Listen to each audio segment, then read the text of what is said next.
Hello and welcome back to my channel. Make sure you like and subscribe to my channel. Let's begin. The Paldea Saga, Treasures and Trials. Chapter 1, The Golden Shore. In the world of Pokémon, where adventure knows no bounds and mysteries await around every corner, a new chapter unfolds in the picturesque region of Paldea. Nestled on a peninsula between rolling hills, lush forests, and pristine coastlines, Paldea stands as a testament to the diverse beauty of the Pokémon world. Off the coast of Cabo Poco, a large ferry cut through the crystalline waters like butter. The sun scintillated off the soft waves in the warm afternoon. As the boat floated into port, a familiar raven-haired Pokémon trainer and his Pikachu stood at the ship's railing, huge smiles on both of their faces. "This place looks awesome, Brock." The young man lifted a fist into the air. "I can't believe we're about to start a new adventure." The young trainer turned towards his companion. A tall and stalwart man stepped up toward the ferry railing. His narrow, half-closed eyes reflected a similar unwavering excitement, while his spiky obsidian hair blew stiffly in the salt air. Clad in his signature brown vest over a jade-green t-shirt, Brock exuded the practicality and readiness a Pokémon doctor should with his lean build and an ever-present backpack filled with essentials. "Well, you're the one who'll be doing most of the adventuring, Ash," Brock chuckled, patting his younger friend on the shoulder. "I'll actually be trying to do my job. As Scarlet Academy's new Pokémon medical professor, I can't necessarily just up and explore whenever I want." Ash Ketchum didn't seem to hear. He was too busy waiting impatiently for the boat to dock, his mind already imagining the incredible new Pokémon he was about to meet. After years of unbelievable adventures and countless battles, Ash had finally achieved his lifelong dream of becoming a Pokémon master. He'd been crowned Monarch of the world. The title was an honor he had worked tirelessly to earn, and it came with a level of fame and media attention that he had never experienced. At first, Ash had loved the spotlight. He was celebrated wherever he went, and his accomplishments were the subject of headlines and even a documentary. Fans and reporters followed his every move, hoping for a glimpse of the legendary Pokémon trainer. But as the days turned into weeks and the weeks into months, Ash began to feel the weight of his newfound fame. He couldn't really go anywhere he wanted or do the things he wanted to do without getting interrupted all the time for autographs and stuff. And then he found his face, and that of Pikachu's, plastered on so much merchandise: t-shirts, tumblers, coffee mugs, and that just got weird. The constant attention soon became suffocating. He had really begun to miss the days when he could wander through towns and forests, discovering new Pokémon without the glare of cameras or the incessant questions from journalists. That was when Ash and Pikachu met up with Brock in Celadon City and the Pokémon doctor told him about his latest job acquisition. The idea of a new region and new Pokémon was just too enticing for Ash to pass up. Getting away might do him some good.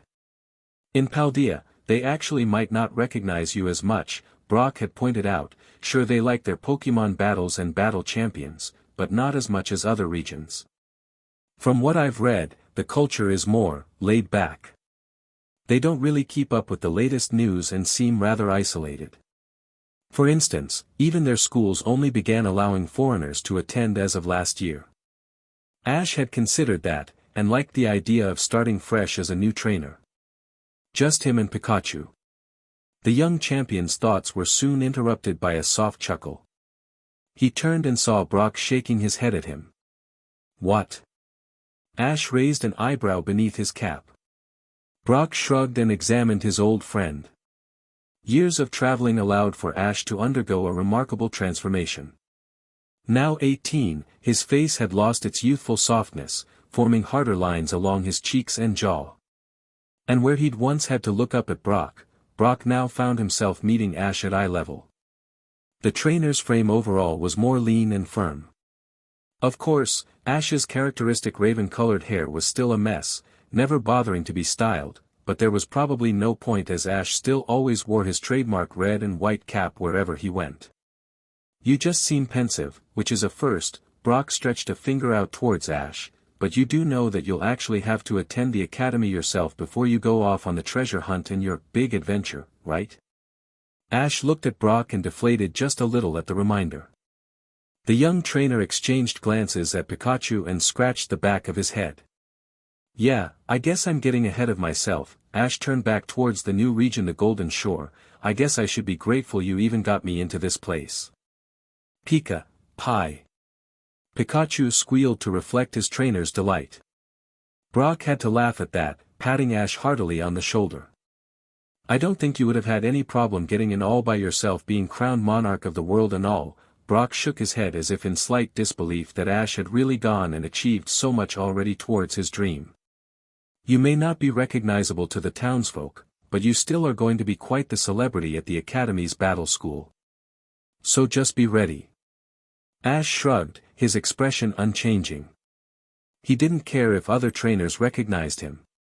It was the fan clubs and the media that left him exhausted. Well, from what you told me, this place only invites the best of the best from all over the region, so I'm sure there'll be some awesome trainers ready to battle with new Pokémon. He beamed at the thought. A school all about Pokémon and where you could have Pokémon battles all the time.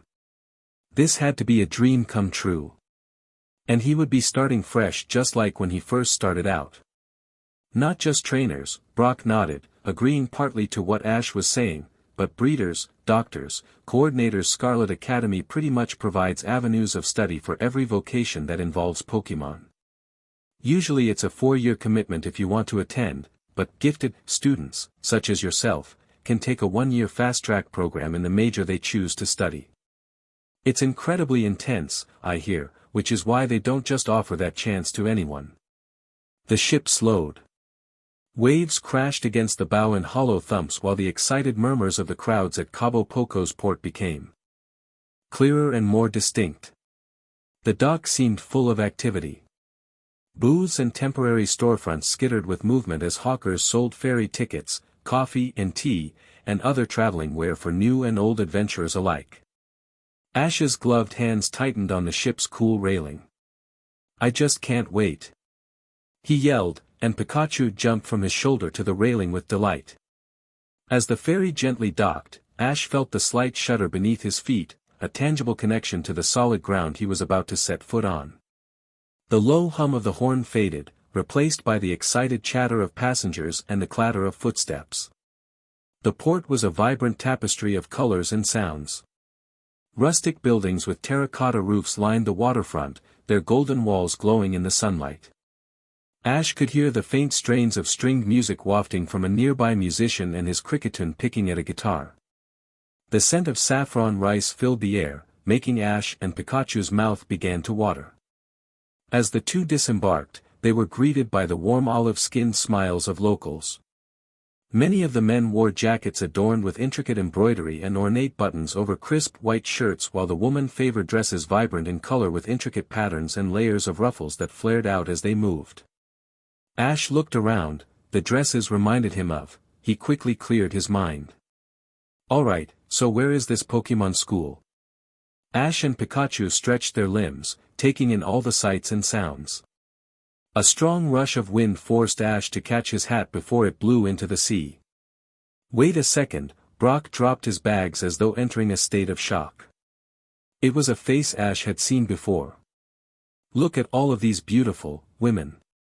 Before Ash or Pikachu could even make a move to stop him, Brock seemed to teleport from one Paldean woman to the next. Hi, I'm Brock, Pokémon Doctor Extraordinaire, newest professor at Scarlet Academy. And you, gorgeous, are. Greetings, miss, but you have to be more beautiful than the full moon's reflection upon a calm sea and... Halt, young Maidon. Take not another step yonder before you allow me to profess my... An eruption of red light flashed beside the Pokémon Doctor, and Krogunk, his face already twitching with irritation, began dragging Brock by the collar and back towards Ash and Pikachu, who both scratched the back of their heads with amused embarrassment. Once completing the job, the frog Pokémon crossed his arms and watched his trainer warningly. Krogunk, Kroa, Kroa. The Pokémon chastised. Brock sighed and lowered his head. Sorry, I must have gotten carried away. Don't worry about it, Ash offered a strained grin. Ash looked around, adjusting the straps of his backpack. Pikachu sat comfortably on his head. This place sure is different, though. Look at all the colors. Ash remarked, entranced by the ceramics and decorative plates being sold all around them. Most pieces were bathed in an opaque creamy white background and then glazed with colorful red, blue, or yellow designs. Even some of the pokeballs being sold seemed to carry similar patterns. After buying a few sandwiches for himself and Pikachu, Ash couldn't help but go over to one of the booths to take a closer look at the poke gear. "Hola, young man," an accented voice, the owner of the booth, greeted Ash with a friendly smile. "You look familiar. Traveled here before?" Ash observed the older man, his weathered face warm and tanned. "No, actually," Ash grinned, "this is my first time here. I'm attending the academy." "Oh ho. Vale," the older shopkeeper chuckled and began twisting his graying mustache. "Which academy?" "There are two, you know." "There are?" Ash raised an eyebrow and looked at Pikachu, who looked just as confused.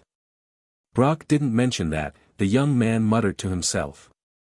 "See, Scarlet Academy and Violet Academy." The old Paldea began rummaging through his wares and began pulling out what appeared to be school supplies: pens, pencils, notebooks, folders. Both academies were founded at the same time, making them the oldest schools in the region. They were made to complement each other, but now I hear that they are rival schools.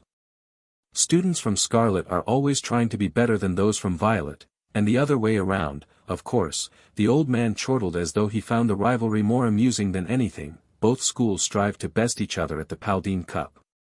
Some years, the Scarlet students win, other years it's the Violet students.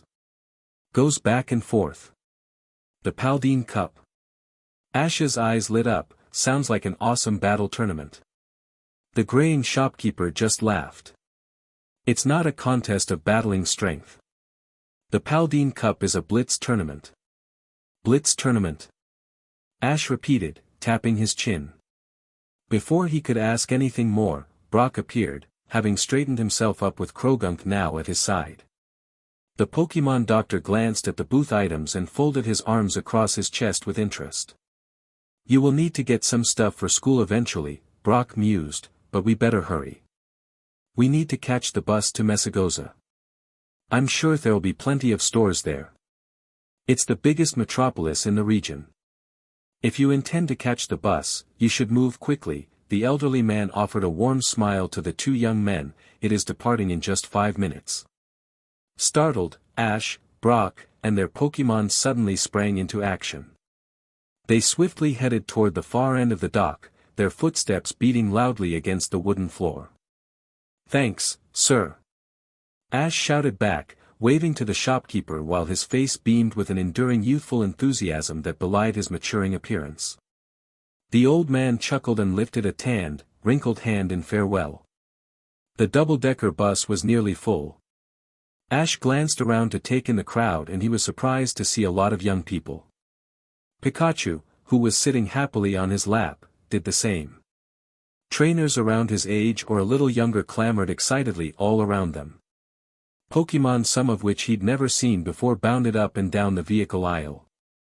He didn't have time to even pull out his Pokédex, as each stop brought in new trainers and new Pokémon. "Guys!" someone called out at the next stop.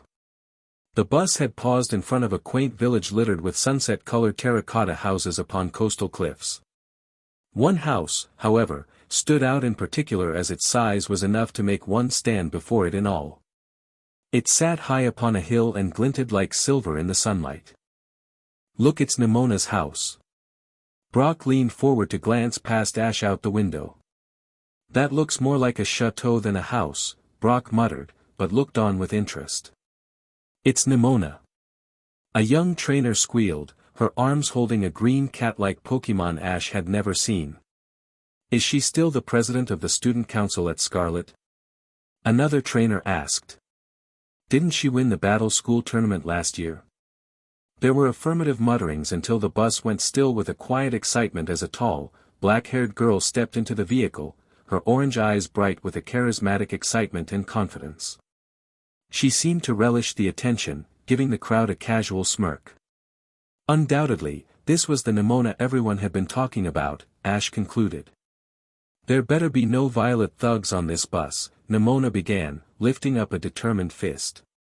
On her shoulder was a rodent-like Pokémon that reminded Ash of Pikachu. It mimicked her confidence and crossed its arms before its furry chest. I officially proclaim this bus to be Bus Scarlet. She grinned and the crowd, well, most of the crowd, cheered. Satisfied, Neimona pushed back her green highlighted side bangs that dangled loose from her high ponytail. Wow, this girl sure does have a lot of energy, Ash said to Pikachu. His partner nodded, but appeared overwhelmed. Neimona seemed to hear him, because she turned to Ash and Brock and froze. Oh my Arceus! The girl began to visibly jump up and down, waving her hands before her face. She repeated her exclamation numerous times before pushing her way to where the Pokémon doctor and young trainer sat. It can't be. Guys, she looked around the bus as though in disbelief that no one else was as excited as herself. It's Ash. Ash Ketchum. Champion of the World Coronation Series. Here in Paldea. At this, it was as though everyone in the bus, even the bus driver, stopped to take a second look at Ash, who now wished he could dissolve into his seat. Chaos ensued. Trainers left and right were climbing over each other to talk to him, ask for his autograph, take pictures. Brock had to push the crowds back so that Ash wasn't crushed against the bus window. Pikachu's cheeks began to spark. Ash saw this, his eyes going wide. Wait, Pikachu, don't. The entire bus turned yellow and white and electricity filled the air.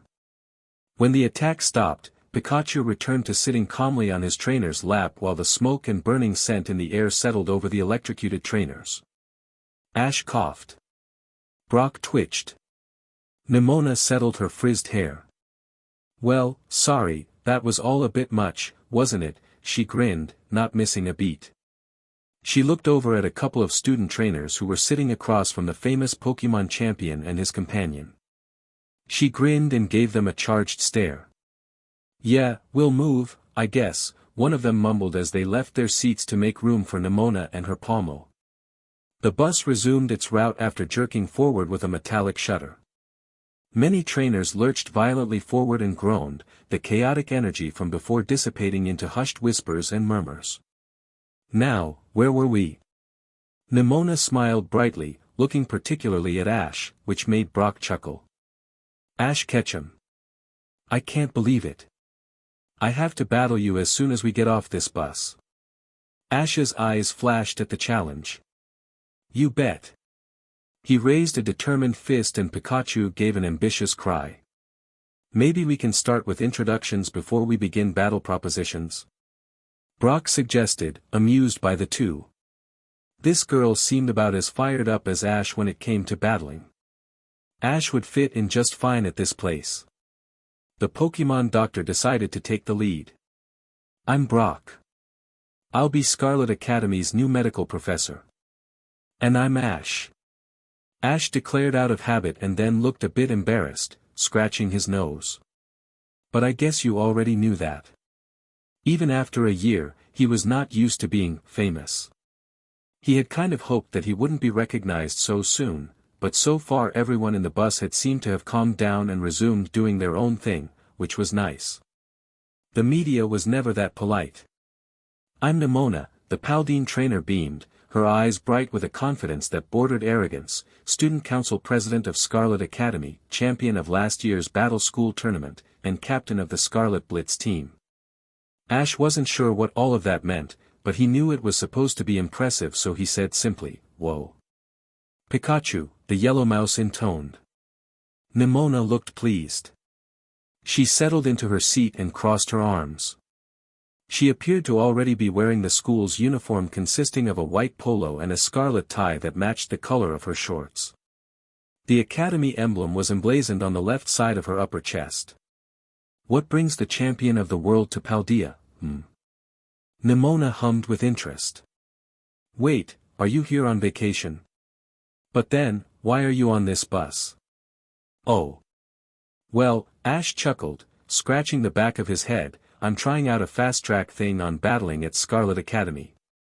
Brock got me in. I heard the battle school is pretty intense, and I figured it'd be a great new challenge. Neimona gasped. You can't be serious. You're coming to Scarlet Academy? As a student. Her voice grew higher in pitch at every word. She tried to calm herself so that the other students wouldn't overhear. She would like to avoid another full bus electrocution if she could help it. Oh my gosh, we are so going to beat Violet Academy in the Paldea Cup this year. Ash, you have to join the Blitz team. Blitz? Ash and Pikachu exchanged glances. Why do I keep hearing about this cup? What even is Blitz? Brock seemed to cringe. Isn't that the incredibly dangerous sport popular in Paldea? You don't know what Blitz is. Neimona looked as if her soul were about to leave her body. She looked at Palmo and sighed. She'd never had to explain the sport before, and the idea of doing just that was annoying. It's the biggest sport in the region. Basically, it's a team sport with people riding SatoSeres. I mean, it's really simple. You have 7 players, each with a SatoSere, on this huge field that has 3 big hoops on either side.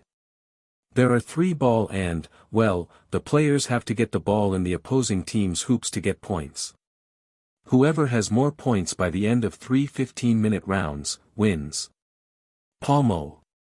Neimona's partner asserted as he and his trainer raised both their hands in excitement. But you're forgetting one thing, Brock.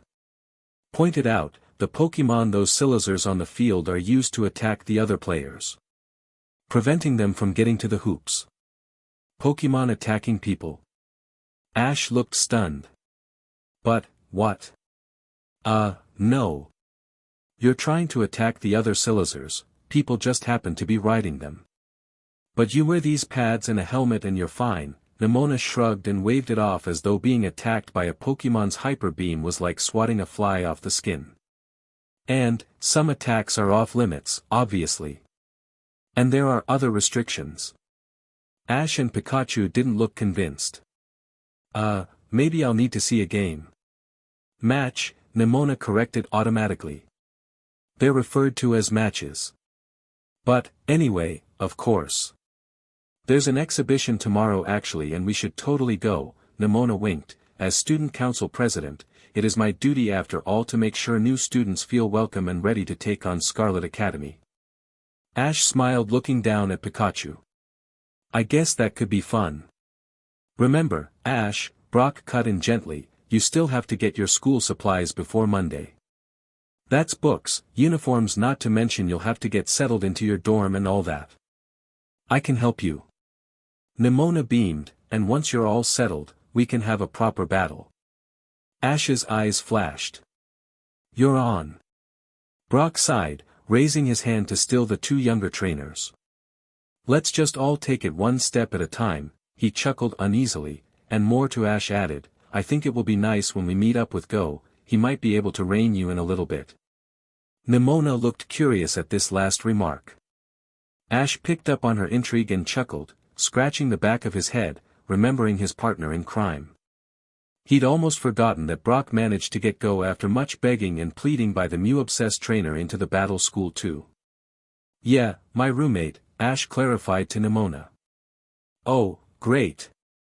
Neimona pulled a notebook and pen out of her leather satchel. I will make a list of the things you and your friend will need to do and get before school begins. Don't worry. I was born to help. Brock shook his head in mild amusement while Ash and Pikachu exchanged uneasy, yet excited grins. On the crest of a nearby hill, concealed in shadows, a familiar trio watched the bus to Mesagosa through 3 pairs of binoculars. Look at those twerps, James. Ash Ketchum, the monarch of the world, is starting another journey. And that Pikachu of his is as electrifying as ever, a tall woman with dark magenta hair and blue eyes that exuded a mix of determination and mischief growled to her partners beside her. How irritating. James, with a dignified air, nodded. Indeed, Jessie. Now that they're out of the spotlight, this may be our best chance to snag that Pikachu. Das right, the last of the trio, a small cat-like Pokémon with a gold bar on its forehead, grinned as he lisped. And with all the Pokémon they'll be catching in Paldea, we'll have plenty to steal. Jesse and James nodded. According to our eavesdropping device, they're heading to the region's famous Scarlet Academy. Jesse's smile turned feral. I don't know about you all, but I think it's time for me to put my marvelous abilities as an actress back to good use. But of course, James agreed, taking a deep whiff of a rose he'd suddenly procured from his pocket. We'll disguise ourselves as Pokémon professors that work at the famous institution and offer a tour of the school to the twerp and his precious Pikachu. How about it, Meowth? Excellent, the cat Pokémon exclaimed, rearing back from the binoculars and raising a small paw in the air, and then we'll lure them into a trap from which there is no escape. The trio began to giggle as they scurried off down the hill to begin the preliminary stages of their scheme. Shoot, shoot, shoot, shoot, shoot. Go ran wildly through the tall grass, Grookey clinging to his shoulders with a mild expression of terror on its face. Behind the two, a herd of Lechonk were chasing them, croaking loudly in a frenzy. The pig Pokémon were relentless, their large, hooked feet propelling them forward with surprising speed. As Go and Grookey scrambled up and down the grassy hills, the Lechonk's growls grew louder, echoing through the lush landscape of the southern province. Grookey, the monkey Pokémon on Go's shoulder seemed to be scolding. Ugh, how was I supposed to know there were like 100 of them? Go shot back, irritated by whatever condemnation he was receiving. I could have sworn the Lechonk I wanted was alone.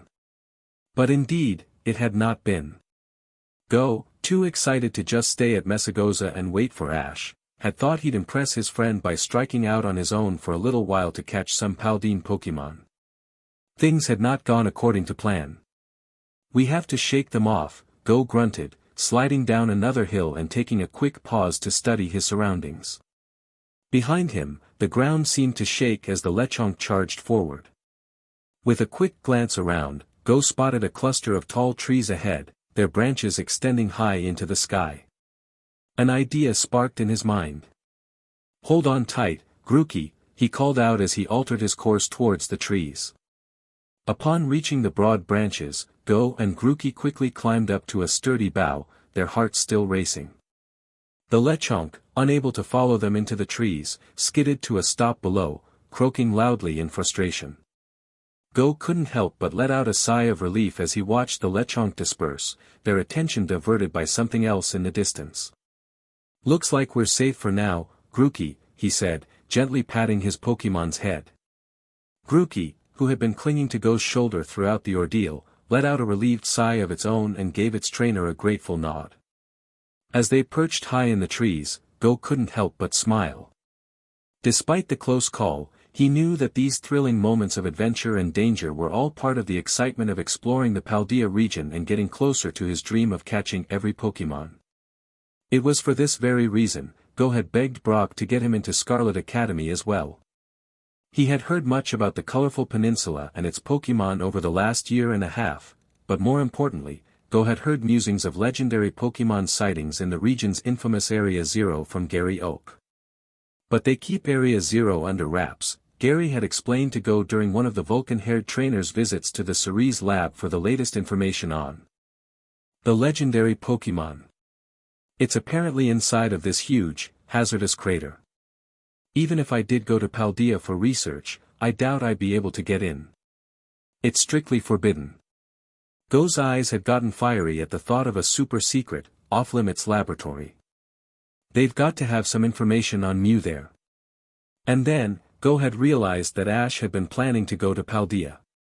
Maybe I can go to Scarlet Academy too and see what I know. Go had proposed to Gary, kind of incognito, if you know what I mean. Gary had appeared unsure. If you think you can get in. The young researcher had seemed to wrestle with some sort of internal conflict, scratching his auburn hair with uncertainty. However, a light had appeared in Gary's viridian eyes. Paldea's scientists have also done ample research on this phenomenon called terrestrialization. With you as an inside source, we might actually be able to learn some fascinating things. I'd be like a spy, Go had grinned, completely enthralled by the idea. Gary had winced at the word spy. He didn't like the idea of being secretive, but the researcher also knew from his sources that some darker entities were at work in Paldea as well. If Go could go as a student and see what the professors taught about the terrestrial phenomenon in Area Zero, then Gary could look into how some people were trying to use those things for malevolent purposes. He knew that there were musings on some legendary Pokémon involved. As far as he knew, the Mew project didn't have any trainers in Paldea yet. That was when Go had contacted Ash and Brock. Grookey. The preemptive groan from the chimp Pokémon acted as a warning to Go, signaling the approach of a set of footsteps echoing through the nighttime silence. Without hesitation, Go swiftly seized Grookey and muffled his companion's sounds. He found himself in a secluded region far to the south of Mesagosa, miles away from the nearest trail, and a nagging feeling told him that whatever was approaching spelled trouble. The terrestrial cave should be just over those hills. Roughly a mile, a gruff voice intoned, "You can see the pillar of light faintly over there." Go's blue eyes silently scanned to see if he could spot the speaker. Grookey chirped soundlessly into his trainer's hand, clearly uneasy. Go shot a quick warning glare towards the Pokémon and then returned his attention towards the cloaked figure standing just beside the tree. There were two. In the full moonlight, Go noticed that they were exceptionally dressed beneath their cloaks, clad in expensive suits fitted with vests and dress coats, dress trousers, and dress shoes pristinely polished. What do the energy readings look like? The other figure, with a voice softer yet more authoritative, chuckled lowly. The gentleman turned abruptly towards the horizon leading towards the coast, and Go could partially see fine, fair features shrouded by soft waves of black and white hair. Go recoiled a bit as he caught sight of the man's violet eyes. They were unsettling along with the rest of the Shadow Man's features. He was like some sort of dark, princely figure. It is difficult to tell, the gentleman's companion, infinitely less refined in tone and manner, replied with a hint of fear lacing his voice. Difficult to tell. The gentleman allowed a small, unsettling curl to form upon his graceful lips. That sounds powerful, no? Maybe too powerful, Amethio, croaked the gentleman's companion. Go could not make out any of his features save for noticing that the man was big and burly and definitely not someone he wanted to fight. The readings are off the charts. It could be the legendary. Shouldn't we get back up? Legendary. Go's attention, though already intrigued by the conversation, became a laser beam directed at every word coming out of this Amethio's mouth. And risk it running away or exacerbating its energy? Amethio clucked disapprovingly. That sounds much like cowardice, Zerk. Gibeon would be so disappointed. Go arched an eyebrow. This was all getting surreal. He hadn't spent even 24 hours in Paldea as a spy, and already stumbled upon some sort of shady heist involving terrestrials and legendary Pokémon. He had to be the best spy ever. Or he was until the branch on which Go sat snapped, plunging the young trainer and his Grookey back down onto the earth, hard. Oof. Go grunted from the impact. He had managed to shield his familiar from the plummet, but absorbed the entire fall himself. For a moment, he tried to breathe but found no air. His heart raced as he lay on the ground, pain throbbing through his body. Grookey, startled by the sudden crash, hopped onto his trainer's chest, concern evident in its wide, expressive eyes. Go was about to reassure his companion when he felt a pair of large, muscular hands, and he didn't know hands could even be muscular, seize his shirt, lift him off the ground, and slam him into the trunk of a tree. Arceus, that hurt, Go ummed but then immediately went silent upon finding a pair of menacing black eyes inches away from his face. Heh, talk about crashing a party, right? Go quipped with a nervous chuckle as he tried to gauge the intentions of the imposing figure who had just subjected him to an abrupt and rather painful encounter with the tree trunk. The figure holding Go against the tree trunk, Wyatt, released him but kept a firm grip on his collar. Go winced as he adjusted his shirt, which was now crumpled and disheveled. Amethio, the enigmatic gentleman with the unsettling violet eyes, regarded Go with a mix of curiosity and irritation. Well, what do we have here? A young trainer who has stumbled upon our little discussion. Go glanced at Grookey, who was perched on his shoulder, ready to jump into action if needed. With a gulp, Go realized he was in a tight spot. He had to think quickly. Clearing his throat, Go adopted a confident tone. You see, I was just lost and trying to find my way back to, that big city over there. He pointed to the illuminated outline of Mesagosa in the distance and hoped his excuse would diffuse the situation. Wyatt's grip tightened, a cruel smile lifting the dark beard around his lips. You're telling me you couldn't just follow those pretty lights, huh? You must be really stupid, or a liar. Amethio, however, appeared more intrigued than confrontational. He espied the Grookey on Go's shoulder and the pokeballs at the young man's belt. Paldea can be a dangerous place to be wandering alone in the dark. Even for a trainer, such as yourself. Go nodded vigorously, playing up his innocence. I didn't expect to stumble upon anyone out here. I was actually up in that tree trying to, he yelped as Wyatt's grip tightened on his collar, trying to escape a herd of Lechonk. Jeez. Can you, let me go already? Wyatt looked at Amethio, who gave a subtle nod. The larger man's grip loosened, but he still kept a rigid hand on Go's shoulder. What did you hear, punk? Go shook the hand off defiantly. He hated being manhandled. Nothing, Saralich. An explosion of red light illuminated the night air. When the light vanished, a tall humanoid Pokémon with a bipedal stance, its body predominantly black, featuring striking blue accents on its head, arms, and legs, stood before Go. On either side of its head, there were pointed, pale blue ears, and above them, a fiery crest resembling the plume adorning a knight's helmet blazes brightly. At its sides were purple cyan blades created from what Go identified as a ghostly fire. It looked intense. And awesome. But at this moment, mostly intense, Go decided. Instinctively, the young trainer began reaching for Cinderace and Cerulegged, Aimtho commanded, his hand paradoxically elegant yet menacing and raised towards Go. Teleport. Go's world went black. Chapter 2, Scarlet Scales. The bus to Mesagosa rumbled along the coastal pastures of Paldea's southern province, continuing its northward journey on Poco path. Ash gazed out of the window, watching the sun descend over the waters beyond the cliffs. His thoughts began to wander, and his eyelids grew heavy when suddenly. What's going on? Neimona's voice interrupted his reverie as the bus shuddered to a sudden stop. Palmo, her furry mouse Pokémon echoed, her tiny nose twitching with curiosity. Brock quickly rose from his seat, his own interest piqued, and joined Neimona at the front windows. As they peered outside, they were met by the sight of a large herd of pig-like Pokémon, all wearing expressions of fear and anxiety. The Pokémon had come to a standstill in front of the bus, blocking its path. Around the fringes of the herd, Brock and Ash recognized a pack of Houndour growling menacingly as they closed in. Those Houndour are acting strange, Brock noted, scrutinizing the canine Pokémon's defensive poise. They look threatened. Without a second thought, Ash jumped to his feet and began pushing his way out of the bus, much to the murmur of the other passengers. Where are you going? Neimona asked, a conflicted excitement evident in her voice. She began her pursuit without waiting for a reply. That left Brock to sigh inwardly and bring up the rear. He should have known that whenever he traveled with Ash Ketchum, something out of the ordinary was sure to occur.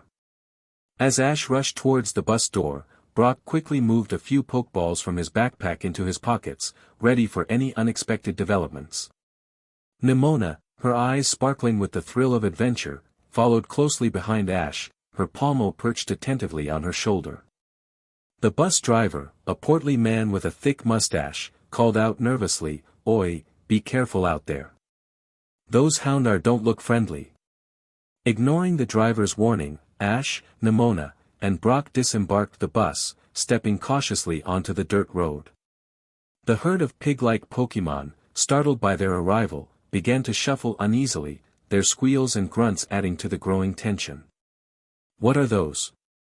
Ash wondered aloud, raising his Rotom phone towards the hog Pokémon, their bodies almost entirely grayish-black, except for the brown colorations on its face and ears, and the yellow growths under its eyes that resemble teardrops. Its droopy ears, with yellow insides, partially covered its eyes. Lechonk, the hog Pokémon. It searches for food all day. It possesses a keen sense of smell but doesn't use it for anything other than foraging, the Rotom phone intoned. Ash scanned the scene, his experience with wild Pokémon encounters kicking in. "You're right, Brock, those Houndours look on edge," he surmised, noticing how they positioned themselves between the herd and a nearby cliff. Pikachu's tail twitched by his ear, his partner engaged and ready. Neimona nodded, gripping a Pokeball. "Looks like they don't want us getting close to that cliff for some reason." Brock, ever the voice of reason, added, "Let's try not to hurt them. A confrontation is the last thing we need." "Alright, Pikachu, let's get these Houndour out of here." With an excited flourish, Ash spun his cap around so that the bill faced backwards. Pointing towards the canine Pokémon, he directed Pikachu outwards with a determined look, the adrenaline of battle coursing through his veins. "Pikachu, use Thunderbolt, but aim it away from the Houndour. We need to scatter them off." Pikachu nodded, understanding the plan, and unleashed a brilliant arc of electricity into the sky. The flash of light and the crackling sound caused the Houndours to recoil, but they remained defensive, growling with unease. Neimona, eager to assist, looked at Pomo, nodding to it as the small creature backflipped off her shoulder and landed on the offensive. "Pomo, let's help out. Use Quick Attack to herd the Houndour away from the cliff." Her furry mouse Pokémon darted forward, moving swiftly around the Houndours, trying to disorient the pack and disperse them. The Houndours, now feeling cornered, began to bark louder, their eyes darting between Ash, Pikachu, and Pomo. In an instant, the atmosphere changed. One Houndour, no doubt the leader of the pack, took a deep breath, gathering the fiery energy within its body. Its stance lowered, and its eyes locked onto Pikachu and Pomo with unwavering focus. Then, with a menacing growl, it unleashed a torrent of flames from its mouth. A blazing stream of orange and red flames, tinged with yellow at the core, shot towards the two mouse Pokémon with incredible speed and intensity, the heat distorting the air around them. Ash, his amber eyes mirroring the blaze, yelled, "Dodge it, Pikachu." Pikachu, caught in the path of the fiery onslaught, reacted with incredible speed. The yellow mouse Pokémon leaped to the side, barely evading the bulk of the flames. Its cheeks sparked even more brightly, a sign of its resilient spirit and readiness to strike back. Brock, assessing the situation, released his Croagunk. "Croagunk, use Poison Sting, but aim it at the ground near the Houndours.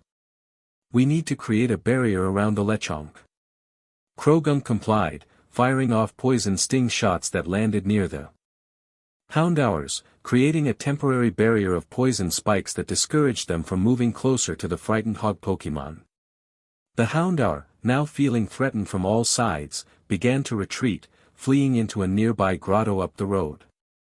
Ash, seeing the Houndour scatter, called back to Pikachu and the others, "Great job, everyone. Let's give them some space." Neimona called Pomo back to her, their faces beaming as they clapped their hands together. "That was amazing. I can't believe we were fighting alongside the champion." Brock, always cautious, kept Croagunk at the ready. "Let's not celebrate just yet. I think something is going on the other side of that cliff."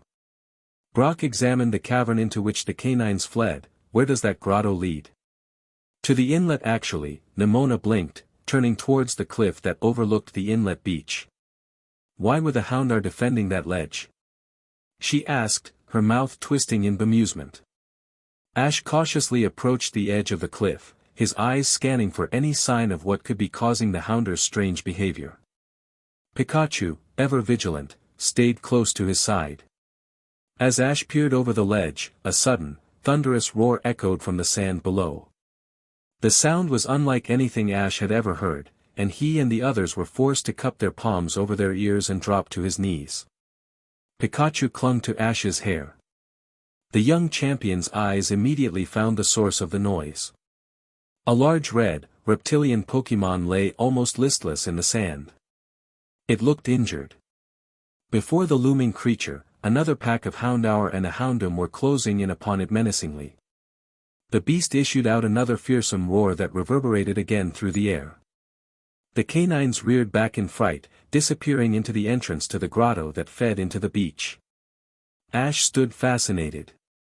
His mouth began to work over a response until he felt something give way beneath his feet. A section of the cliff edge, weakened by the roar, began to crumble.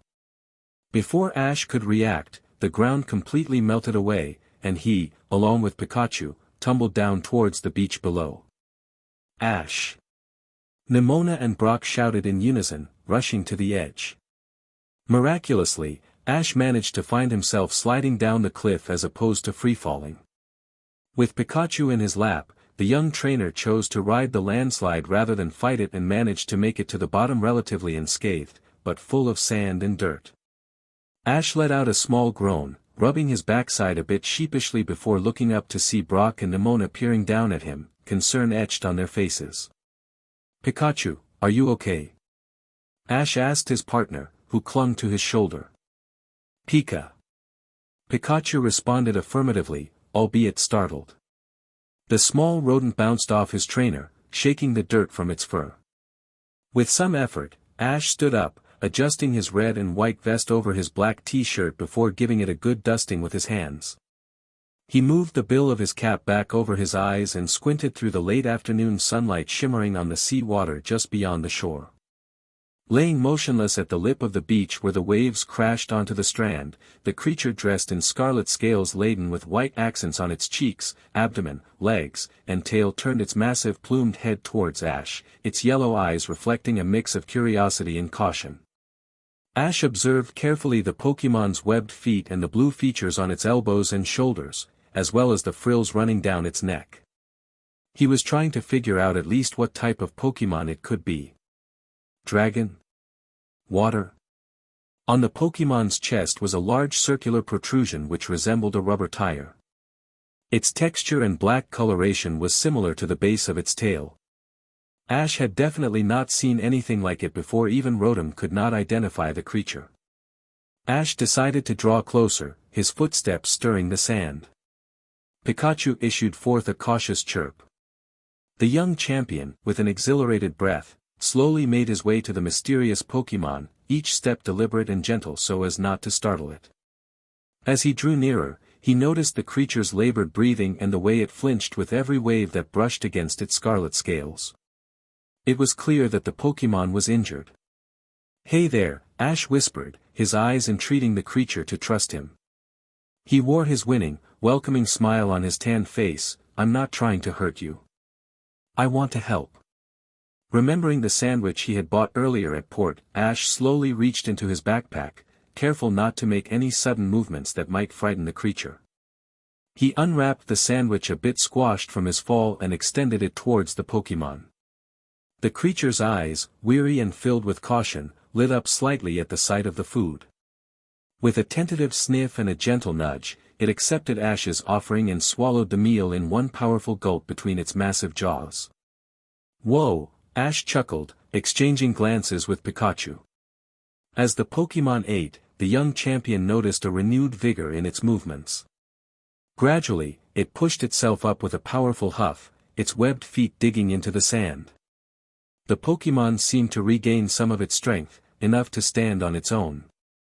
Ash and Pikachu watched in awe as the creature, with renewed determination, huffed and began to shake the sand off its scales. "All right. Looks like you're already feeling better," Ash exclaimed towards the large reptile. "Think you can?" Suddenly, from above the cliff, a familiar and rather theatrical voice interrupted Ash's sentence. "Prepare for trouble on these legendary cliffs," the voice rang out, followed by another, "and make it double 'cause we're taking your new friend with us in just a bit." Ash looked up, his eyes widening in recognition. Team Rocket, the infamous trio known for their relentless attempts to capture rare and powerful Pokémon, stood at the cliff's edge. Jessie, with her fiery red hair, and James, with his calm blue locks, struck dramatic poses, while their loyal yet somewhat befuddled Meowth perched between them. Wow, I really can't catch a break with these guys.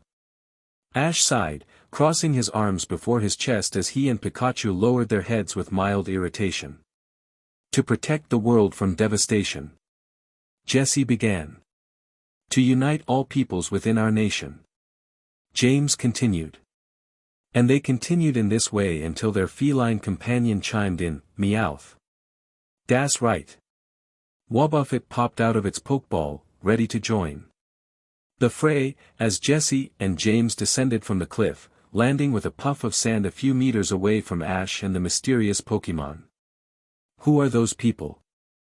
Neimona exclaimed, looking onto the scene from the ledge with Brock, and why are they rhyming? Team Rocket, Brock groaned, his fists clenching, you won't find a more annoying pair of thugs than those guys. Hey! Watch it, Dr. Twerp. Meowth, having heard the Brock with its feline ears, called back up at the Pokémon doctor with a raised fist. Yeah. And our rhyming is only one way we like to flaunt our superior intelligence over our foes, Jessie grinned sadistically. Consider it an intimidation tactic. Neimona exchanged an unimpressed glance with Palmo. Pikachu, get ready. Ash warned, standing before the reptilian Pokémon in a protective manner as Pikachu braced itself, sparks crackling at its cheeks. Jessie and James, however, were not focused on Pikachu this time. Their eyes fixated on the large, scarlet-scaled Pokémon, which had been the catalyst for the trio to expedite their confrontation with the Twerp. Look at that Pokémon, James. Jessie exclaimed with a glint in her eye. It's positively peculiar. The boss will love it. Nice alliteration, Jessie, James praised pompously. Indeed. A rare and powerful Pokémon like this will surely get us a promotion. Meowth, never one to miss out on the fun, interjected, yeah, so back off Twerp, if you know what's good for ya. And maybe we'll even let Pikachu off the hook. Didn't you guys retire? Ash murmured, scratching the back of his head. Yeah, but the pension was absolutely dreadful, James sulked and brought a distraught hand to his forehead. And I felt I was wasting my talent for drama and intrigue after the first day, Jessie ummed melodramatically.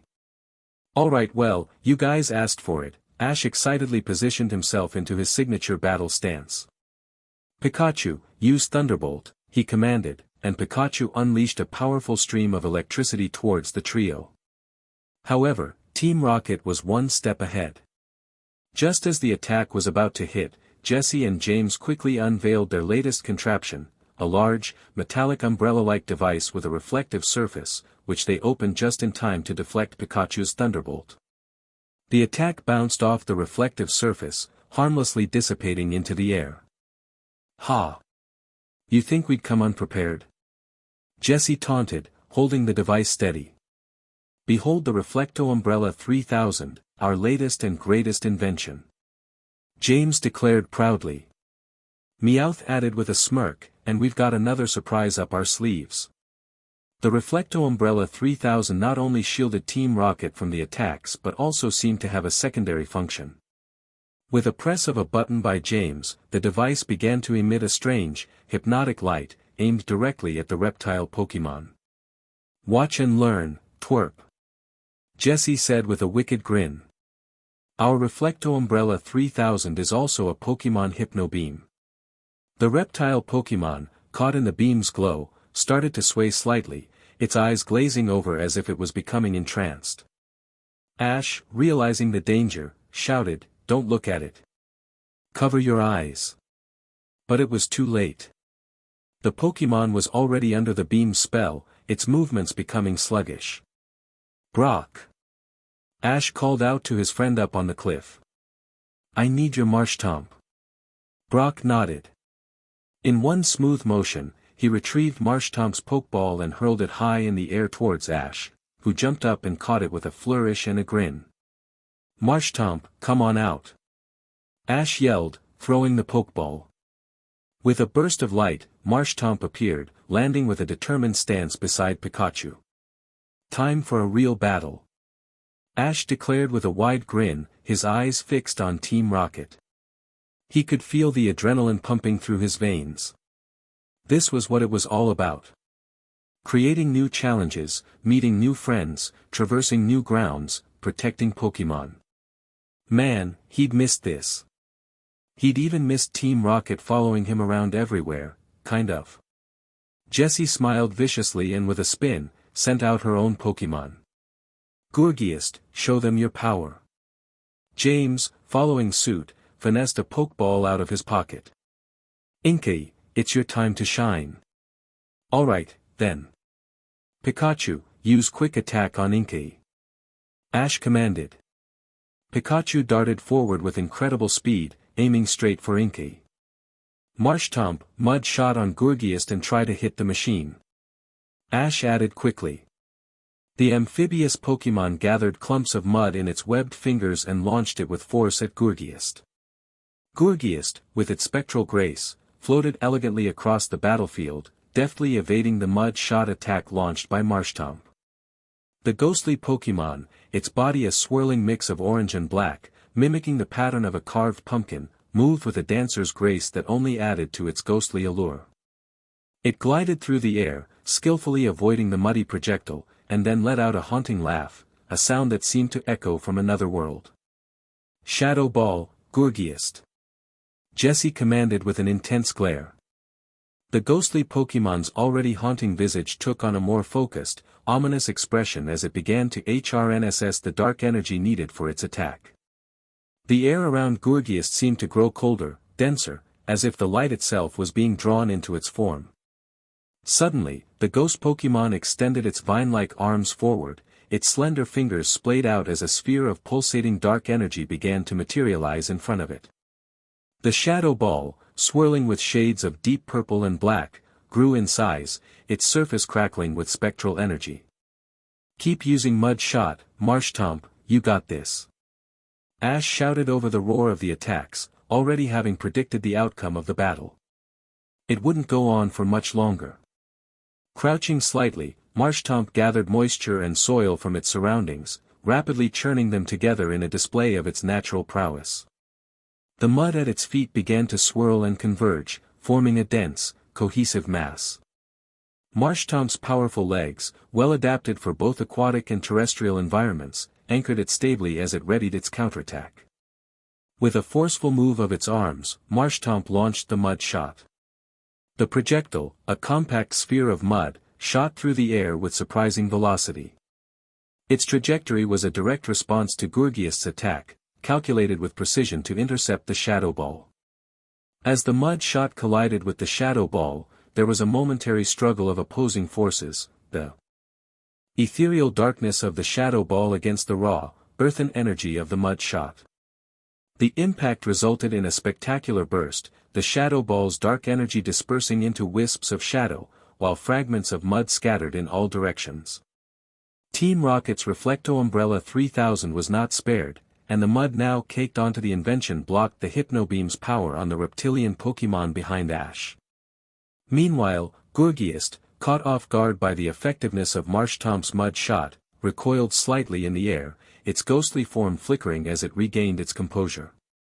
Jessie, frustrated but undeterred, shouted angrily to Gourgeist. Don't let that muddy frog get the best of you, Gourgeist. Ash, seeing an opportunity, turned his attention to Pikachu and Inkay. Pikachu, use Iron Tail on Inkay. Ash instructed with determination.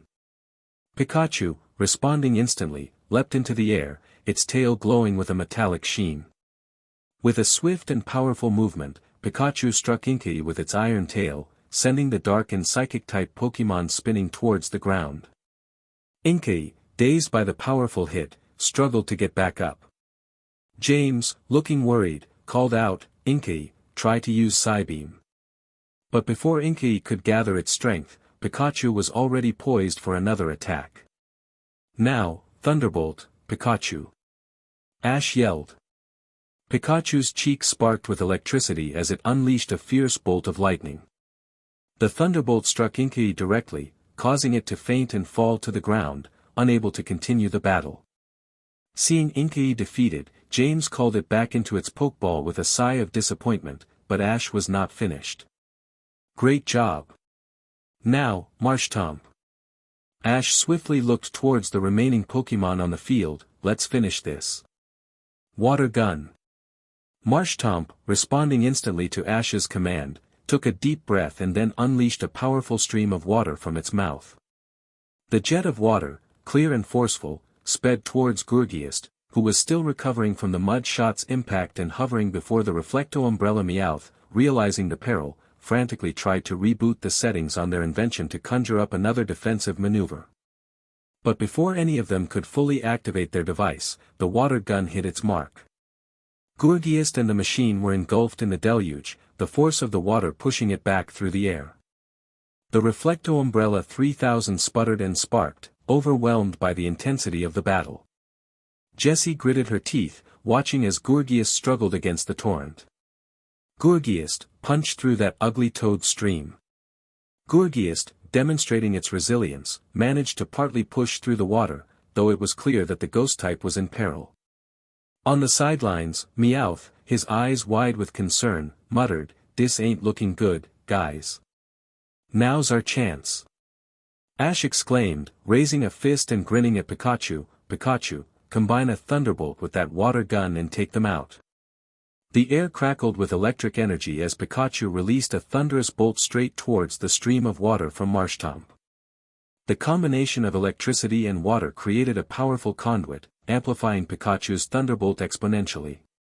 The electric current surged through the stream, heading straight for Gurgiest and the Reflecto Umbrella. Jessie and James watched in horror as the electrified water engulfed Gurgiest, causing it to cry out before being overwhelmed by the force of the attack.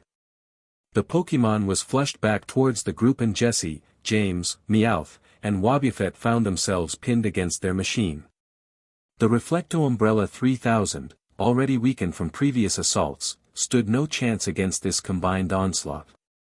The device fizzled, sparked, and finally exploded in a spectacular display of lights and smoke.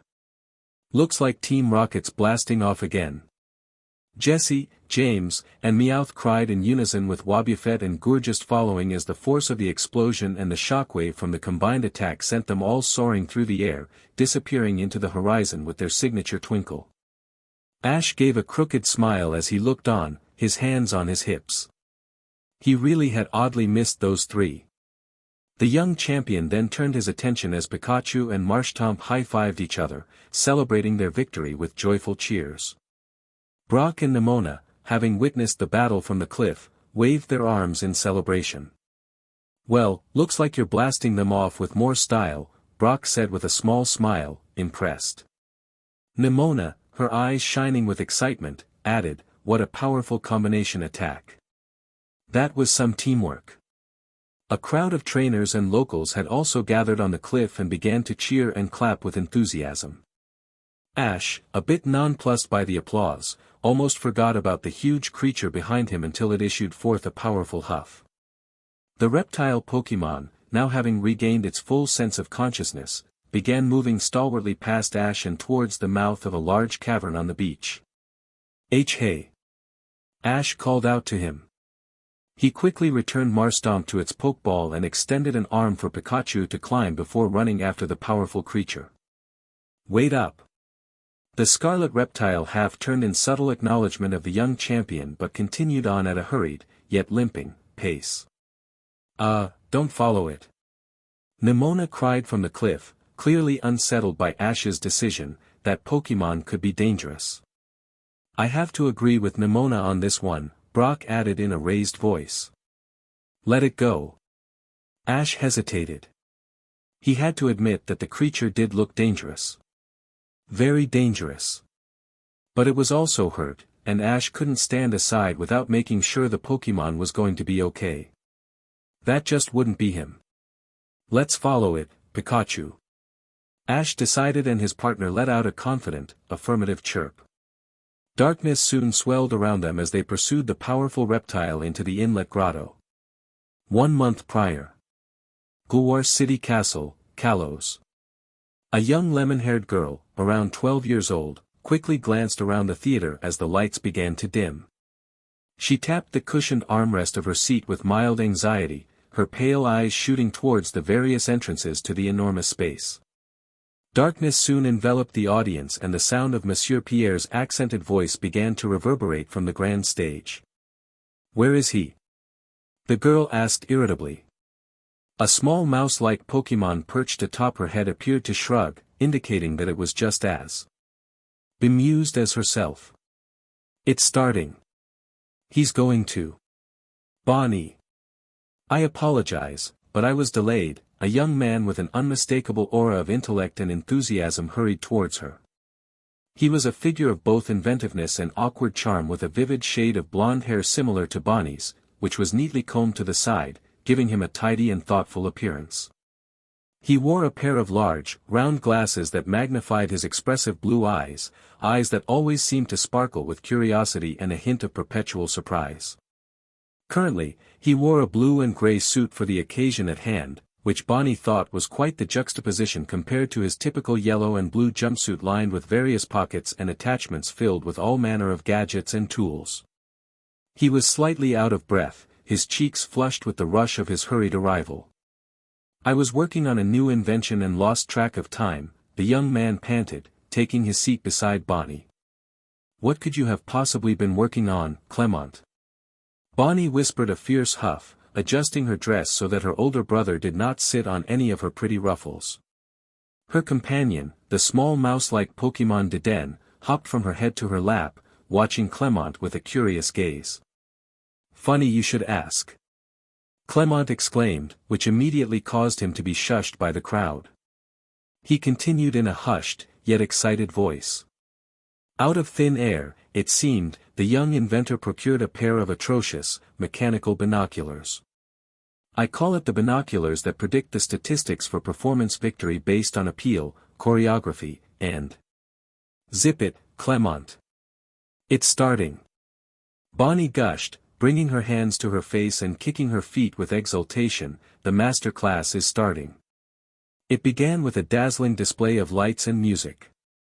The grand stage, already an impressive sight, transformed into a spectacular arena of color and sound. Bright, vibrant spotlights danced across the stage, intertwining with the rhythmic beats of the music, setting an electrifying atmosphere that captivated the entire audience. At the center of the stage stood Monsieur Pierre, the esteemed host, his presence commanding and charismatic. He was dressed in a flamboyant outfit that sparkled under the stage lights, his voice booming and full of excitement as he introduced the event. "Ladies and gentlemen, trainers and Pokémon enthusiasts, welcome to ZE Pokémon Master Class. Prepare to be amazed by ZE most talented trainers and ZE Pokémon as ZE showcase ZE skills in a battle of beauty, grace, and strategy." As he spoke, the backdrop of the stage changed, displaying vivid images of Pokémon and trainers who had previously excelled in the Master Class, their moments of triumph immortalized in dynamic, larger-than-life graphics. The crowd's anticipation built to a fever pitch, their cheers and applause filling the theater. Upon the sight of one image, the image of a familiar golden-haired trainer side by side with her Delphox Bonnie, and Diden shrieked with exuberance. "Here, we will crown ZE Kalos Queen," Monsieur Pierre announced, and a roar erupted from the crowd. He twirled his golden baton with a flourish. Will it be a new up-and-coming performer ready to fulfill ZE's dream? And brilliant spotlights illuminated half of the stage, where a line of Pokémon performers posed in dazzling gowns alongside their Pokémon. Or will it be, Monsieur Pierre continued grandiosely, our reigning Monarch, Serena. The crowd's reaction was instantaneous and thunderous, a wave of excitement and admiration sweeping through the theater as Monsieur Pierre teased the arrival of the performance monarch. People of all ages, from wide-eyed children clutching their Pokémon plushies to seasoned Pokémon trainers, leaned forward in their seats, their anticipation palpable in the air. Bonnie and Diden were no exception, they clung to each other, their eyes sparkling with excitement. As the name, Serena, echoed through the grand hall, the spotlight shifted, revealing her standing regally at the other end of the stage. She embodied grace and beauty, her presence alone silencing the crowd momentarily before they erupted into even louder cheers and applause. An exquisite, flowing dress shimmering with every hue of the setting sun, clung flatteringly to her matured figure, and complemented the honey gold hair cascading down to her shoulders. While the crowd roared, she allowed a confident, yet humble smile to sparkle on her lips. Serena's Pokémon, Delphox, stood beside her, equally majestic and poised. The Pokémon's mystical aura and fiery, sleek fur added a dreamy charm to the duo's appearance. Together, they were a sight of perfect harmony and shared strength. The stage lights danced around Serena, casting ethereal patterns that highlighted her natural beauty and the mesmerizing grace of her movements. As she took her place center stage, the audience was captivated, hanging on to her every gesture. Serena's eyes shone with a blend of gratitude and determination. "Oh my Arceus, she is perfect," Bonnie bawled, hugging Deden so tightly the Pokémon chirped in discomfort. Clement only chuckled and began focusing his binoculars onto the stage. Throughout the preliminary rounds, Serena blew through the competition with a seamless blend of style and skill. With Delphox, she executed a fiery and intricate dance that mesmerized the audience, the flames from Delphox's wand-like tail weaving around them in a stunning display of control and beauty. Each movement was a testament to their synchrony and years of training, leaving the crowd utterly spellbound. When Sylveon, who seemed to appear from the embers of Delphox's blaze, pounced upon the stage, the environment softened and transformed into a dreamlike realm. Sylveon's ribbons glowed with a gentle light, moving in harmony with Serena's choreography. Their performance was a masterclass in elegance, each twirl and leap executed with a delicate grace that captivated the hearts of everyone watching. It was as if they were watching a story unfold, one that spoke of the deep bond between Serena and her Pokémon. Finally, Ketchum jumped and bounded from ribbon to ribbon, lively and playful and charming. It was a performance that brought smiles and cheers from the audience, a perfect display of Serena's versatility as a trainer and performer. As each round concluded, the crowd erupted in applause, their enthusiasm echoing through the grand hall. Bonnie, still holding Deden, looked on with wide eyes filled with admiration and inspiration, while Clement, though busy with his binoculars, couldn't help but be impressed by the reigning Kalos queen. Her statistics are through the roof. She's certainly. And a spark. And then a mild explosion. Clement's soot-covered face and watery eyes looked through the remains of his gadget. He coughed and nearby members of the audience began to boo and throw crumbled popcorn bags at him. Bonnie buried her face in her hands. "I can't take you anywhere." As the master class entered its final round, the excitement in the grand hall reached its peak. The competition had narrowed down to 3 exceptional performers, each vying for the coveted chance to challenge the reigning Kalos queen, Serena. The atmosphere was electric, charged with anticipation as the audience prepared to witness a display of ultimate Pokémon performance artistry. "Hey! Shauna made it to the finals." Bonnie clapped, pointing to the brunette performer and her Ivysaur. "Indeed. It seems she is Serena's biggest competition," Clement noted, crossing his arms before his blackened suit. He smirked and pushed his glasses further onto the bridge of his nose. "But I fear that her statistical odds are still low for victory." The grand hall buzzed with a galvanizing energy as the finalists took the stage, each ready to showcase the pinnacle of their talent. Shauna, with a determined sparkle in her green eyes, was the first to perform. She called upon her Ivysaur, the seed Pokémon standing confidently, her back decorated in an array of blooms. Smiling, Shauna directed Ivysaur with clear and precise commands. "Ivysaur, let's dazzle them with your magic leaf." The stage immediately burst into a spectacle as Ivysaur obeyed, unleashing a storm of glowing leaves that swirled around them like a viridescent blizzard. Amidst the dazzling display, Shauna added, "Now, mix in sweet scent." Ivysaur's pink fragrance filled the air, adding a mesmerizing allure to the visual spectacle. Amidst the music, the pair swayed in flawless unison, a harmonious blend of strength and beauty, earning a wave of cheers and applause from the audience. With the stage set in a magical ambience, Shauna transitioned seamlessly to her next Pokémon.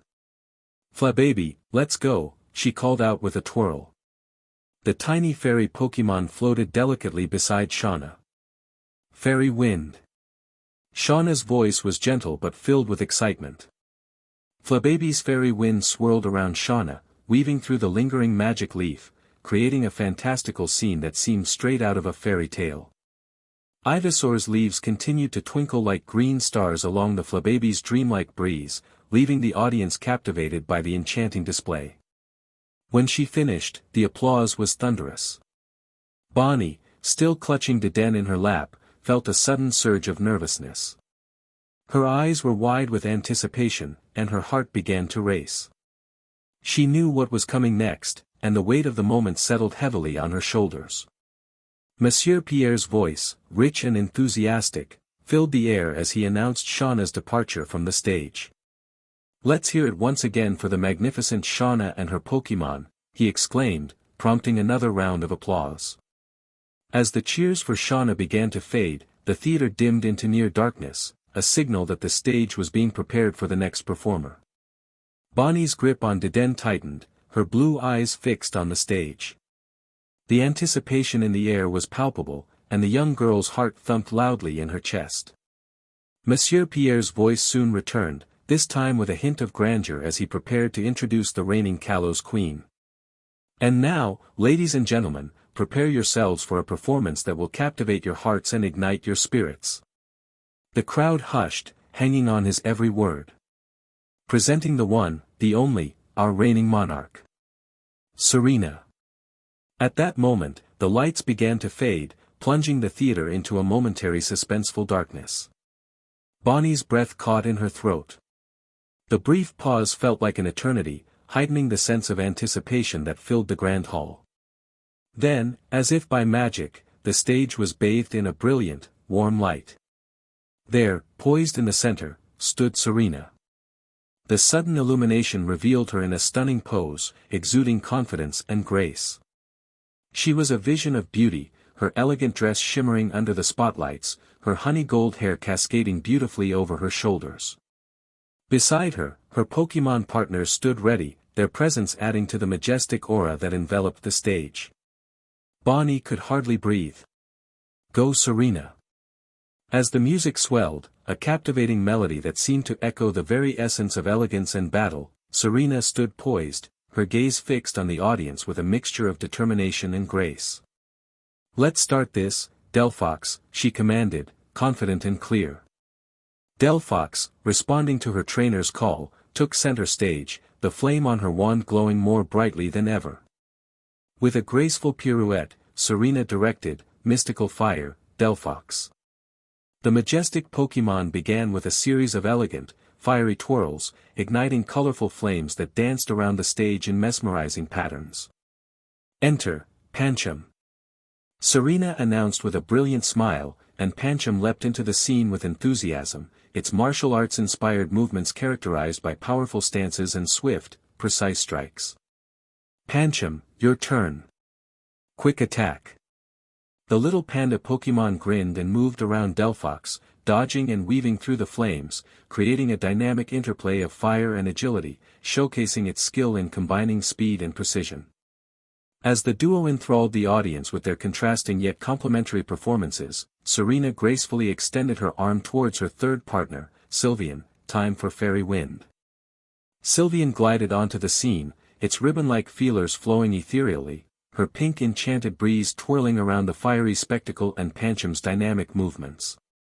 Embers glittered and glistened in the sparkling dust kissed by the rosy hue. Then, Serena's voice rose above the music, "Now, together." Delphox's flames swelled and fell in rhythm, creating a stunning visual symphony. She unleashed a fire blast that soared directly overhead, illuminating the stage while Pancham used Dark Pulse to begin forming the fire into an undulated sphere of flames and shadows. "Sylveon, it's time." Dazzling gleam.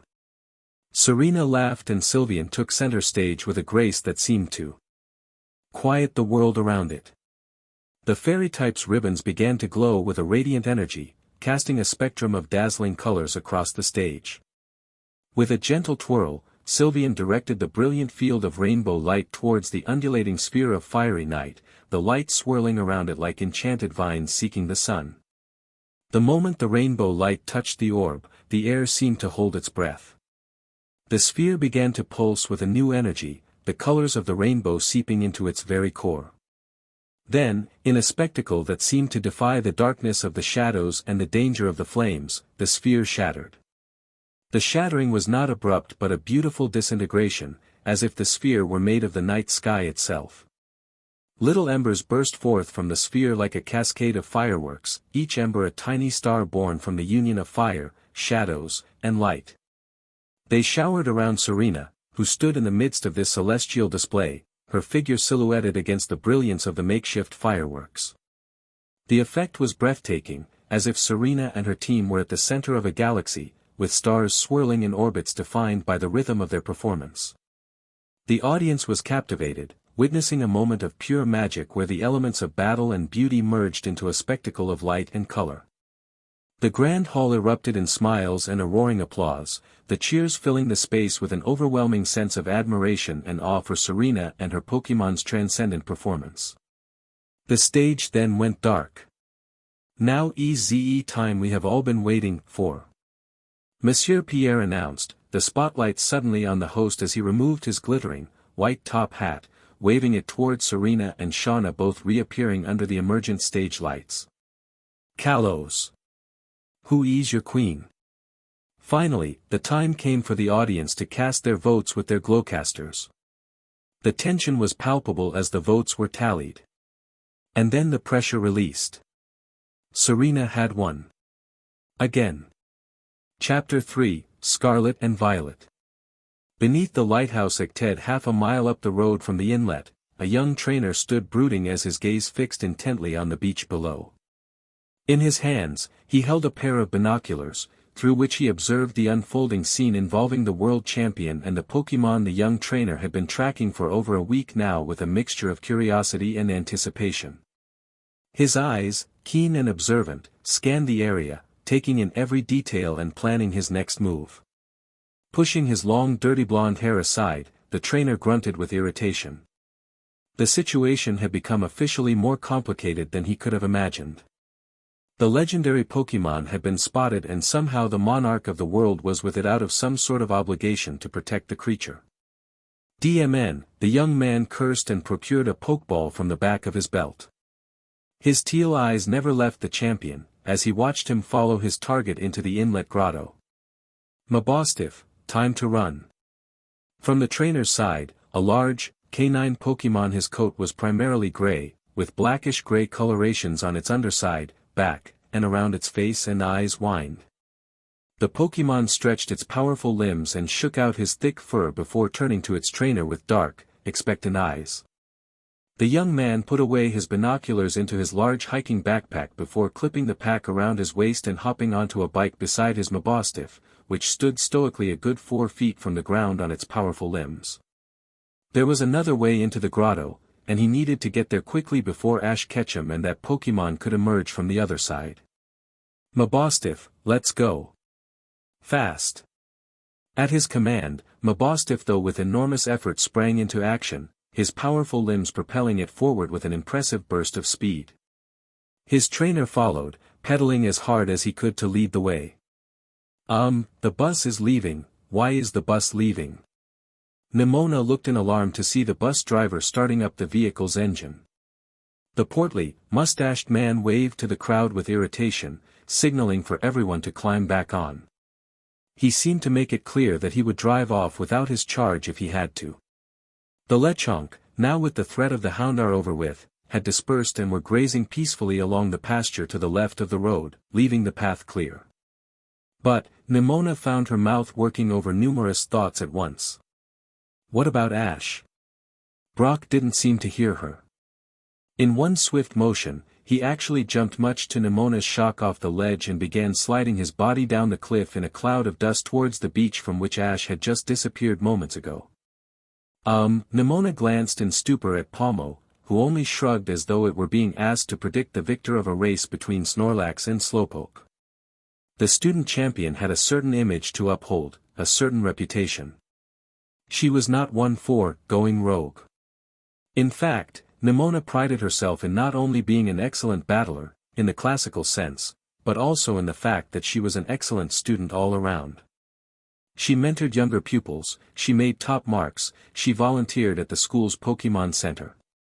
Neimona, still in a state of uncertainty but now fueled by a fear of missing out on the fun, took a deep breath and began muttering to Pomo as though talking herself into her next course of action. Well, you have to admit, it's all kind of exciting. Maybe we'll get to battle. That would make this worth skipping the student council brunch tomorrow. But she'd get back to the school before orientation. She'd make sure of it. She had to be there as student body president after all. With that, she braced herself and leapt off the ledge, following Brock's dusty trail down the cliff. She landed on the beach with a hard thud and found herself seated crisscross on the sand. Oh, she ummed and rubbed her backside before stumbling to her feet. Pomo, who jumped off her shoulder to shake her fur from dust and sand, twitched her tail and chirped to indicate that Brock was now running towards the mouth of the cavern. Hey! Wait up, Professor Brock, sir. Neimona's feet teetered in the sand as she started after him. Pomo jumped back onto her shoulder and the two caught up to the Pokémon doctor, who had turned around with surprise at the sound of Neimona's eager voice. The cave loomed before them, its mouth wide and dark, as if swallowing the light around it. Stalactites hung from the ceiling like ancient chandeliers, and the faint sound of dripping water echoed from within, giving the cave an eerie, mysterious ambience. Brock stopped in his tracks, turning to face the tanned young trainer, with a look of preoccupied concern. Neimona, I don't think it's a good idea for you to be here, he cautioned, his voice unsure. Relax, Prof, Neimona grinned, her determination evident in her voice. She crossed her arms confidently before her chest. I'm the current battle school champion. I didn't get that way by avoiding challenges and staring at textbooks, though I am a great student. On top of everything, studying is my second favorite pastime. Plus, I know Paldea and its Pokémon, you and Ash don't. She looked triumphant at this argument. Brock hesitated, weighing the risks against the young trainer's clear resolve and eagerness to help. That's true, he finally conceded, but you need to stay close and be careful. We don't know what we're dealing with here. Neimona nodded enthusiastically, a determined spark in her eyes. Claro. Also, if I help, can it be extra credit on my first Pokémon anatomy test, because I can already tell that your class is going to be AB. A loud roar cut her off. Suddenly Neimona found herself running deep inside the grotto alongside Brock, their eyes slowly adjusting to the dim light. The cave walls were rugged and damp, glistening with moisture and covered in various mosses and small cave-dwelling plants. The air was cool and slightly humid, carrying the scent of earth and stone. The path ahead steeped upwards and was uneven, with occasional small puddles of water reflecting the little light that managed to penetrate the cavern. The deeper they ventured, the more the cave seemed to envelop them in its dark embrace, save the few bioluminescent lights humming dimly along the walls and the s of daylight streaming in from the grotto ceiling. Every now and then, the soft scurrying of a cave Pokémon could be heard, a fleeting shadow in the peripheral vision. After the deafening roar, all had gone silent again. Neimona and Brock halted, listening for anything else. Keep your eyes open for anything unusual, Brock whispered, his voice barely above a murmur in the cavern's quiet. Got it, Neimona replied, her and Pomo's gaze darting around in high alert, her hand moving into her satchel to procure another one of her Pokeballs. She continued moving forward besides, her footsteps echoing upon making contact with some puddles on the grotto floor. The bioluminescent lights cast eldritch shadows on the walls, creating a surreal atmosphere that heightened their alertness. Just when she thought the cave couldn't get any more creepy, she and the Pokémon doctor began to hear a series of low growls closing in on them. More Houndour, Brock announced grimly, a Pokeball immediately in his hand. 5 of them, Brock noted, and they did not look friendly. Go, Krogunk. The poison, fighting-type Pokémon stood beside Brock, its posture aggressive and ready. Beside the Pokémon doctor, Neimona let out a small, confident smirk. Goodra, let's do this. She released the Pokeball in her hand and revealed her bipedal, draconic Pokémon. Goodra immediately assessed the battlefield and mimicked Neimona's determination, a glint in its green eyes. Pomo, you too. Pomo, the fighting, Electric Mouse scampered up beside its two allies. Neimona clenched her fists and began staring down her opponents. This was the kind of thing she lived for: the intensity, the adventure, the suspense, the challenge. Let's do this. Hold on. Ash's voice fell on deaf ears. The large, scarlet creature before him ceased to come to a halt. Though injured, it moved swiftly through the cavern, its urgency punctuated by a roar the reptile Pokémon would emit every so often as though to intimidate the dark. It's running from something, Ash concluded, now really annoyed that he'd decided to start his Paldea adventure the way he started all his adventures, with no Pokémon save Pikachu. Stay close, buddy, I have a bad feeling about this, Ash voiced warily. He was definitely feeling grateful that he'd kept Brock's Marshtomp, but the creature before him, its roars, and the darkness made him really wish he had his championship team on him. Suddenly, the oppressive darkness of the cave was pierced by a strange, otherworldly light. A portal, glowing with a brilliant, electric blue hue, materialized seemingly out of thin air, and constant roar like a jet engine punctuated the silence. From within this loud, radiant vortex emerged another Pokémon. This creature, eerily similar to the one Ash followed, was sleek and futuristic in design, with a body that shimmered like polished violet metal under the portal's glow. Its form was streamlined, almost mechanical in nature, its elegant lines and smooth contours suggested both speed and power. The creature's eyes glowed with an intense, vibrant light, adding to its mystifying presence. The most striking feature of this Pokémon was the energy that seemed to emanate from it, a pulsing electrical aura that resonated with the very air of the cave. It moved with a graceful, almost ethereal quality, its presence in the cave feeling both alien and wondrous. From the open portal, the Pokémon surveyed its surroundings with a determined, almost frenzied gaze. It seemed to assess the situation with a level of understanding beyond the ordinary, its attention briefly settling on Ash and Pikachu before appraising the large, scarlet creature Ash had been following. Immediately, it issued forth a thunderous sound. Ash grimaced and placed his hands over his ears. His eyes glanced back and forth between the two entities, which he assumed by the way they glared at one another to be foes. The scarlet reptile, sensing a challenge from the newcomer, braced itself. With a powerful stance, it began to stamp its feet, causing multiple rocks surrounded by purple energy to erupt from the ground. The primordial creature reared back, its muscles coiling as it prepared to unleash its power. In response, the sleek, violet-hued Pokémon took on an offensive posture. Its body started to crackle with electric energy, the air around it buzzing with the buildup of a potent attack. The glow from its eyes intensified, focusing on its opponent with an unwavering glower. Sparks of electricity danced along its metallic body, creating an aura of raw, pulsing power. Ash could hardly keep his eyes off what was going on, his mind working in overdrive as it would be in any other battle. Trying to comprehend the opponents before him. On one side, the ancient power of the scarlet reptile, a force rooted in some primordial past.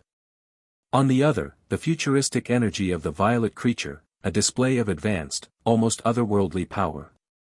And suddenly Ash understood that these Pokémon were one and the same somehow. He moved to shield Pikachu. Something was very wrong. The portal, he found himself fixated on a developing thought. The portal that held the violet creature, which now began to step forward, was a path to some alternate dimension. He needed to close it. Now. Pikachu, use Electro Web on that portal. Ash directed, gritting his teeth. He knew that the attack would only buy him time. The violet Pokémon on the opposite side looked very powerful and very mad. Pikachu, sensing the urgency in his trainer's voice, sprang into action without a moment's hesitation. His small, agile body tensed with concentration, and in a flash, it began to channel an orange-yellow orb of electricity on its tail. Pikachu! With a determined cry, Pikachu unleashed its electro web. A brilliant, electric yellow net of energy burst forth, arcing through the air towards the mysterious portal. The web, a network of intertwining electric strands that crackled and buzzed with potent energy, made contact with the portal, interacting with the portal's own strange, otherworldly essence. The static threads clung to the edges of the portal, creating a vibrant display of light and electricity. The energy from Pikachu's attack appeared to disrupt the portal's stability, causing it to flicker and pulse erratically. The violet Pokémon, noticing Pikachu's attempt to close the portal, let out a roar of defiance. Its gaze shifted momentarily from its scarlet counterpart to Pikachu and Ash, a hint of surprise flashing in its eyes. Ash watched intently, aware that the electro web might not permanently close the portal but hoping it would at least destabilize it long enough for them to figure out their next move. For a moment, the cavern was illuminated with the interplay of light from Pikachu's electro web and the glowing portal, casting surreal shadows and creating an atmosphere of tension and uncertainty. The young champion suddenly addressed the scarlet creature a few meters before him. "Hey! Can you close that portal?" The ancient reptile, its focus already thrown off by the electro web, inclined its large, lizard-like head towards Ash. "You're hurt," Ash explained quickly, "no use battling that thing. Just send it away. Close the portal." Ash thought he saw the red creature nod stiffly before shifting its focus from the confrontation to the task at hand. It stood tall, its large, reptilian form radiating a primordial power. The creature's eyes, which had been filled with aggression moments ago, now glowed with a deep, intense light, indicating the gathering of a powerful ancient energy. With a commanding presence, the reptile extended its massive head towards the flickering portal, its eyes locked onto its violet foe. The air around the creature began to ripple and distort. Slowly, a visible aura of white energy formed into a powerful sphere before its nose, pulsating in rhythm with the creature's deep, resonant roars. Ash immediately identified the attack as another form of ancient power. As the primeval energy reached its peak, the reptile unleashed a ball of force towards the portal. The energy wave was a spectacular display, a swirling vortex of blinding white light that spiraled towards the portal with immense speed. The wave collided with the portal's edge, causing a shockwave of force that reverberated throughout the cavern. The portal, destabilized by Pikachu's electro web and now assaulted by the reptile's ancient power, began to tremble violently. The violet Pokémon inside let out a final roar of defiance before the portal started to contract rapidly, the edges curling inwards as if being sucked into a void. The light of the portal dimmed, and with a final pulse of energy from the scarlet reptile, the portal imploded silently, vanishing into thin air. The last traces of the strange, otherworldly light disappeared, leaving the cavern once again in its natural dimness. The scarlet Pokémon, having exerted a considerable amount of energy, let out a low, weary growl and collapsed to the floor. It glanced briefly at Ash and Pikachu, a silent acknowledgement of their teamwork, before its gaze turned to the now closed space where the portal had been. Ash, for his part, removed his red and white cap to wipe the sweat and dirt from his brow. Instinctively, he looked to the hat to assess any damage before returning it over his tousled black hair. Just as he did, Ash heard footsteps echo in the cavern in front of him. He snapped his head in alert. That was some quick thinking. Even in the dimly lit cave, Ash could make out the figure of a young male trainer, perhaps just a year or two older than himself, descending down the grotto path towards Ash besides a large, dog-like Pokémon he didn't recognize. The young man stumbled off of the bike he had been riding a bit frantically and offered a strained smile in Ash's direction. He brushed aside his tousled, dirty blonde hair, more out of a nervous tic than any practical need, as his bangs fell once again to obscure one of his blue-green eyes. Ash began haltingly, observing the young man's attire. He looked like a student from one of the academies in his rumpled white button-down, yellow vest, scarlet tie, and striped trousers. Who are? Arvin? Really? Seriously?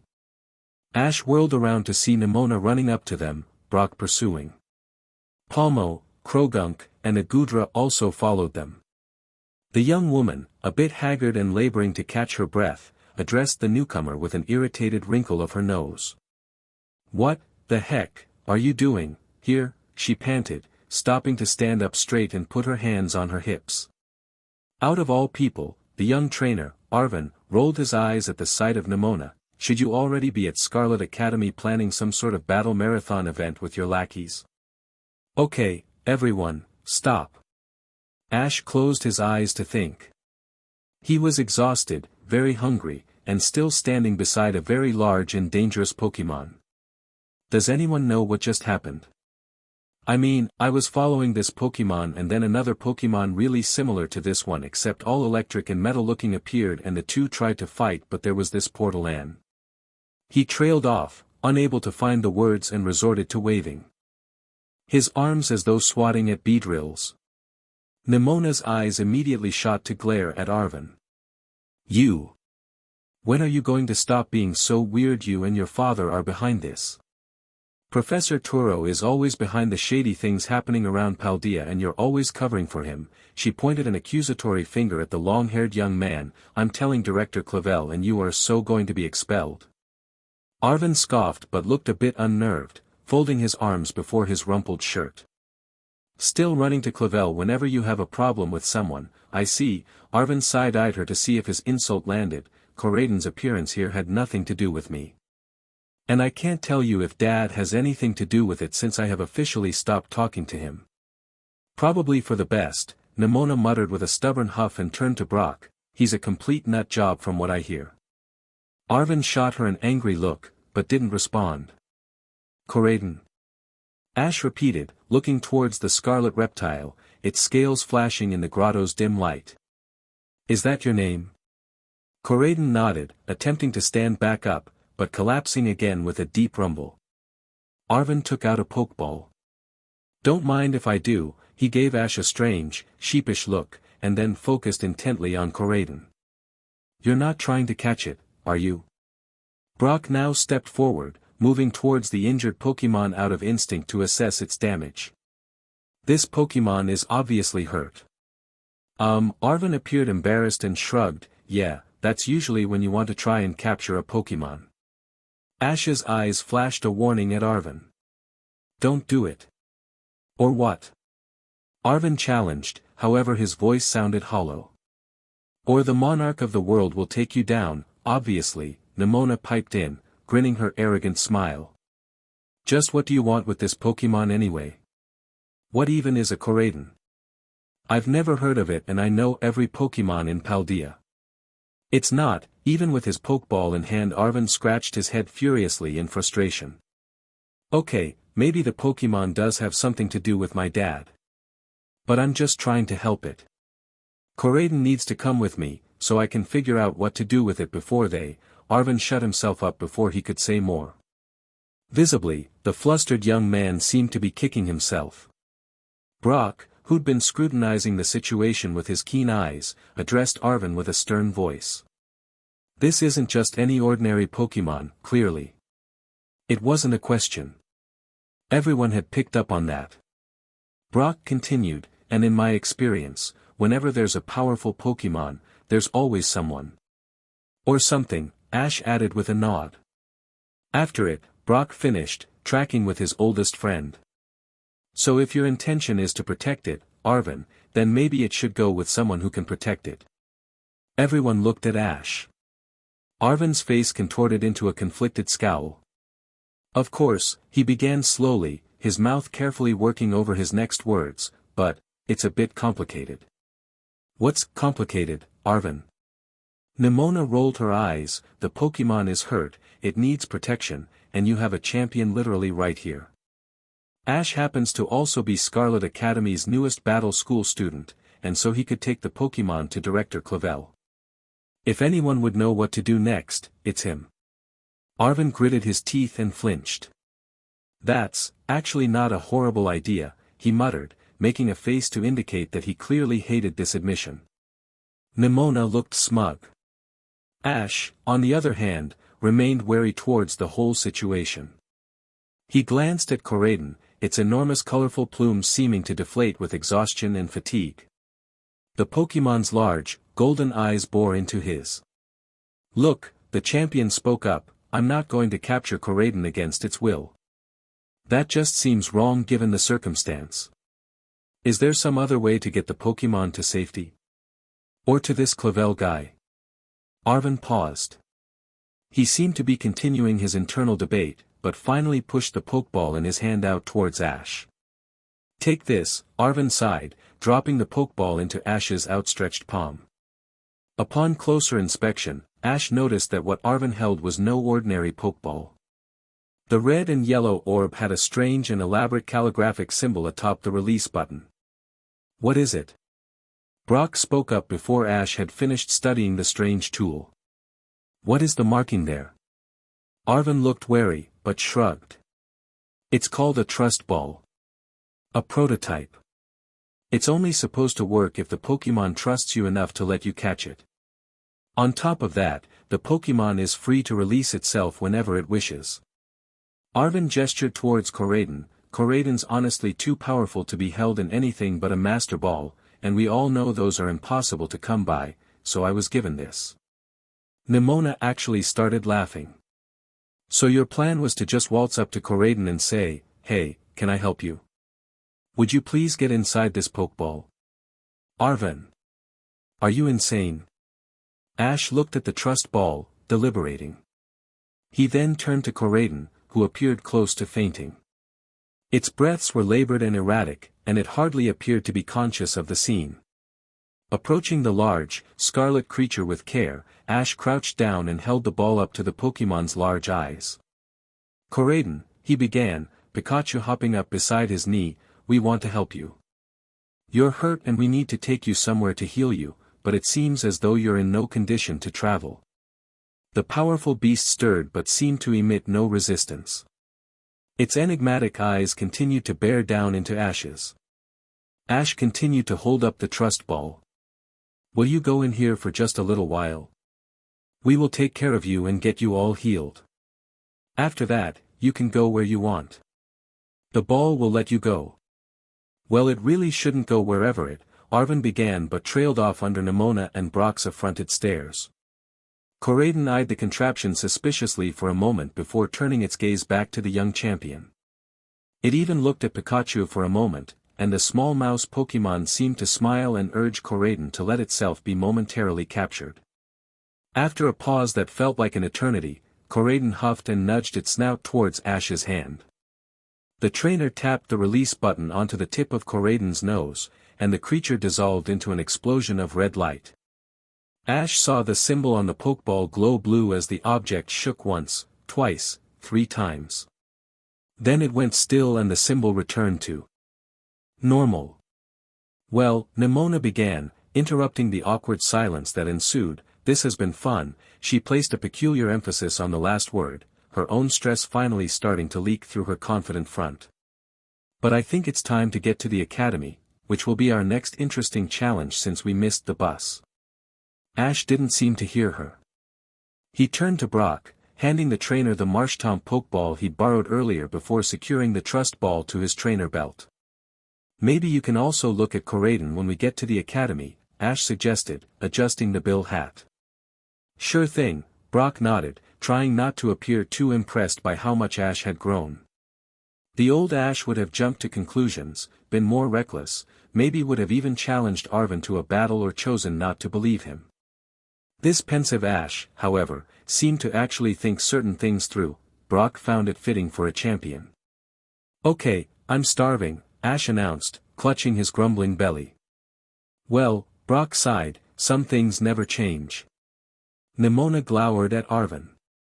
"Can you and Mesagosa make yourselves useful and show us the way out of here?" She raised her hands to tighten her ponytail and return her gudra. Palmo resettled itself onto her shoulder. "Are you always such a diva?" Arvin snorted, but turned towards his hound. "Your Mesagosa looks awesome," Ash praised, casting a friendly smile at Arvin before lifting his Rotom phone to the Pokémon. Arvin brightened slightly at the sudden kindness. "Yeah, he's my best bud," he tried to grin, looking down into his Pokémon's droopy, yet loyal eyes. "Come on, you all can crash at the Lighthouse for a bit before we figure out how we're getting Miss Diva President to school on time. I have plenty of food." Neimona pouted but didn't bother to retort. "Maybe you can also tell us a little more about Coriden when we get there," Brock suggested, tightening his backpack for the ascent out of the cave, "might allow us to help it better." At this, Arvin cringed. He picked up his bike off the cavern floor. I'll tell you what I know. But honestly, it's not much. Well, anything might be helpful at this point, Ash encouraged with his charismatic smile. Arvin looked as though he were about to say more, but resorted to just a nod. And with that, the four began to grope through the dark and out of the grotto. I was all like, whoa, now. I did nothing, and they were like, you were eavesdropping on our conversation about legendary Pokémon, and I said, no, I was just sitting in this tree, and then I was teleported by some crazy guy's crazy awesome Pokémon. Go's eyes were wide with excitement as he and Grookey gestured wildly during the story to convey its drama and intensity. The small monkey Pokémon seemed to reenact the entire scene, falling from Go's head, onto his hands, shaking its head and raising its hands in terror before jumping and falling flat. Over the video phone, Gary Oak appeared frantic. Stop, just stop it. How loudly are you even talking? The young researcher glanced over his shoulder in paranoia despite the fact no one could actually hear the conversation. Since when was Go this animated? He thought irritably. Gary had just arrived at Lavincia's Pokémon Center after reaching the Paldea city on a small plane he'd managed to catch from Lumio City. He'd gotten a work visa to enter the region thanks to Alexa. While he'd had to strike a deal with the Colossian journalist, Gary needed the visa to get into Paldea with all of his scientific gear. He had decided to pose as a salesman for lab equipment. Just hold on. With one last look around the center, Gary leaned in close to the screen and squeezed the phone receiver against his lips. Look, I can't talk about this right now. Gary's violet eyes looked sternly at Go, but if any Paldea official finds out you're after legendary Pokémon, Go, you can kiss your chance to explore this region goodbye. At this, Go immediately sobered and returned to his more composed self. He nodded and took a glance around his own surroundings. Right, sorry. These guys were just shady as all, the young trainer mused, thinking again about the man named Ametheo and his powerful Pokémon. He had been teleported to Los Platos, appearing right in front of their Pokémon Center. The men must not have seen him as a threat to let him go, but they made sure he couldn't follow them. I'll look into it, Gary sighed, understanding Go's concern. Write up a description of them and send it to me. Got it. Go's crooked smile spread across his lips and he held a thumbs up to the screen. How much can I tell Ash? Gary hadn't thought about that.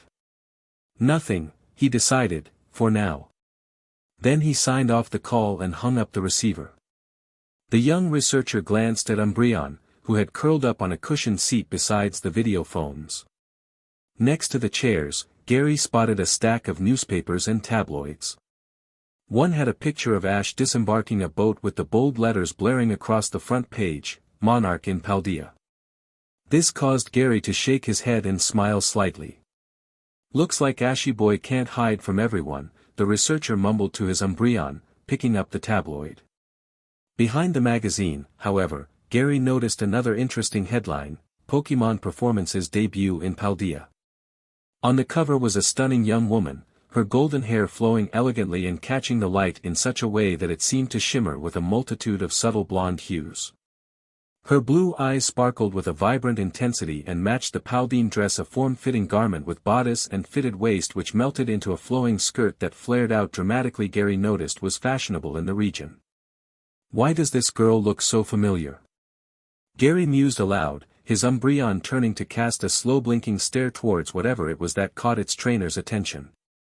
For some reason, Gary's mind went to Ash, as though he were somehow connected to this girl. After spending some moments thinking about it, Gary gave up and set both magazines down just as Nurse Joy indicated that his room was ready. 1 month prior. Guar City, Kalos. Serena smiled. She could still hear the crowds roaring their approval and excitement while Monsieur Pierre announced the end of the master class. She struggled making her way further backstage, holding a mountain of flowers in her arms and weaving through the other performers who closed in to gush their compliments and well wishes. Her progress to the dressing room was slow, with every few steps interrupted by another well-wisher.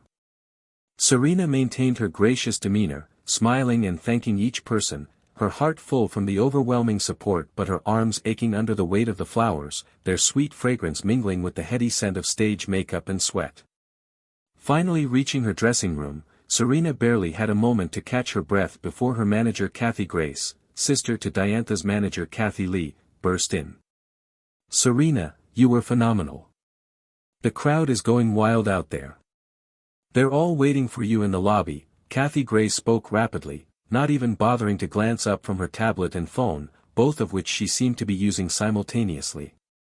Without much chance to protest, Serena was quickly escorted to the lobby, her manager and bodyguards skillfully guiding her through the backstage labyrinth with polite yet stern announcements for people to move out of the way. As they emerged into the lobby, they were immediately greeted by a sea of flashing cameras and eager fans, their voices merging into a cacophony of excitement. Reporters shouted questions, fans called out her name, and cameras scintillated across the lobby like sporadic lightning. Kathy Grace, accustomed to the intensity of the response, tried to create a path for Serena through the crowd. She gestured for Serena to sign autographs, pose for photographs, and engage with the fans who had gathered in droves to catch a glimpse of the masterclass star. Serena, used to the attention but still humbled by it, moved through the crowd. Despite the chaos, she radiated a calm and poised presence, her graciousness and charm shining through in every interaction. And while the cameras flashed and the fans screamed, Serena's clear blue eyes scanned the crowds as they always did, searching. After an hour or so, Serena gradually withdrew from the energetic throng of fans and media and let Kathy Grace take over with final comments. The Kalos Queen navigated her way back to the dressing room, her mind a whirl of thoughts even as she continued to smile and interact gracefully with her admirers. Back in the sanctuary of her dressing room, Serena finally had a moment to herself alongside her Pokémon. The buzz of the crowd was now a muffled hum behind the closed doors. She glanced at the mountain of flowers sitting on a nearby table, their fragrance filling the room. Sighing softly, Serena sat down in front of the vanity mirror, her reflection gazing back at her with a mix of exhaustion, satisfaction, and yearning. She began to slowly remove her stage makeup, the action almost therapeutic, allowing her to wind down from the high of her performance and the subsequent fanfare. The mirror reflected a face that had matured. Serena was not the same frightened, indecisive and insecure girl she'd once been.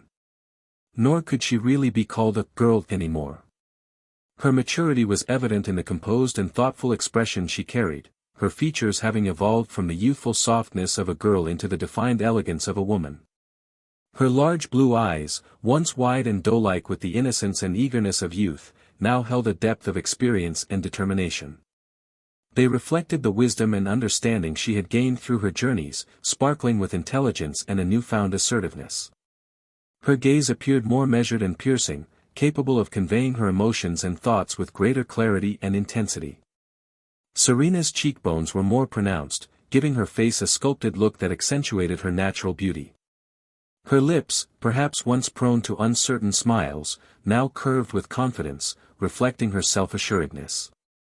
"You all were so amazing." Serena curved those lips now through the reflection at Pancham, Delphox, and Sylvian, all of whom had littered themselves across the dressing room furniture, exhausted. All three lit up at their trainer's praise, but Sylvian was the only one with enough energy to sigh out a response. Serena giggled. As she was in the midst of this semi-conversation, Kathy Grace re-entered the dressing room, her energy still buzzing. "Serena, you have visitors," she announced, looking up from her ever-present tablet. "It's Clement and Bonnie. They're here to see you." Serena's face lit up at the mention of her friends' names. She quickly tidied herself, her fatigue momentarily forgotten in the excitement of seeing familiar faces. "Let them in, please," she responded, her voice tinged with genuine happiness. It had been at least 2 months since she'd last seen the brother-sister duo, which was the longest stretch she'd gone without their company since returning to Kalos about a year and a half ago. The door opened again, and Clement and Bonnie stepped into the room. Clement, with a shy grin on his face, held a small, wrapped gift in his hand, while Bonnie's youthful energy filled the room as she and her Deden ran up to Serena with enthusiastic hugs. "Serena. You were incredible out there. Bonnie exclaimed, her eyes shining with admiration. Unstoppable perfection. No one stood a chance. Clement, a little more reserved but equally sincere, added, your performance, quite literally, was incalculable. He placed the gift, just a simple box of chocolates from the chocolatier Serena likes in Lumios, on her dressing room vanity. As soon as he'd done so, his chase bin popped out from its pokeball and began sniffing suspiciously around the box. Thank you so much. Serena grinned, her arms still wrapped around Bonnie, noticing that the girl had only gotten taller. Oh, it is so good to see you both. Where are you staying? For how long? You must stay here in the castle and we can spend the day together tomorrow. I'll cancel all my plans. Kathy Grace, who'd remained in the room, grimaced, her blue light glasses flashing. That sounds amazing. Bonnie finished, jumping up and down. I can tell you all about the Raichu Clement has at the gym now, and I'm officially going to start planning my own adventure. You have to help me decide what starter to get. The young girl prattled on and on. Serena listened enraptured with every word. She felt a reassuring sense of peace, her earlier restlessness replaced by the joy of shared companionship and the simple pleasure of reconnecting with old friends. However, she could not ignore a small throb of pain of nostalgia at seeing Bonnie and Clement, especially when considering how the group was still incomplete. Oh my Arceus, Kathy Grace suddenly gasped and closed her hand over her mouth. She was on the phone, looking ecstatic but also terrified. Oh, of course. Of course. Of course, Palermo, of course he can. Kathy Grace repeated, shouldering her phone to type out something frantically on her tablet. I'm letting them know right away to let you in. Yes, yes. Kathy Grace hung up the phone and stared at Serena as though she'd just seen Jirachi come down from the heavens to fulfill a long-awaited wish. Palermo is here, she stated simply, and looked as though she wanted to say more but couldn't. Serena raised a delicate eyebrow at this. Palermo's always here. Indeed, it would be amiss if Serena's producer was absent, Clement observed, adjusting his spectacles. Ugh, Kathy Grace cast an irritated look towards the inventor. She quickly refocused her attention towards Serena, I mean she's here with. Palermo burst through the door without even so much as a knock. She made her entrance with her usual flair, exuding the effortless elegance and commanding presence of a Colossian fashion icon. She was dressed impeccably, her outfit a testament to her status. Her coat, tailored to perfection, draped over her shoulders with a dramatic panache, while her accessories added just the right amount of sparkle without being overbearing. Her white hair was styled flawlessly, and her minimal makeup was applied with the precision of a master artist. Beside Palermo walked a young man perhaps in his late 20s whose appearance could only be described as strikingly handsome. He had a rugged yet polished look, with dark, well-groomed hair and a perfectly trimmed beard that framed his strong jawline. His eyes were dark and intense and expressive, and he carried himself with a confident yet easygoing demeanor. Serena immediately guessed him to be foreign by the way he was dressed. He wore a smart suit that seemed tailor-made. The suit was of a fine quality fabric, its dark color accentuating his strong physique without being overly bold. The jacket of the suit was distinctively styled, perhaps with a slightly narrower lapel, which is a nod to modern fashion trends, yet it retained the classic structure that gave it a timeless appeal. However, it was the man's leather shoes and the shirt that caught Serena's interest. Underneath the jacket, he wore a shirt that was a lighter shade, possibly a crisp white or soft pastel, providing a beautiful contrast against the darker hue of the suit. The shirt was complemented by a cravat, something Serena had only seen in costumes. The man's smile was charming and his presence magnetic, drawing attention effortlessly. He stood beside Palermo as if perfectly accustomed to the high-profile world she inhabited, yet there was a hint of arrogance in his posture as though fully aware of the effect his presence had on people. Kathy Grace and Bonnie both flushed red enough to warm the room. Serena, Palermo drawled out her address to the Kalos Queen before removing the silk scarf around her neck. Not one to waste time, the producer continued, meet Guillermo LeBaron. He's my nephew, and the head of the contest department at a prestigious institution in the region of Paldea. Guillermo offered Serena, what she surmised, was his best smile. She remembered thinking immediately how the grin did not even hold a candle to another smile she knew well in memory. "Señorita," Guillermo greeted, walking straight up to the Calo's queen to plant a kiss on each of her cheeks. "It is an honor to meet you." Serena accepted the greeting, but rather stiffly, attempting to obscure her relative coolness with a gracious smile. "Paldea," she repeated, recognizing the region as the one that neighbored Kalos to the southeast. "Ah. A region that shares our form of greeting of kisses on the cheek," Clement raised a finger smartly, "in addition to sharing our love of food and art." Bonnie leaned over to Serena and muttered lowly for only her to hear, "I wish I'd gotten one of those greetings." Guillermo turned to Clement, his expression one of amusement. He nodded good-naturedly, his Paldine accent lending a charming lilt to his words. "Yes, I apologize if I came off a bit strong," he said, another smile on his lips, "but I was simply too excited to meet the Kalos queen. You are quite the sensation, not just in Kalos. You have a growing following in Paldea as well." Serena turned to Palermo as though waiting for an explanation. The former monarch sighed with mild impatience, but made herself comfortable in a nearby chair. "Kathy Grace, tea," Palermo intoned, and the manager quickly scurried out of the room to fulfill the request. "Paldea and Kalos share very similar cultural interests, Serena.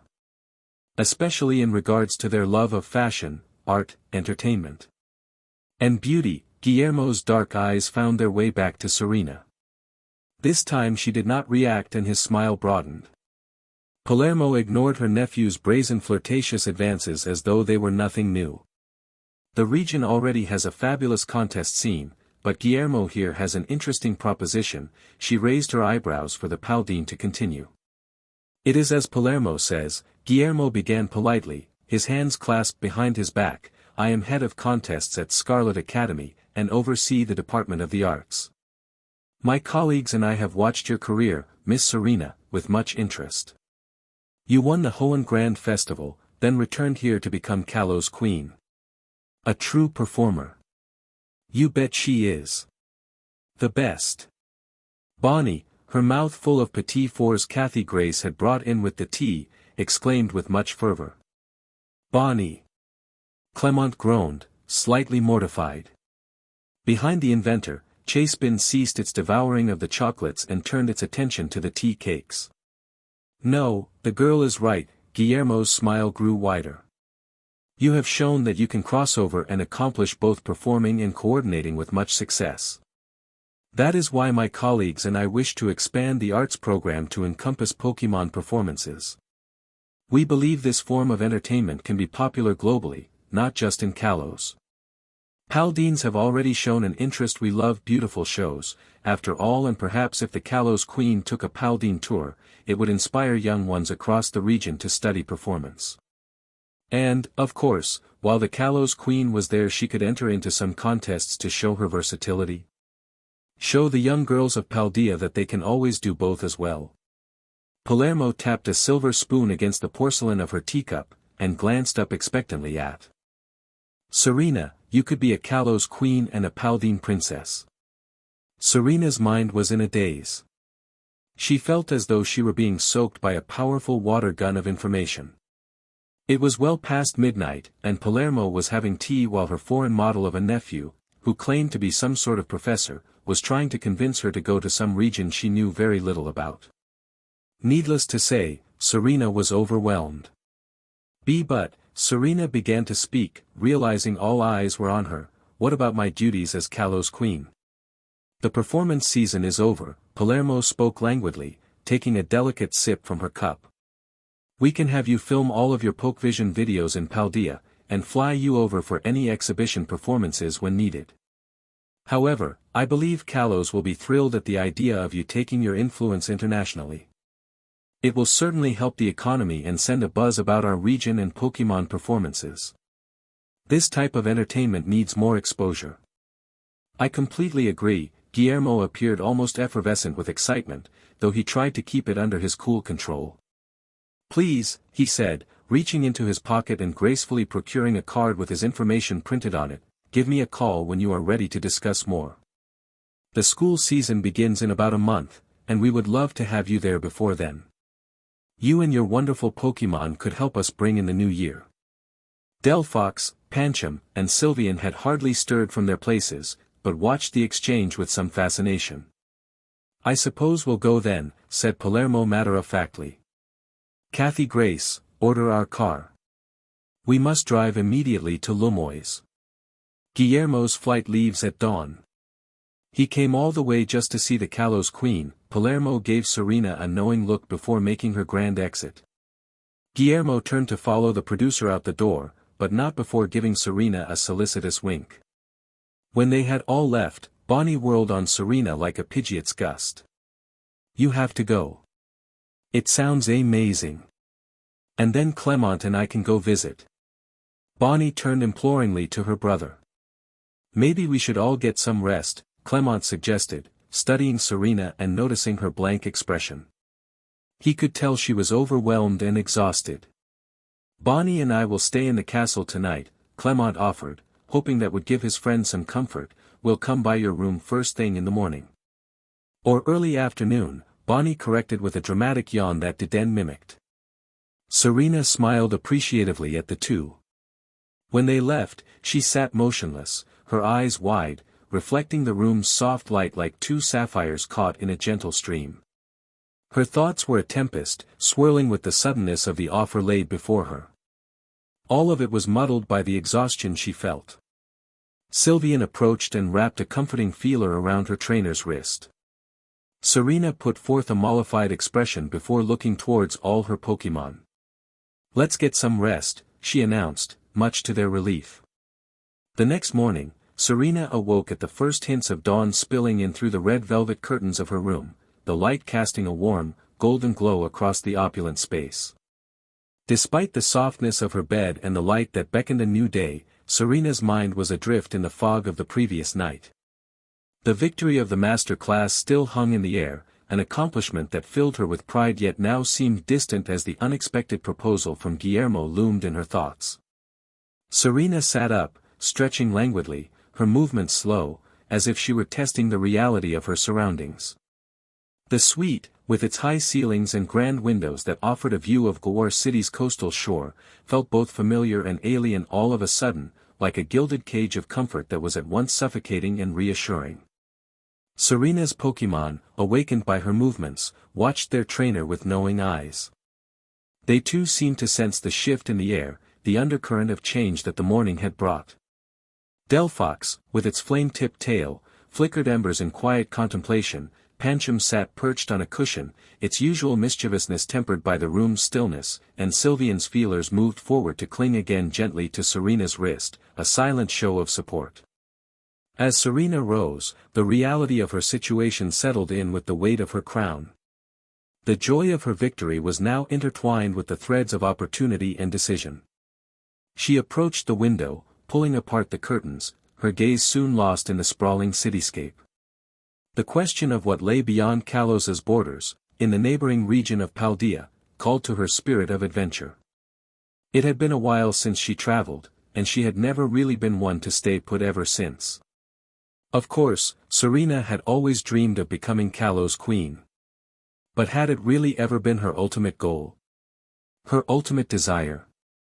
After winning the Hoenn Grand Festival, part of her felt as though she had returned to Kalos to wait. But wait for what? It was almost as though she had expected something to happen upon her return to her motherland upon her becoming Kalos Queen. But nothing had happened. After some time, Serena decided to take her turbulent mind off of everything with her typical morning routine, which began with exercise. "I'm going to the studio," she announced to her Pokémon, and quickly changed into a pink leotard, a pair of cream-colored dance shorts, and worn sneakers.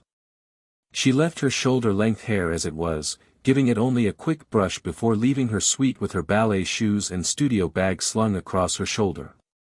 In the quiet sanctuary of the ballet studio, Serena stood by the mirror, the morning light casting a soft glow around her. With each gentle ply, her muscles warmed, flexing and stretching in the reflection that bore her poised image back to her.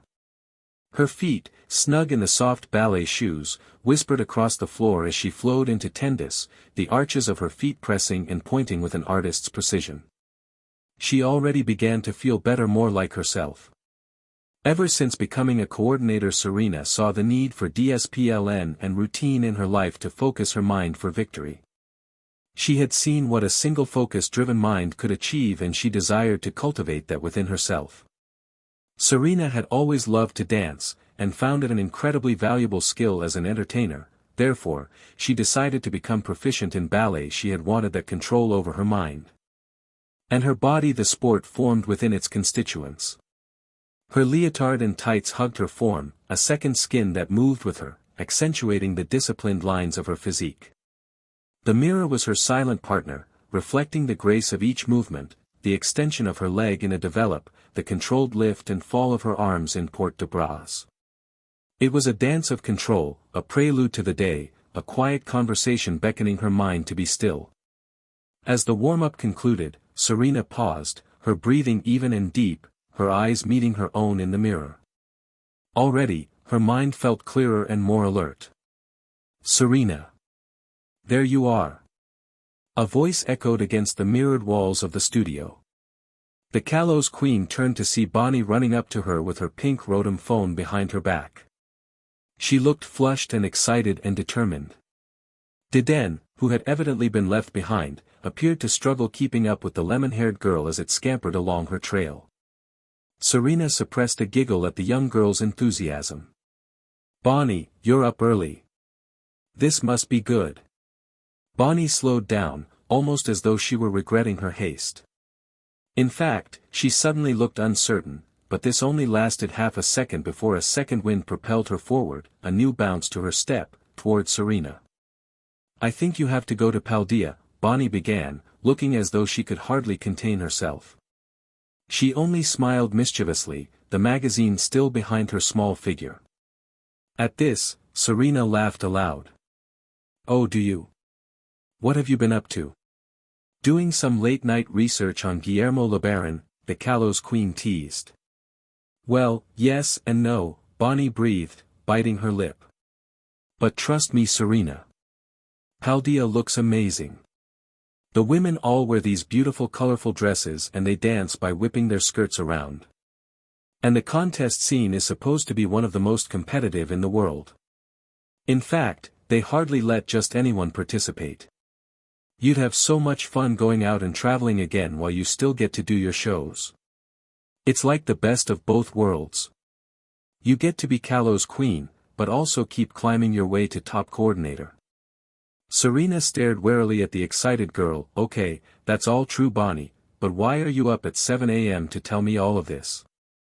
"Well," Bonnie glanced at Diden, who looked just about ready to expire from exhaustion. "There's more.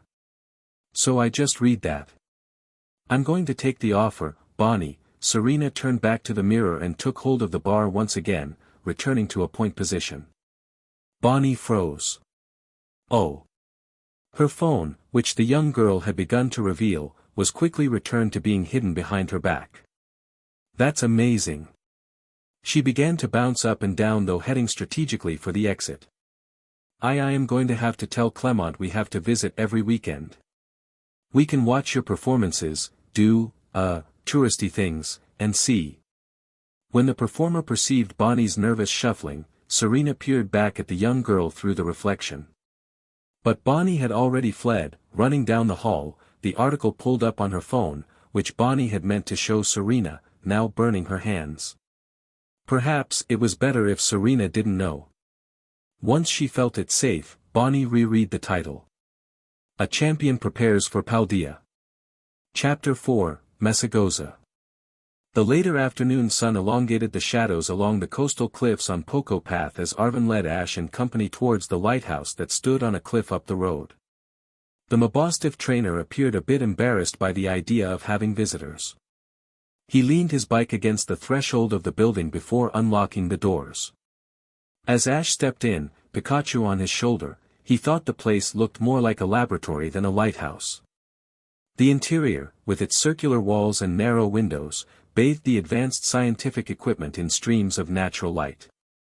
Wooden beams intersected with sleek metal and glass, encapsulating a world of research and strange botanic specimens. Shelves, crowded with books, vials, and eclectic artifacts, revealed an extensive collection. "Geez, Arvin, this place is a mess," Neimona sniffed, observing the mess of papers and food wrappers all over the various desks. Arvin ignored her, leading the group into a small kitchen and dining area, where he quickly cleaned off a sleek metal table to make room for his visitors. Mollified by his attempts, Arvin nodded and motioned for them all to sit. He then removed his backpack, throwing it onto the floor with a loud thud, before moving over to a large, double-door fridge. "I've got tomato sandwiches, leftover saffron rice, potatoes in a spicy sauce, other bocadillos." Arvin brought everything out as he went through his list. Ash could feel his mouth already watering as he reached for the closest thing. He'd never been picky. He took one of the ceramic plates Arvin offered and began helping himself, Pikachu nibbling off his dish. Soon, silence descended upon all of them as they devoured their late afternoon lunch. Only the clatter of silverware on plates and the muted noises of people chewing echoed quietly around the room. "Wow, this food is amazing," Ash exchanged a grin with Pikachu before taking another large bite of his sandwich. "I guess it's pretty good," Neimona admitted in between mouthfuls of potato. Arvin looked mollified. "Why thank you. I actually enjoy cooking and take great pride in Paldea food." He scooped some rice into Mabostif's bowl and set it down beside the table for the canine Pokémon to enjoy.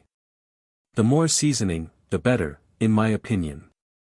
And saffron is essentially red gold." Brock hummed in agreement, biting into a tomato sandwich. "I guess we agree there." The Pokémon doctor's gaze then settled on the Mabostif with a mix of concern and curiosity. The Pokémon had a robust frame that spoke of strength and agility, yet there was an unmistakable lethargy in its movements. It pushed the rice around its bowl listlessly, its normally lustrous coat dull and its eyes lacking their characteristic sharpness. There was a certain hollowness to its stance, as if it were merely going through the motions without genuine energy or appetite. Every now and then, it would pause and seem to lose focus, its body swaying slightly as though struggling to maintain balance. It was the faintest waver, but to a doctor like Brock, it was a clear sign that something was amiss. As everyone made themselves more comfortable, the earlier tension seemed to dissipate. Ash burped and gave a cheeky smile before patting his stomach, satisfied. "So, Arvin," the young champion began, curiosity lighting up his eyes, "what's up with all the weird, plants?" Ash motioned to the rows of delicate, exotic plants lined across Arvin's shelves. He noticed they were carefully housed in specialized containers, creating a living library of sorts. A nearby workstation was equipped with microscopes, specimens discs, and other tools for studying Arvin's specimens. "Arvin's obsessed with plants," Neimona shrugged, utterly unimpressed. "He studies botany or whatever at the academy. Kind of useless." The botany student glared at Neimona. "Sorry, we can't all be divas obsessed with Pokémon battles. And botany is anything but useless." Neimona rolled her eyes and reached across the table for an orange. "How did you get mixed up with Coriden, then?" Brock asked, wiping his mouth with a napkin. "What's a strange Pokémon such as that have to do with your work?" Arvin held his breath then sighed. He stared down at the table for some time, his arms crossed.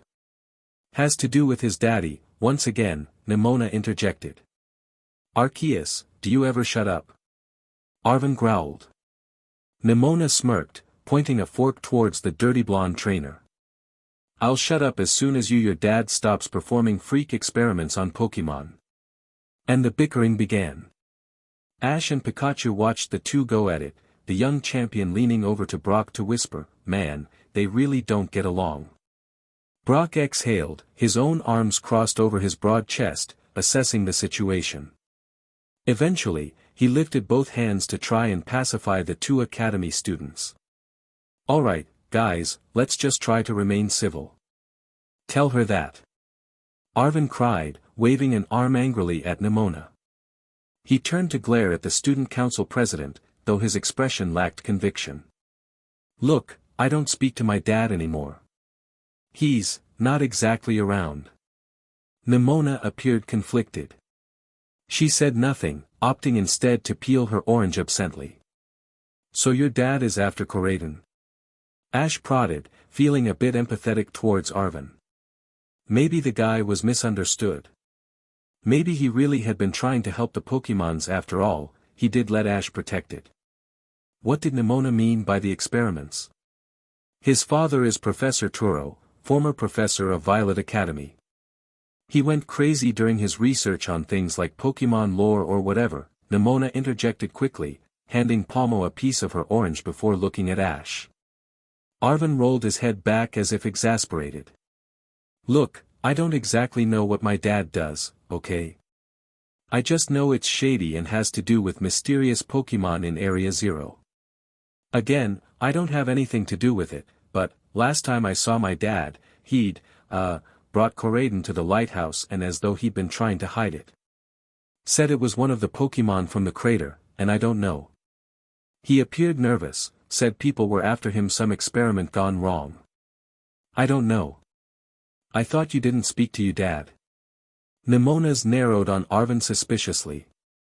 Arvin's reaction to Neimona's probing was a mix of frustration and resignation. He rubbed his temples briefly, as if to ward off a headache. Yes, Neimona, I don't speak to him.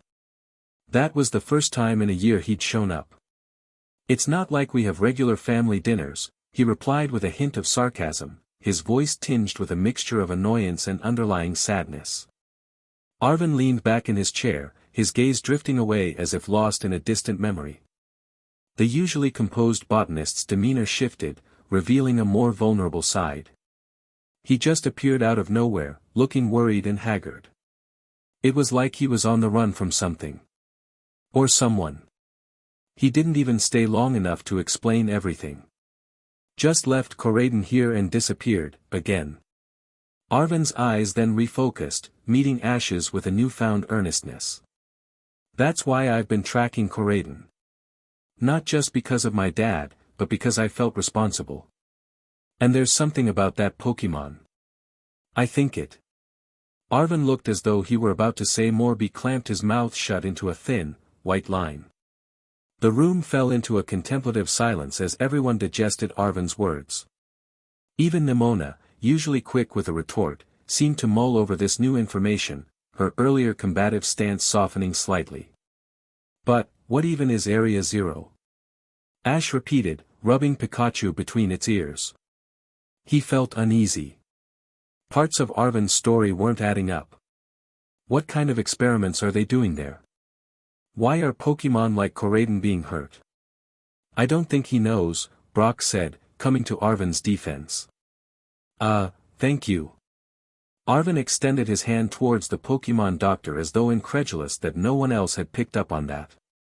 Look, my realm of study is botany, Arvin sighed, pushing his hair back away from his eyes. I don't know much about the Pokémon coming out of Area Zero.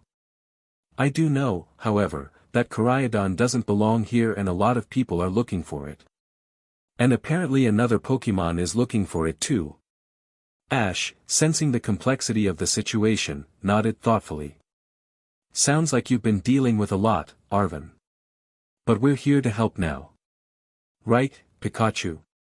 He turned to his faithful companion, who chirped in agreement.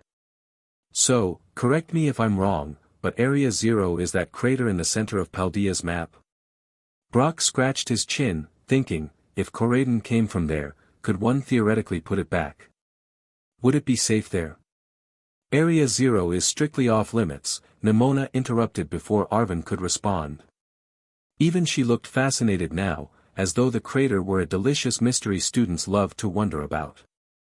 No one goes in and no one goes out.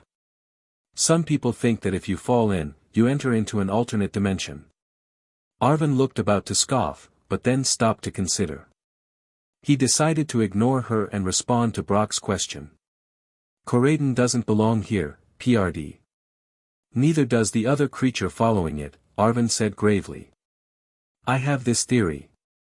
The botanist paused, as though weighing whether or not he should continue. He stood abruptly and moved towards a desk where a pile of sketches lay strewn about. Arvin collected them all into his arms and brought them over to the table for Brock and Ash to study. Coriden has features of a primeval Pokémon like some sort of ancient version of a Cyclizer, which is a common Pokémon here in Paldea, Arvin explained excitedly as though eager to finally share his research with others. He pointed to the sketches of the two Pokémon, and then pulled out a third sketch. That's the Pokémon from the portal. Ash exclaimed, pointing to the final drawing. It looked as if it were made of metal and moved unlike any Pokémon I had ever seen. That's because I think it's from the future. Miraiden. Arvin replied grimly. He motioned to all three sketches. Look. All of these Pokémon appear related but look as though they are from different dimensions or timescapes. So whatever is happening in Area 0, well. So the crater is a portal to different dimensions.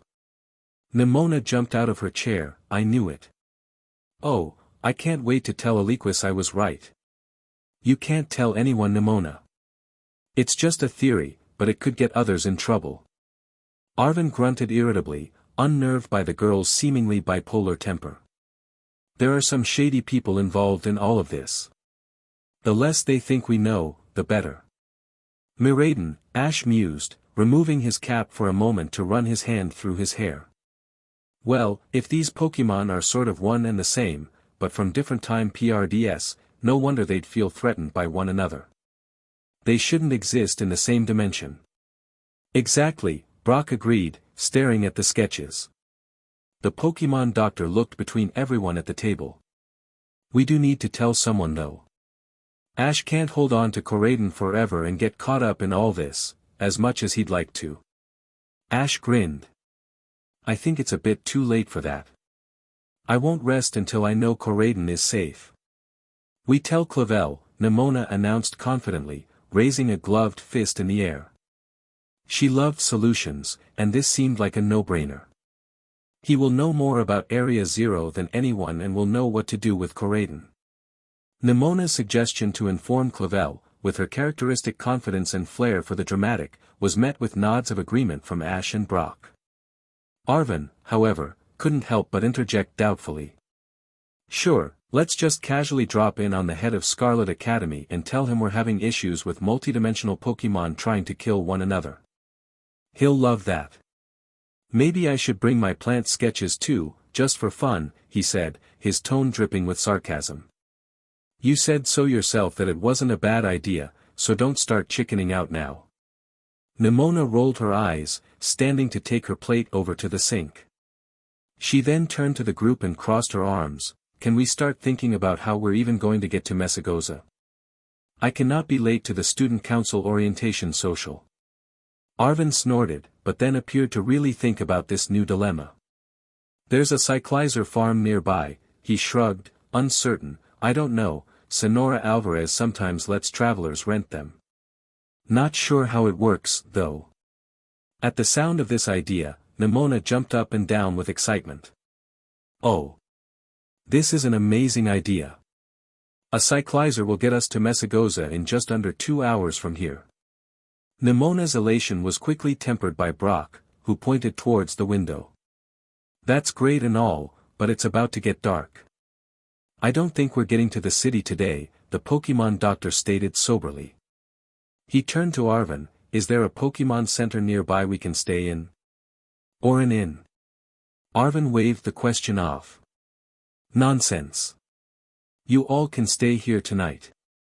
We have plenty of room, don't we, Mabostif? The canine Pokémon let out a hoarse, but happy bark. Neimona chewed her bottom lip and eventually relented. Okay, but we are leaving first thing tomorrow morning. Orientation week is like the best week of Scarlet Academy, well, not including Homecoming, Spirit Week, the midterm gala. While the enthusiastic girl continued, Arvin stood up, pushing his chair back with a resigned sigh, his irritation with Neimona's ceaseless chatter barely concealed. With Brock's help, the botany student moved to clear the table, gathering plates and cutlery with a clatter that unsuccessfully vied for dominance over Neimona's enthusiastic descriptions of school events, as she had taken it upon herself to delineate each event in detail for Ash, who listened politely despite having no clue as to what Neimona was talking about. As Arvin washed the dishes, his actions were brisk, the water splashing slightly over the edge of the sink. Once the kitchen had been cleaned, Arvin rummaged through various cabinets, pulling out extra blankets and pillows. "Okay, Neimona, I think the world champion gets it. You're a nerd, who really loves school." Arvin rolled his eyes and tossed Ash some sheets for one of the guest beds. Neimona's eyes glinted with irritation, but she decided to ignore the comment and keep her focus on Ash. "I'm just trying to prepare you," she remarked exuberantly. "It's just going to be so amazing to have a world champion at our battle school." "But why?" "I have to know, Ash. What brought you here?" Ash, with a contemplative expression, glanced at Pikachu perched on his shoulder before addressing Neimona's question. "You know, being the monarch of the world is incredible and all, but it also comes with a lot of responsibilities and expectations," he began, his voice tinged with a hint of longing. "I felt like I was losing touch with what I love most about being a Pokémon trainer: the adventure, the excitement of exploring new regions, and the thrill of battling new and challenging opponents." He adjusted his cap, a familiar gesture that accompanied his more reflective moments. "I wanted to get back to the basics, you know. To test my strength against new trainers and opponents in a completely different league. Paldea seemed like the perfect place for that: a new region, new challenges, and new Pokémon to discover." Pikachu chirped in agreement, its ears twitching as if in excitement at the mention of new adventures. Ash's face lit up with a boyish grin, the familiar spark of enthusiasm returning to his eyes. "And honestly, I just wanted to have fun again. Battle school sounds intense and awesome, and I'm excited to go through it so I can start collecting gym badges around here to get on the road and experience everything a new region has to offer without the constant pressure of being the monarch." He leaned back slightly, his gaze drifting towards the window. Neimona listened, her eyes wide with admiration and understanding. "Sounds like your treasure hunt is going to involve Victory Road." Neimona's bright eyes glinted with challenge, defeating the 8 gyms and taking on the Pokémon League. "Well, if you want to do that, you'll have to get through some pretty tough opponents. Paldeans are known for their creative and artistic way of battling. I think you'll find challenges all around, and of course, I'll be one of them." Neimona raised an excited fist. Ash chuckled, raising a fist of his own and returning Neimona's challenging tone. "You're on." "Okay, yeah, but let's just chill first, right?" Arvin asked, almost pleadingly. The young trainer looked exhausted enough to go straight to bed despite the early evening hour. "I'd really prefer for all of us to lay low until we can sort this whole Coriden thing out." Brock agreed with Arvin, and soon everyone dispersed to their respective rooms. The sound of the ocean waves crashing against the cliffs provided a soothing background melody, lulling them towards a peaceful end to an eventful day. Ash, before heading to his room, paused to look out one of the narrow windows, gazing at the starlit sky and the vast ocean beyond. It was moments and scenes like these, tranquil and serene, that always made Ash pause as though he were missing something. This feeling wasn't new to him. It was a gentle tug at his chest, a whisper in the back of his mind that he couldn't quite grasp or understand. It was like the echo of a dream upon waking, a fleeting, wistful sensation that vanished before he could fully comprehend it. As he gazed out into the night, images flashed through his mind: the thrill of battles, the joy of discovering new Pokémon, the laughter and camaraderie of friends. But in this mental montage, there was an absence, a space that felt unfilled. It was as if a piece of a puzzle was missing, but he couldn't figure out what it was. It was like a memory he had decided to block but was not trying to resurface. Ever focused and determined, Ash often brushed these feelings aside. He was more comfortable with the tangible: the next gym battle, the next quest or crusade. Acknowledging this unknown longing felt like stepping into unfamiliar territory, a path he wasn't sure how to navigate. For a moment, he allowed himself to dwell in this rare introspection, feeling a mix of confusion and curiosity. What was he missing? Why did this feeling surface now? With a soft laugh, Ash turned away from the window, deciding to leave these thoughts for another day. Right now, he had a new region to explore. Rare introspective moments would have to wait. Pikachu, sensing his trainer's shift in mood, nuzzled against his cheek, offering silent support. As Ash headed to his room, the feeling of longing lingered, a quiet echo in the back of his mind, waiting to be understood. Despite his intriguing encounter with what he had dubbed the creepy guys, Go had spent the last week exploring the southern province of Paldea. His activities had ranged from capturing Pokémon and analyzing the terrain to subtly investigating the whereabouts of those mysterious men. However, on the third day of traversing the grassy knolls around Los Platos, Go received a notification on his rotom that served as a timely reminder for the start of Scarlet Academy's orientation week. Go considered the email while Nurse Joy finished tending to his Pokémon. He had been staying at the settlement town's sole Pokémon Center ever since being conveniently teleported there. Go had had to admit that there were worse places he could have suddenly been apparat to. Nurse Joy. How do I get to Mesagosa from here? Go asked, returning all of his Pokémon to his bag, save Grookey, who climbed atop his trainer's head. Nurse Joy, with her characteristic warmth, replied, "There's a bus that passes through every 2 days. You just missed it yesterday, but another will arrive tomorrow." Go's face fell slightly. Well, I need to be there by this evening," he said, scratching the back of his head in mild frustration. "You could try Sonora Alvarez's farm," Nurse Joy suggested helpfully. "She rents cyclizers and it's just southeast of here, along Poco path." Go waited for more of an explanation, but when he realized the nurse was finished, he simply replied, "Yeah," as though he'd understood exactly how this would solve his dilemma. Nonetheless, Go waved a cool goodbye to Nurse Joy before sauntering out of the Pokémon Center.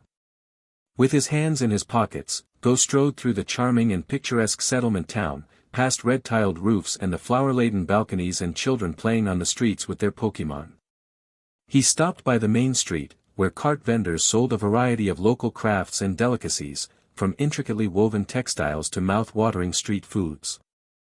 Go purchased a few potions from a poke cart and picked up a jamon sandwich before making his way out of the town towards the cyclizer farm.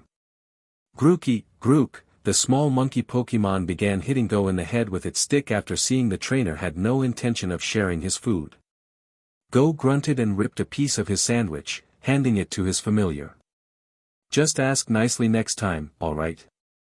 As he strolled toward Sonora Alvarez's farm, Go reflected on his recent experiences in Paldea.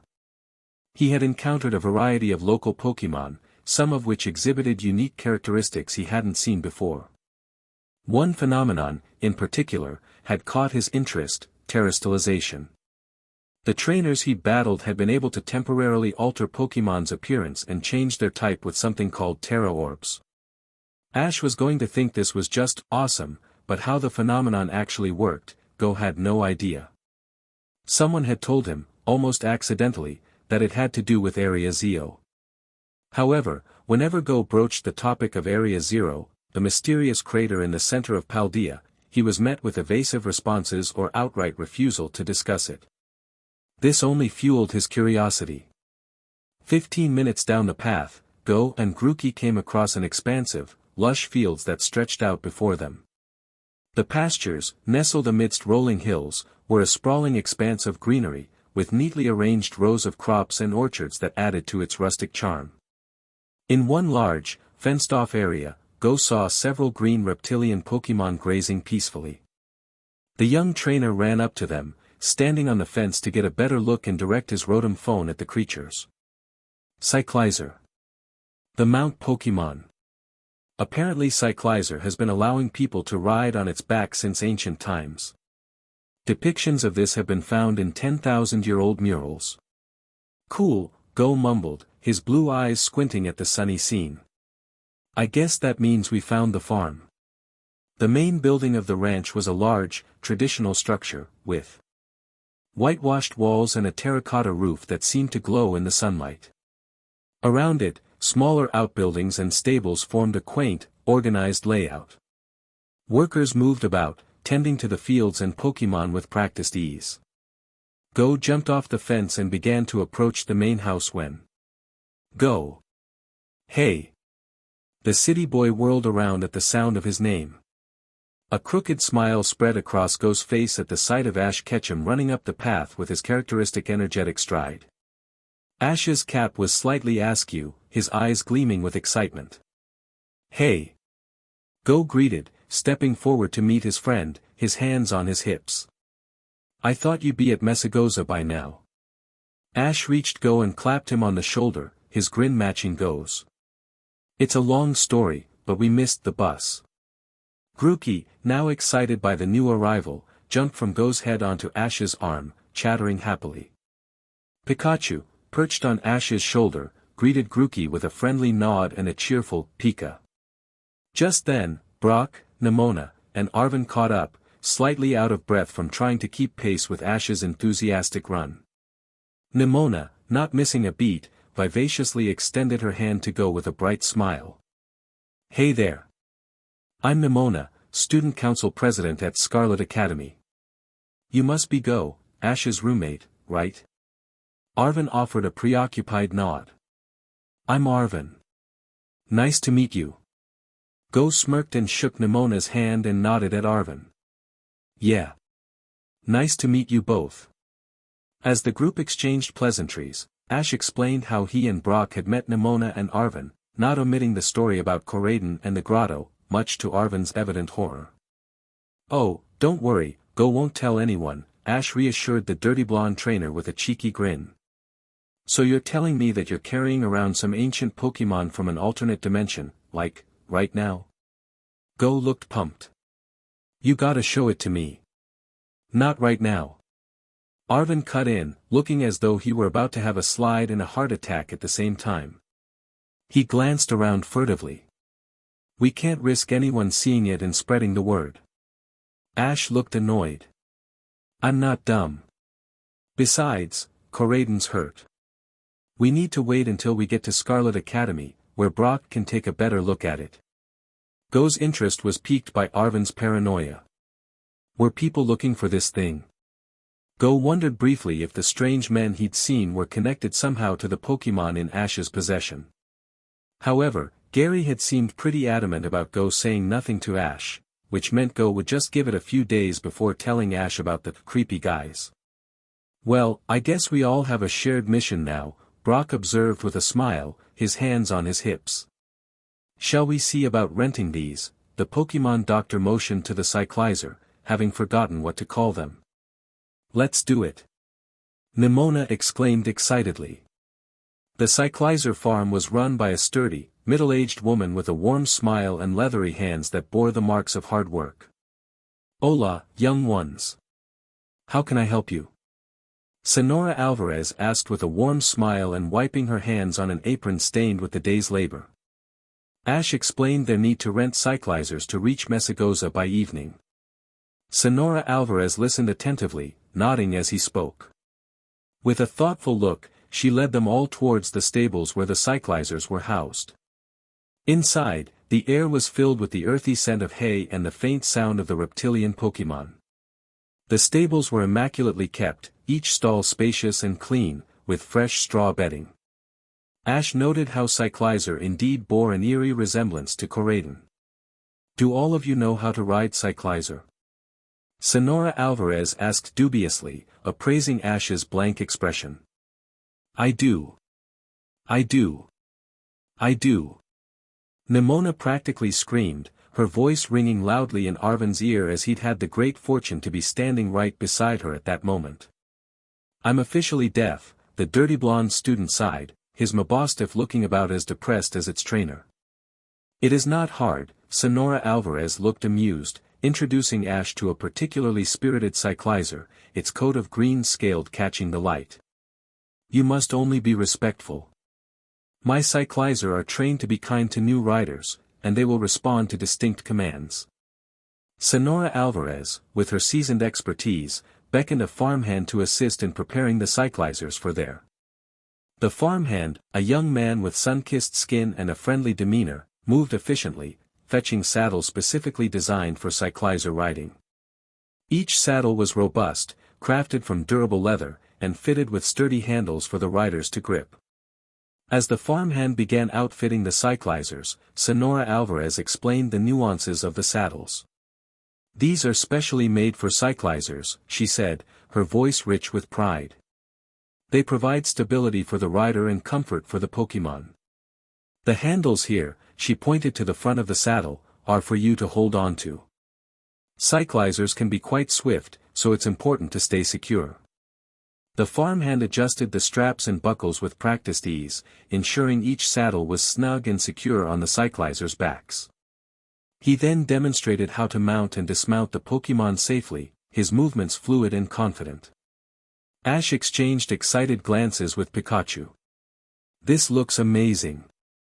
Senora Alvarez watched the group intently, her eyes twinkling with a mix of amusement and satisfaction. "You'll find that riding a cyclizer is a unique experience. They are gentle creatures, but they love to run. Just remember to hold on tight and trust your cyclizer," she advised with a knowing smile. Once the cyclizers were fully equipped and ready, the group took turns mounting their respective Pokémon under the watchful eye of Senora Alvarez and the farmhand. Neimona was the first to hop onto her cyclizer with enthusiastic gusto, followed by a more cautious but determined Ash. Brock, with his experience as a Pokémon doctor, mounted with a calm assurance, while Go, a bit arrogantly, followed suit. Arvin returned Mabostiff to its Pokeball before hesitatingly taking his own mount. The farmhand smiled at them. "It's vamos, to go and para, to stop." As they each settled onto their cyclizers, adjusting their grips on the handles, Senora Alvarez gave them a final nod of approval. "Bon voyage, my friends. Enjoy your ride to Mesagosa. When you reach your destination, the Pokémon are trained to return," she called out as they prepared to set off, her voice carrying a blend of farewell and good luck. "Vamos!" Neimona cheered, Palmo clutching onto her with excitement. Her cyclizer took off as a sprint, leaving a cloud of dust before the others. Hey! Wait up! Vamos!" Ash commanded with uncertainty. However, the creature leapt forward with surprising agility, bolting after Neimona.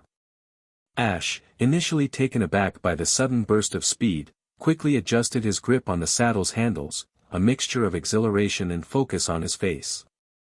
Pikachu, securely nestled between Ash's arm and torso, let out an excited Pika. Behind them, Brock guided his cyclizer into a steady pace behind them. The Pokémon doctor glanced over at Go, who, with a cocky grin, urged his own cyclizer forward, reveling in the thrill of the ride. Arvin brought up the rear looking as though he might vomit.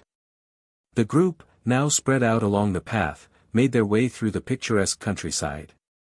The cyclizers moved with a fluid grace, their long, reptilian bodies undulating rhythmically as they ran. The landscape blurred past them, green fields, quaint cottages, and the distant outline of mountains painting a serene backdrop. Ash, leading the pack alongside Neimona, laughed with unrestrained joy, the wind whipping through his hair and tugging at his cap. He glanced over at Neimona, who was whooping with delight, her Palmo squealing in excitement. "If you like this, you'll love Blitz." Neimona called out beyond the breeze, her face alight with elation. She spurred his cyclizer even faster, her bright eyes gleaming as though eliciting a challenge towards the young champion. Ash picked up on her dare and urged his own Pokémon to speed up as well. The playful race between the two picked up pace, with each urging their cyclizers to go faster, their competitive spirits igniting. Ash's face was split into a wide grin, his eyes shining with the thrill of the chase, while Neimona's laughter echoed through the air, her spirit as untamed as the wind itself. Pikachu, holding on to Ash with one paw, raised the other in the air, cheering them on, its excitement palpable. Ash's cyclizer, responding to his enthusiasm, stretched out its long body, each powerful stride bringing them closer to Neimona. The scenery around them became a conglomerate of colors, the fields and cottages whizzing by in a dizzying array of green and brown. The cyclizer's powerful legs covered ground effortlessly, their movements a testament to their strength and agility. Neimona, one step ahead, looked back at Ash with a challenging glint in her eye. "You're going to have to do better than that, Ash," she shouted over the zephyr, her voice filled with playful taunting. Just as Ash was about to respond, Brock's voice cut through their excitement. "Hey, you two! Take it easy.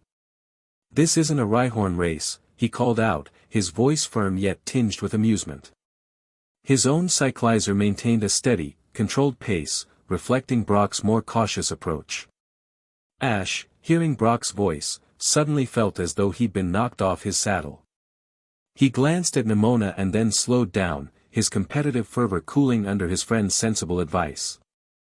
Their cyclizers gradually decelerated to a more manageable pace, allowing the riders to regain their bearings. "You okay?" Neimona asked, arching an eyebrow towards Ash. "You look like someone pegged you in the head with a blitz ball." Ash chuckled, patting his cyclizer appreciatively, grateful for the exhilarating experience.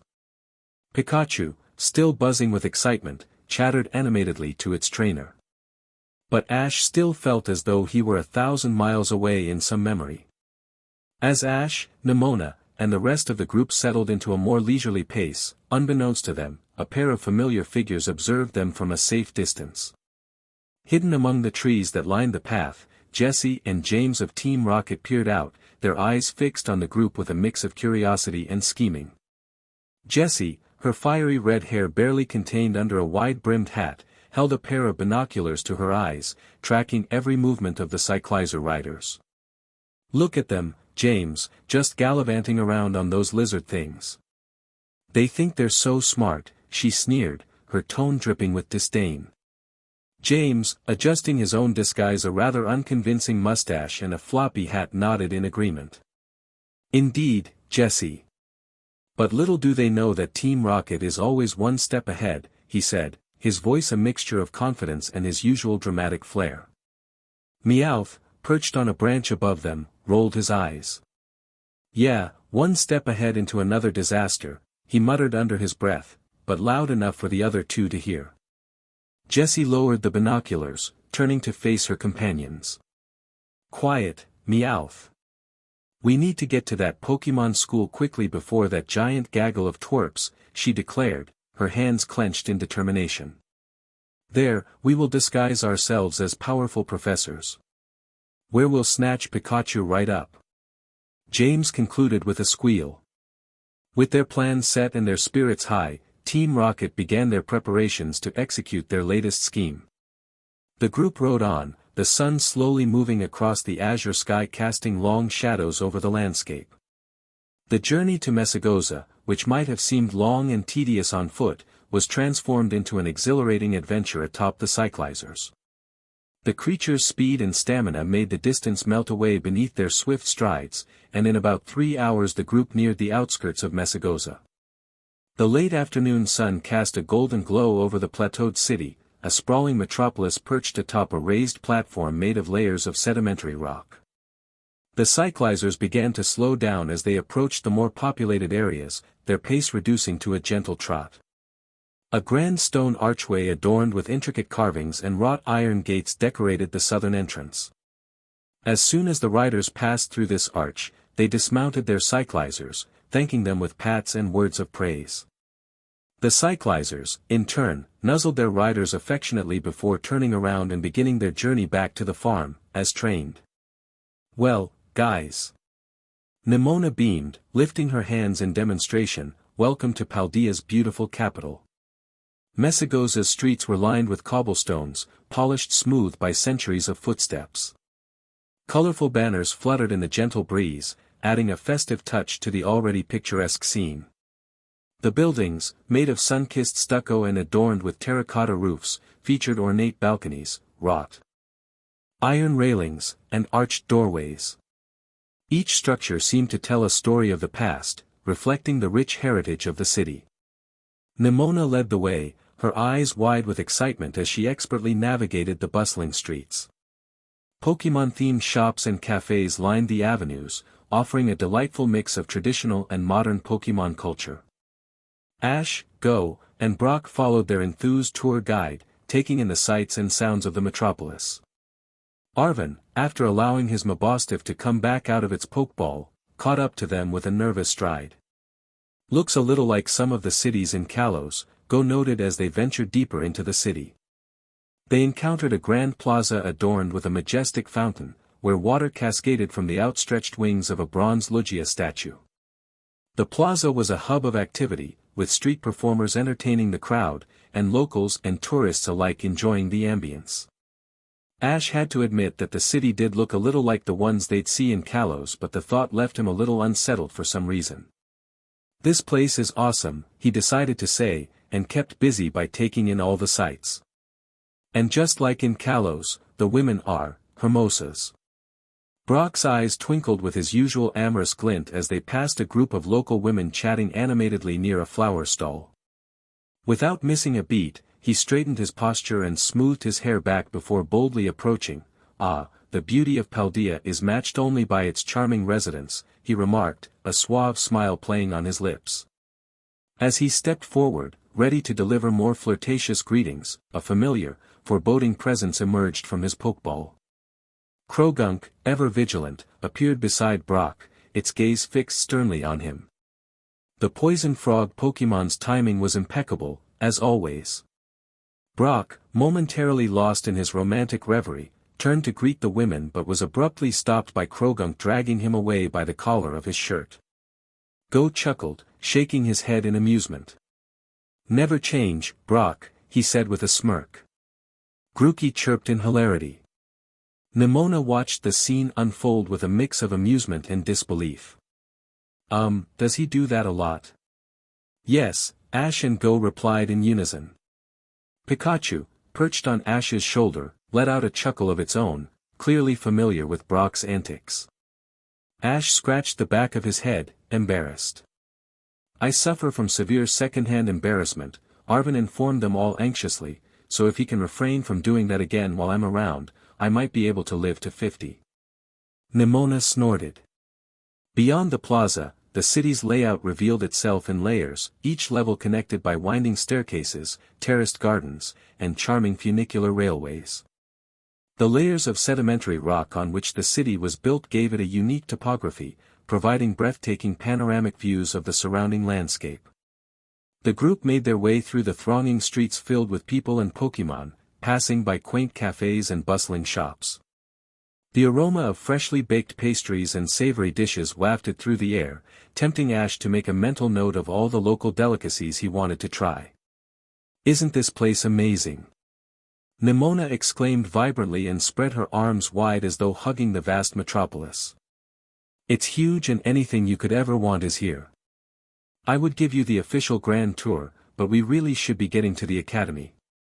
Go, striding at his own leisurely pace, stopped every so often to coolly examine the storefronts and stalls beckoning with all sorts of poke gear. At one cart, he and Grookey were picking over the gum selection, deciding what to get. The city boy then noticed a stack of newspapers off to the side and smirked. Ash walked over to Go, his curiosity piqued. As he caught sight of the newspaper Go held in his hands, his expression shifted slightly. The front pages were splashed with bold headlines, featuring none other than himself, captured in various candid shots around Paldea. "Champion Ash Ketchum's arrives," one headline blared, accompanied by a photo of him looking slightly bewildered in the midst of the bustling Cabo Poco port. Ash winced slightly, the reality of his notoriety sinking in. He had hoped to get around with a bit of anonymity, but it seemed the press was always one step ahead. "Guess I can't really escape being the monarch of the world, huh?" he said with a half-hearted chuckle, trying to brush off the slight discomfort he felt. Pikachu, perched comfortably on his shoulder, chirped sympathetically, sensing Ash's mixed feelings. "Hey, don't worry about it, Ash," Go reassured him, patting his friend on the back. "At least no one's mobbed you yet, right? That's something." Ash set back out in pursuit of Neimona and the others, mentally shrugging off the weight of his fame. He was determined not to let it dampen his spirits or hinder his adventure. "Go, come on. We don't have all day." Neimona called out, her tone a mix of impatience and excitement. Go glanced back at the kiosk to pay the vendor for the gum before hurrying to catch up with Neimona and the others. XXXXX. As the sun began to set over the sprawling cityscape of Mesagosa, Ash and company stood before the grand entrance of the Scarlet Academy. The prestigious school loomed before them, an architectural masterpiece nestled in the heart of the bustling metropolis. The Academy's facade was a harmonious blend of ancient grandeur and modern elegance. Ivy covered the warm brown brickwork, lending it a dreamy and classical appearance. Towering spires and pointed rooftops, painted in a rich, royal blue with gold trimmings that added a touch of opulence, suggested a medieval history. These spires were accentuated by conical roofs and ornate windows that shimmered in the sunlight. A unique feature of the building was the array of observatory-like domes. One particularly large dome lay adorned with a band of windows and topped with what looks like a pokeball, infusing the structure with a sense of adventure. A smaller dome, capped with a metallic finish, reflected the sky and surrounding environment. "All right, time for the stairs of death," Neimona said cheerily, pointing to the only obstacle now separating their group and the academy. "We have to climb those?" Go ummed melodramatically. "Yeah, and it's as terrible as it looks," Arvin sighed as though deeply depressed by the sight of those stairs. Neimona, ever the bundle of energy, started the ascent with a spring in her step, her voice carrying back down to the others. "Come on, it's not that bad once you get going." Go, however, hung back, his gaze fixed on the daunting climb. "I didn't sign up for a workout," he muttered, though the corners of his mouth twitched upwards in a reluctant smile. Arvin, whose enthusiasm seemed inversely proportional to the number of steps, trudged forward with a resigned determination, Mabosstiff at his side matching his plodding pace. Ash, undeterred, began the climb with Pikachu on his shoulder, the electric Pokémon's bright eyes scanning the heights they were about to conquer. "Think of it as the first part of our training," Ash called out, his voice filled with encouragement. Brock fell into a steady rhythm beside Ash. "Just pace yourself," he advised, more to himself than anyone. Croagunk had conspicuously returned to its Pokeball by this point. With each step, they rose higher above the city, the sounds of Mesagosa fading into a distant hum. The sun dipped lower on the horizon, casting the sky in a tapestry of oranges and pinks that bathed the Academy's facade in a warm glow. Halfway up, Go's complaints subsided, replaced by grunts of effort as he focused on the climb. Neimona continued to lead, occasionally turning to encourage the others with a shout of, "You're doing great." Go paused to catch his breath. He looked at Neimona with slight irritation before continuing. "Does this girl have an off button?" "No," Arvin replied automatically, him and Mabosstiff taking the stairs in more of a slow march. Finally, as the rays of sunlight crowned the tips of the Academy's spires, the group reached the summit of the stairs. Panting, sweating, but triumphant, they took a moment to rest and appreciate the view they had earned. The city of Mesagosa lay sprawled below them, a beautiful mosaic of life and light. "Well, that wasn't so bad, was it?" Neimona teased, her cheeks rosy with the climb. Go, leaning heavily on his knees, managed to grunt out, "Speak for yourself." Ash, still catching his breath, simply smiled and nodded, taking in the sight of the Academy's entrance now before them. The plaza before Scarlet Academy was a hive of activity, alive with the buzz of students preparing for the new academic year. The air filled with the cacophony of youthful voices and the occasional Pokémon's cry. Fresh-faced students, some accompanied by their parents, lugged boxes and suitcases, their contents brimming with the essentials for dormitory life. Groups of friends reunited after the long break, their greetings punctuated by laughter and the excited chatter of upcoming classes and battles. Pokémon, ranging from the tiniest Mewtwo to the most imposing Charizard, lounged beside their trainers or assisted with the moving, their presence adding a colorful vibrancy to the scene. Some students were engaged in impromptu Pokémon battles, the plaza doubling as an arena where they could show off the results of their summer training. It was a display of friendly competition, with others gathering around to watch and cheer. Around the edges of the plaza, vendor stalls had been set up, offering a variety of Pokémon-themed merchandise and snacks. The smell of freshly cooked food wafted through the air, mingling with the scent of new books and stationery being sold. Ash, Go, and the rest of their company took a moment to absorb the lively atmosphere. Despite the fatigue from their climb, they couldn't help but be swept up in the excitement of the start of a new school year. "Look at this place," Ash said, his fatigue replaced by a growing sense of anticipation. "This is amazing." Go straightened up, his eyes scanning the crowd, noting potential rivals and allies. "This is going to be one interesting year," he murmured, a competitive glint in his eye. Neimona bounced on the ball of her feet, eager to dive into the fray. "I can't wait to get started," she exclaimed, barely able to contain her enthusiasm. Arvin, finally regaining his composure after the climb, simply nodded, a quiet determination settling over his features as he watched Mabosstiff wag its tail at the sight of so many new friends. "I think this is where I leave you guys," Brock announced, wiping the sweat that had accumulated on his dark brow. He grinned. "I'll see you all around, but I've got to go check in the director of the medical school, let them know I'm here. Fill me in on what Director Clevel says. I'll look at our injured friend when I can." "Sounds like a plan," Ash nodded. He and the rest of the group waved Brock off before returning their attention to the plaza. After observing the scene a few more minutes, Ash felt as though he were about to burst with excitement. "Alright, Neimona. How do we get signed in and all that?" The student council president was about to respond when a myriad of voices began shouting her name. "Neimona. Great, you're back," a boy with a confident, almost cocky, demeanor grinned and raised a fist. "We are having that rematch, now." The boy held a spirited glint in his eyes. He sported a distinctive hairstyle with short, vibrant blue hair swept to one side, contrasting with his darker skin tone. A few strands fell across his forehead, adding a touch of casualness to his appearance. His attire, like many of the students milling about, was a crisp white short-sleeved shirt with a sharp collar. Scarlet Academy badge emblazoned the chest. "Neimona. Aliquis, leave her alone," a young girl came running up behind the boy she'd addressed as Aliquis. The girl, as opposed to her friend, held a somewhat reserved demeanor. She had shoulder-length brown hair that framed her face, with a slight wave and red horn-like tufts peeking out at the front that suggested a fiery element to her personality. Her eyes were wide and expressive, with a gaze that seemed to convey intelligence and perhaps a touch of skepticism or curiosity.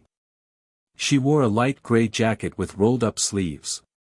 One of her hands clutched the fabric of her jacket, suggesting a moment of hesitation.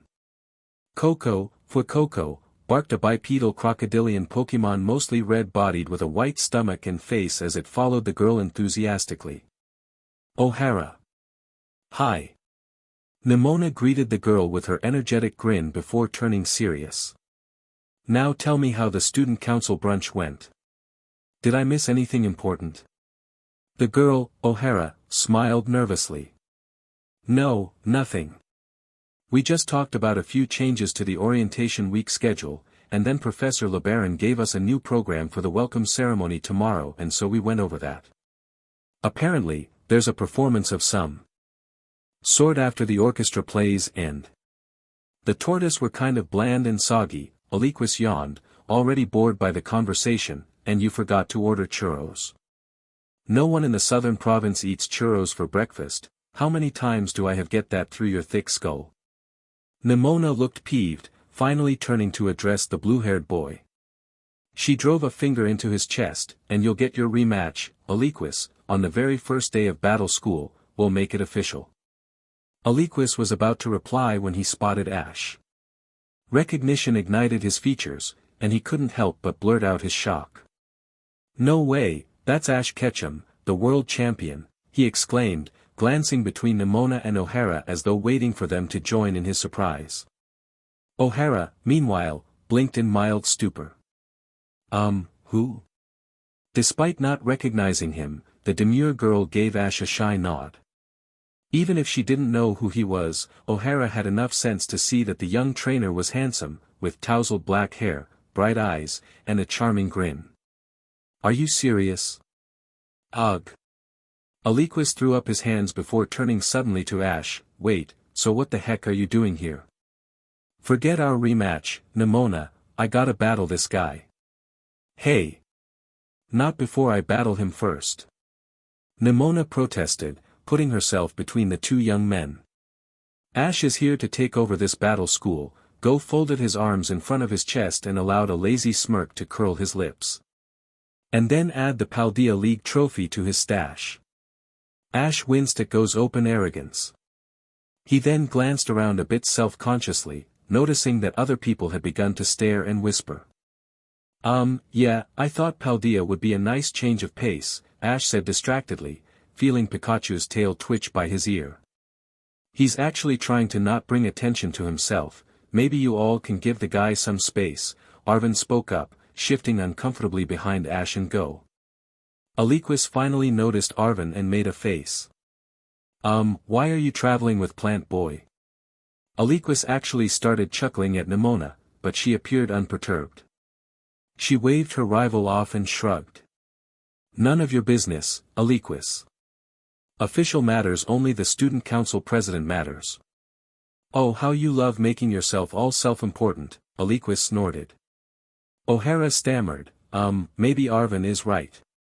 She had noticed many students staring at them, and picked up on Ash's discomfort. Ash, the brown-haired girl smiled warmly, if not shyly, have you gotten all signed in? Have you been assigned a dorm? No, I guess I should do that. Ash chuckled, adjusting his cap. He looked at Aliquis with friendly eagerness. If you want a battle, you're. But I'm just realizing that I might need a Pokémon team while I'm here. Normally, I start out adventures fresh with no one in my party except Pikachu here, and then I just collect friends along my adventure. But I think it's going to be a different story here since I gotta attend battle school before taking on the league. That is how it works around here, Aliquis nodded with a sigh. Paldea has to be the only region where you actually have to attend a year of school before hunting down gym badges. It's so annoying. It's only that way because the gym leaders here are so tough. Neimona admonished, detesting anyone who insulted this procedure. Some students aren't even allowed to pursue Victory Road until their 3rd or 4th year at Scarlet Academy. All depends on their marks, of course. I was able to begin collecting badges after my 1st year, naturally. The tall, tan girl grinned victoriously. I got 2 more this summer. Aliquis scoffed, but still looked mildly impressed. Well, O'Hara said, cutting in again, why don't Poco and I take you and your friend to registration? She gave Ash and Go a kind, timid smile. The red crocodile Pokémon by her leg croaked happily. Pikachu. Ash's Pikachu scurried off its trainer's shoulder to greet the new friend. That might be a good idea, Arvin looked tiredly at Ash. You get settled while I figure out when we can see Director Clevel. He's going to be busy to track down anyway, especially during orientation. Why don't we reconvene at the library before the welcome ceremony tomorrow, and I can fill you in. Just, lay low.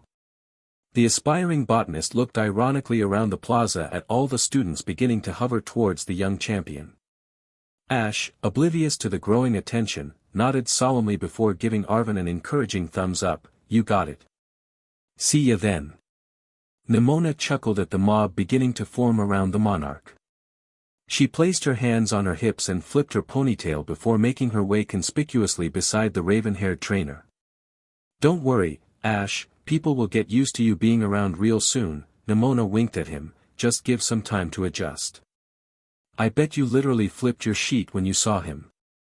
Aliquis muttered coolly and rolled his eyes. Did not. Neimona flushed and followed Aliquis with a verbal berate as the blue-haired trainer began to walk away, a humanoid feline Pokémon with light green fur suddenly appearing at his side with some type of candy.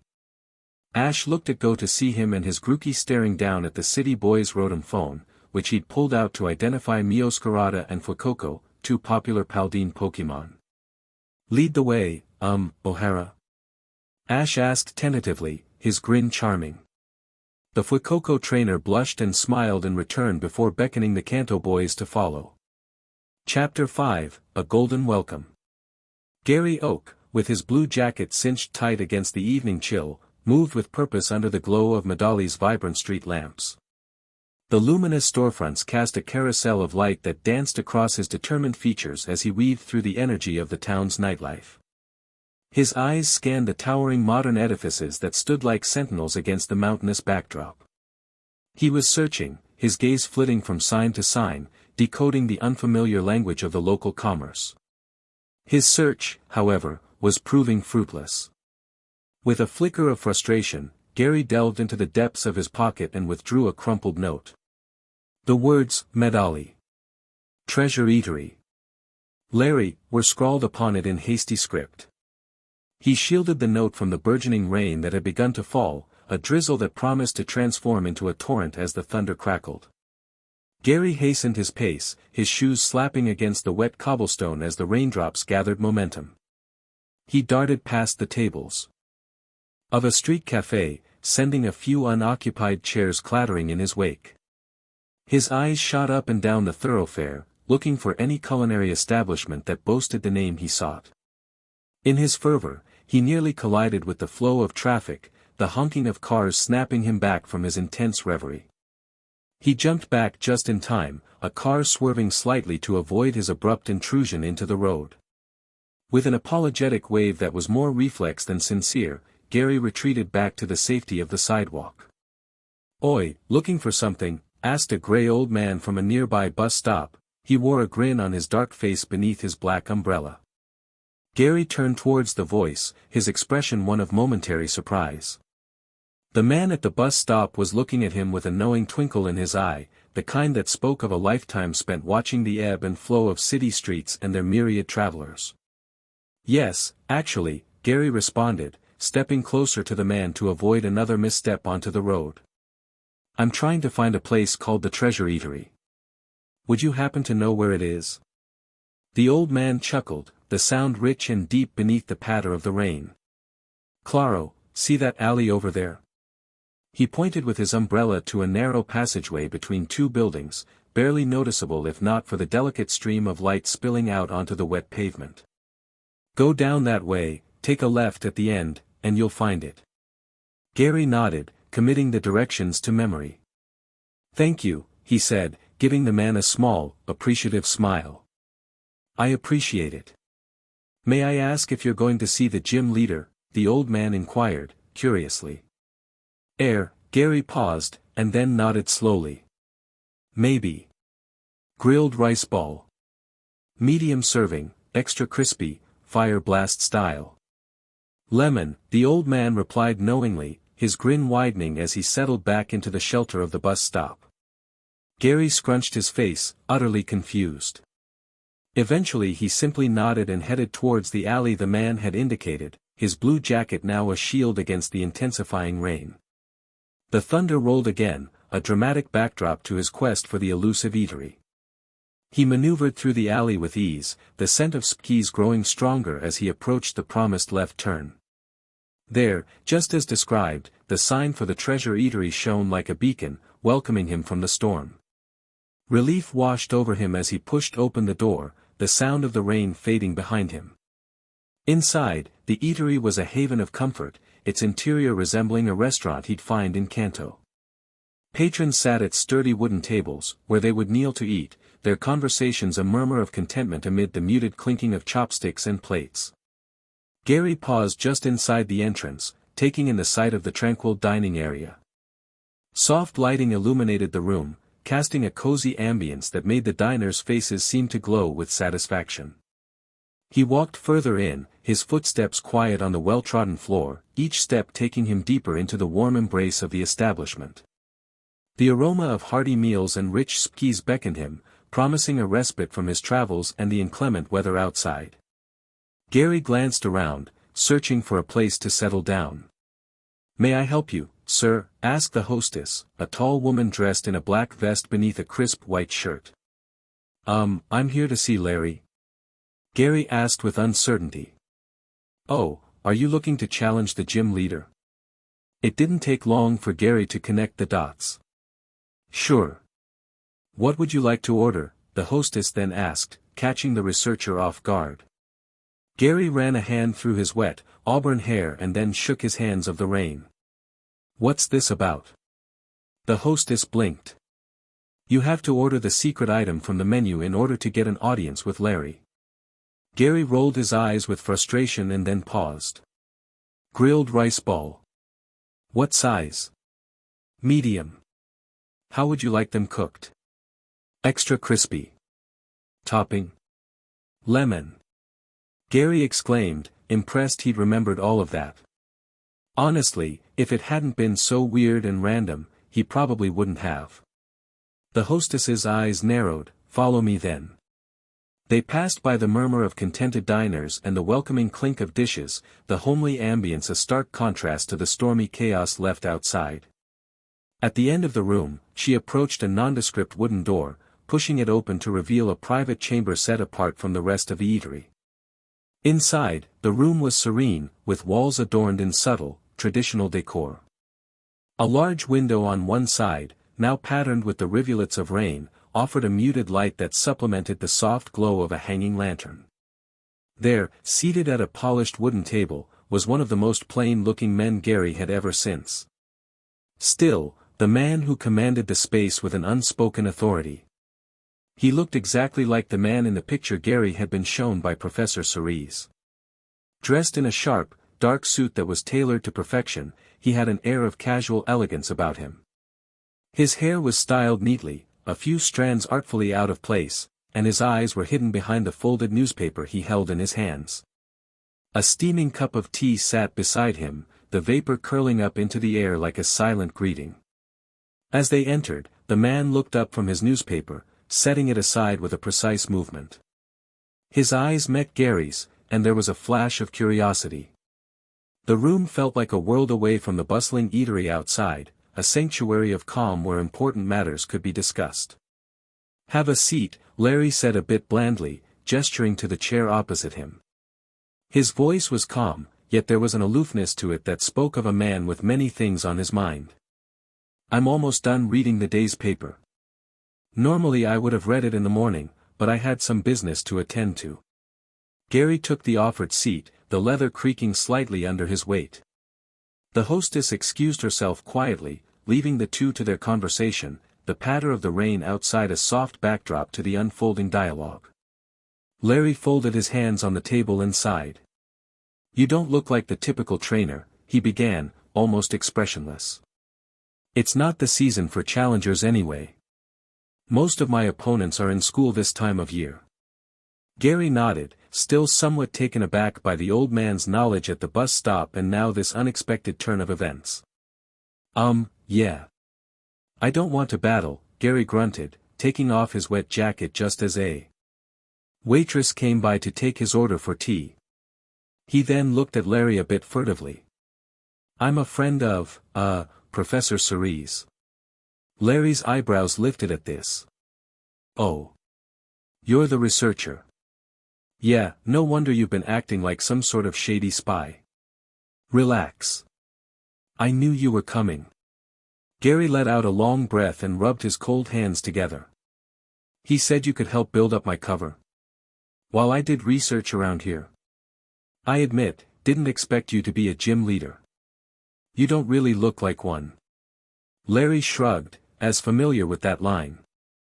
Well, I'm more of a business guy, but I happen to be really good at the whole Pokémon battle thing. Had to be. Some of my business requires me getting into really shitty situations with some really shitty people. Larry took a sip of his tea and gritted his teeth at the scalding temperature. He took another sip anyway. But anyway, Cerise said he had a young researcher wanting to explore Area Zero.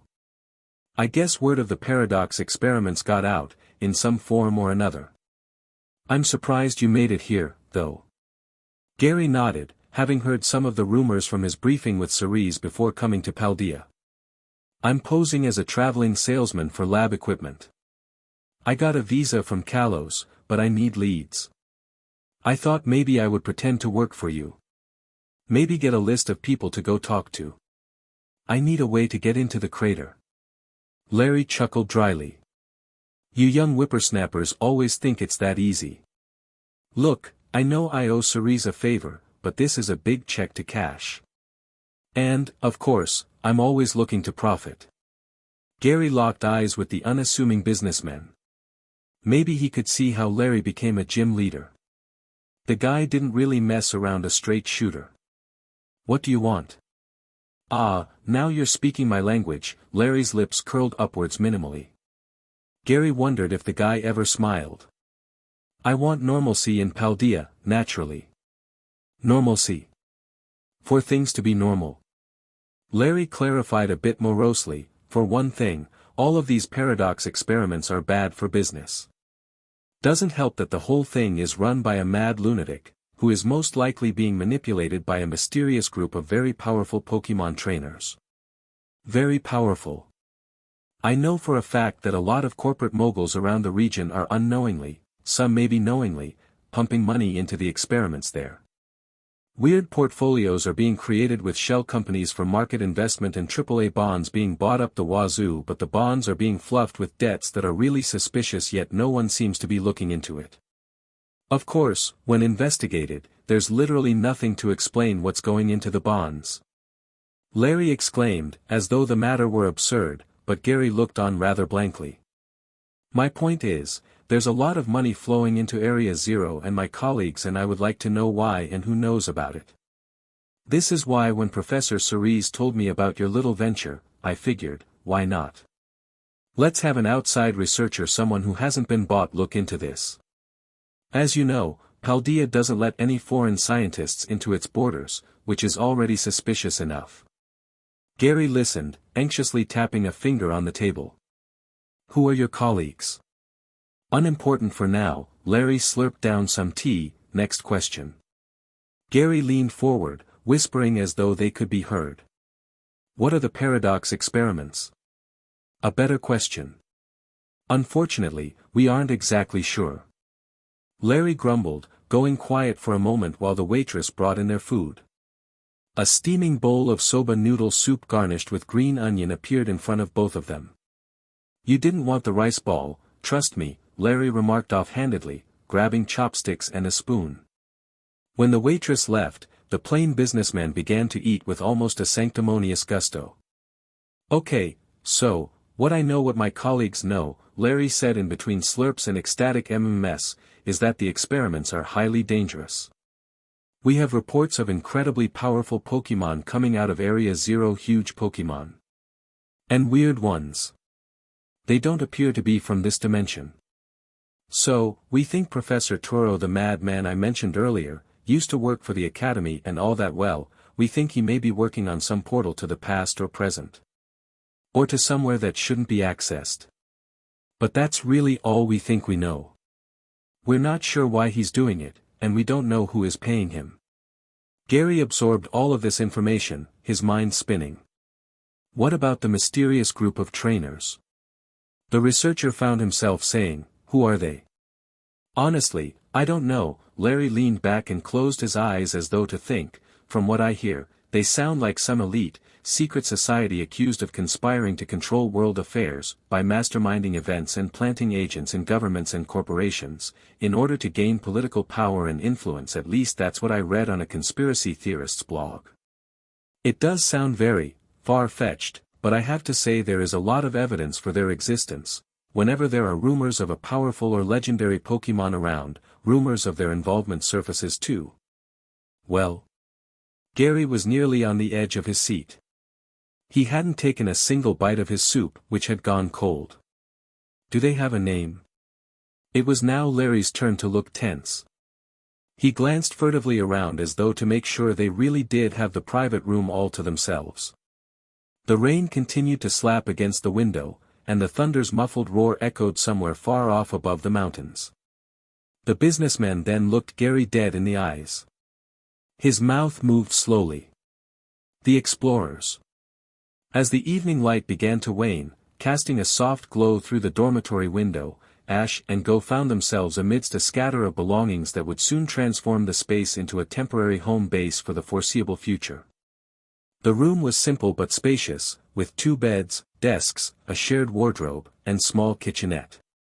The walls were mostly bare save for a map of Paldea and some colorful tiles in the kitchen to serve as decor. Ash was busy arranging his Pokeballs on the shelf above his desk and organizing the dresser with his new white button-down shirts and gray trousers that made up his school uniform. Pikachu nudged a stray Pokeball back into its proper position with a gentle tap of its paw and brought Ash's ties for him to place into the drawers as well. Go, on the other hand, seemed less concerned with order. And more with comfort, flopping down on his bed with a sigh. Grookey followed suit. Finally, Go exhaled, looking around the room. So, this is where we'll be spending most of our time, studying, and all that.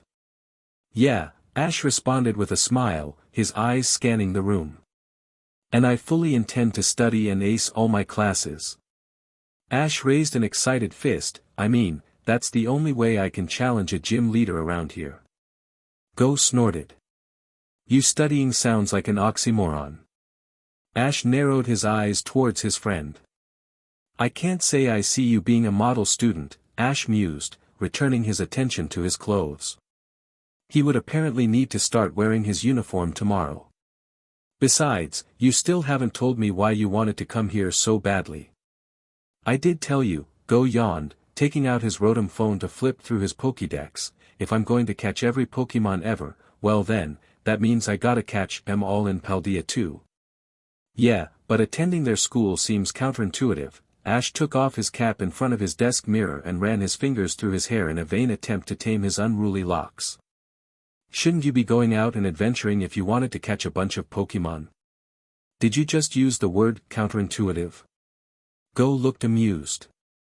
What's that supposed to mean? Ash met Go's stare with some irritation. Go shrugged and laughed. He returned to scrolling through his phone. Yeah, well I thought learning more about Paldea would help me catch their Pokémon. Besides, there's always the weekend to do exploring, and then the treasure hunt. While you go around collecting your gym badges, I'll be catching my Pokémon. It's more fun to do with company. That's true, Ash grinned, his expression returning to its light-hearted self. Seeing Ash's earnest trust made Go feel a little guilty. Well, the city boy began, there is another reason. But you gotta swear not to say anything. Ash raised an eyebrow. He turned away from the mirror to look directly at his best friend. For sure. Go then related to Ash what he and Gary Oak had discussed, the rumors of legendary Pokémon, the possibility of it being Mew, the mystery behind Area Zero, and his strange encounter with the creepy guys. You think they were after Coriden? Ash asked suddenly, thinking hard about what Go had said. Well, is Coriden even a legendary? Go questioned. It definitely looks like one, Ash mused, looking to Pikachu for confirmation. His yellow companion nodded.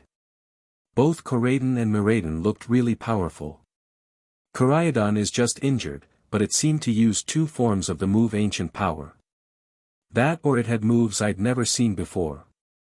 That sounds awesome, Go looked up from his Rotom phone. I can't wait to see it. Ash chuckled, glancing at the Pokeball with the strange symbol atop the release button as it sat on his shelf. His face fell, however, thinking about how Coriden was still hurt. He knew that taking it to the Pokémon Center would cause a big scene. Maybe he could find Brock later tonight and he could look at the Pokémon privately. Ash's thoughts were interrupted by a knock at the door and the sound of giggling. He looked at Go, who only smirked and shrugged. The young champion sighed and walked over to see who it was. As Ash opened the door, he was greeted by a group of girls snickering just outside the threshold, their eyes sparkling with excitement as they saw the Pokémon Master. They clutched autograph books, posters, and even a few Pikachu plushies, all eagerly awaiting his signature. Blushing and slightly overwhelmed, Ash could only stammer, hi.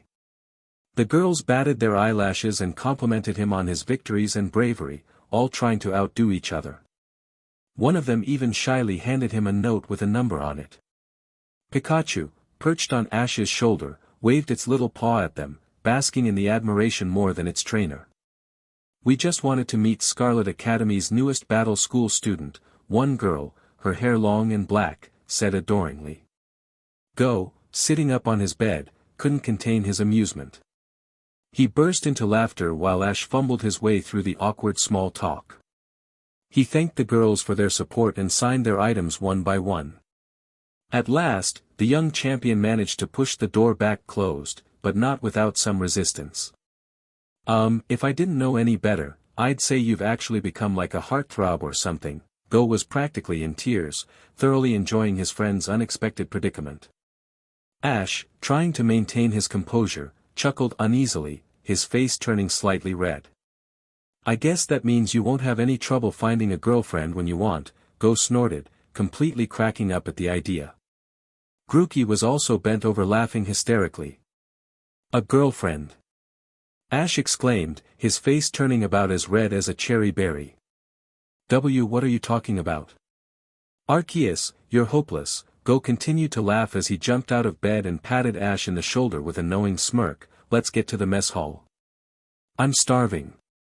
Ash couldn't think of a better idea. So have you decided what Pokémon you're going to have with you in Paldea? Neimona asked Ash excitedly just as he and Go sat down across from her at one of the long polished tables arranged neatly in rows across the mess hall. The mess hall was a bustling, welcoming space. The wooden tables were filled with students chatting animatedly over their meals.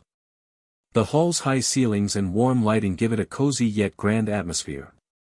The clatter of cutlery and the mix of aromas from a variety of dishes filled the air, as everyone enjoyed a well-deserved break after a day of unpacking and settling in.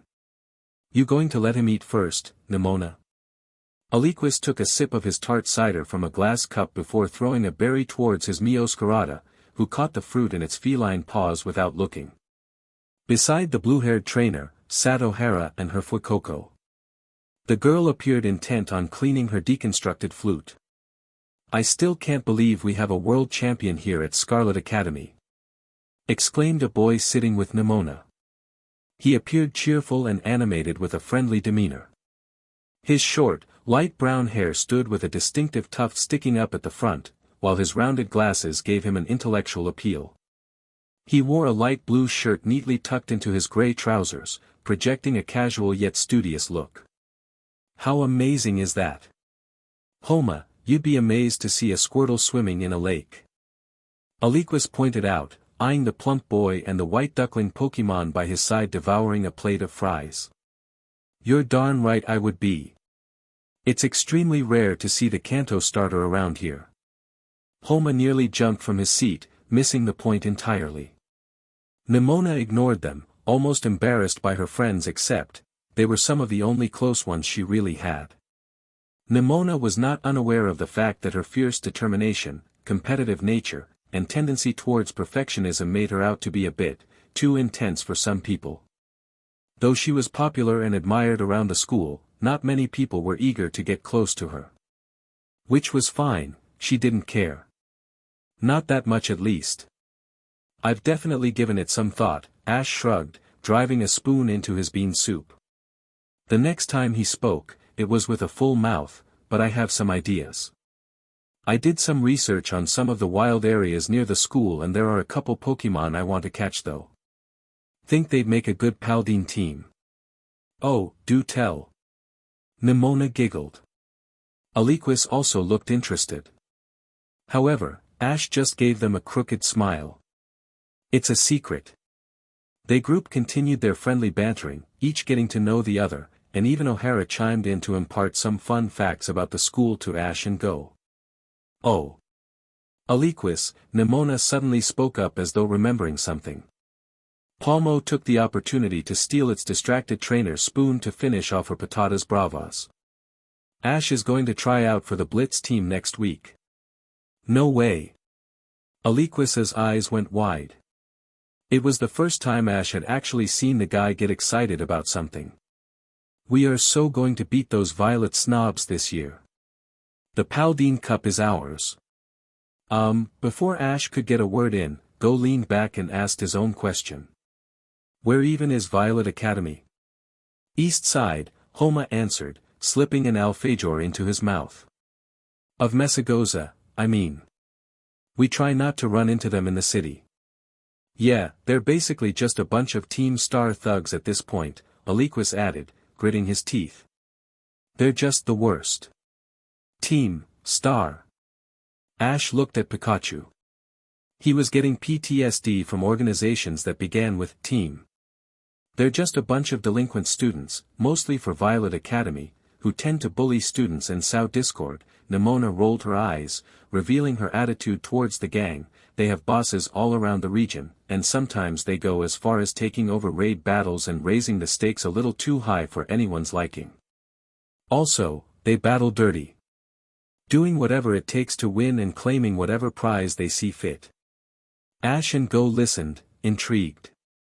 Well, this table of losers keeps on growing. Ash had barely begun to respond to Neimona when he was interrupted by a new voice, dripping with condescension. Turning around, Ash came face to face with a tall, silver-haired student throwing a pokeball casually up and down into his open palm. His sharp, gray eyes were fixed on Ash with an unmistakable air of superiority. Behind him were about 3 other boys glaring at the young champion and his table. You must be Ash Ketchum, the world champion, the leader of the group intoned, his voice mocking the title as if it were self-appointed. Get out of here, Brutus. You literally make everything less fun just by breathing, Neimona groaned. Aliquis twitched at her attempt of an insult and sighed. And I could literally care less about what you think, Neimona.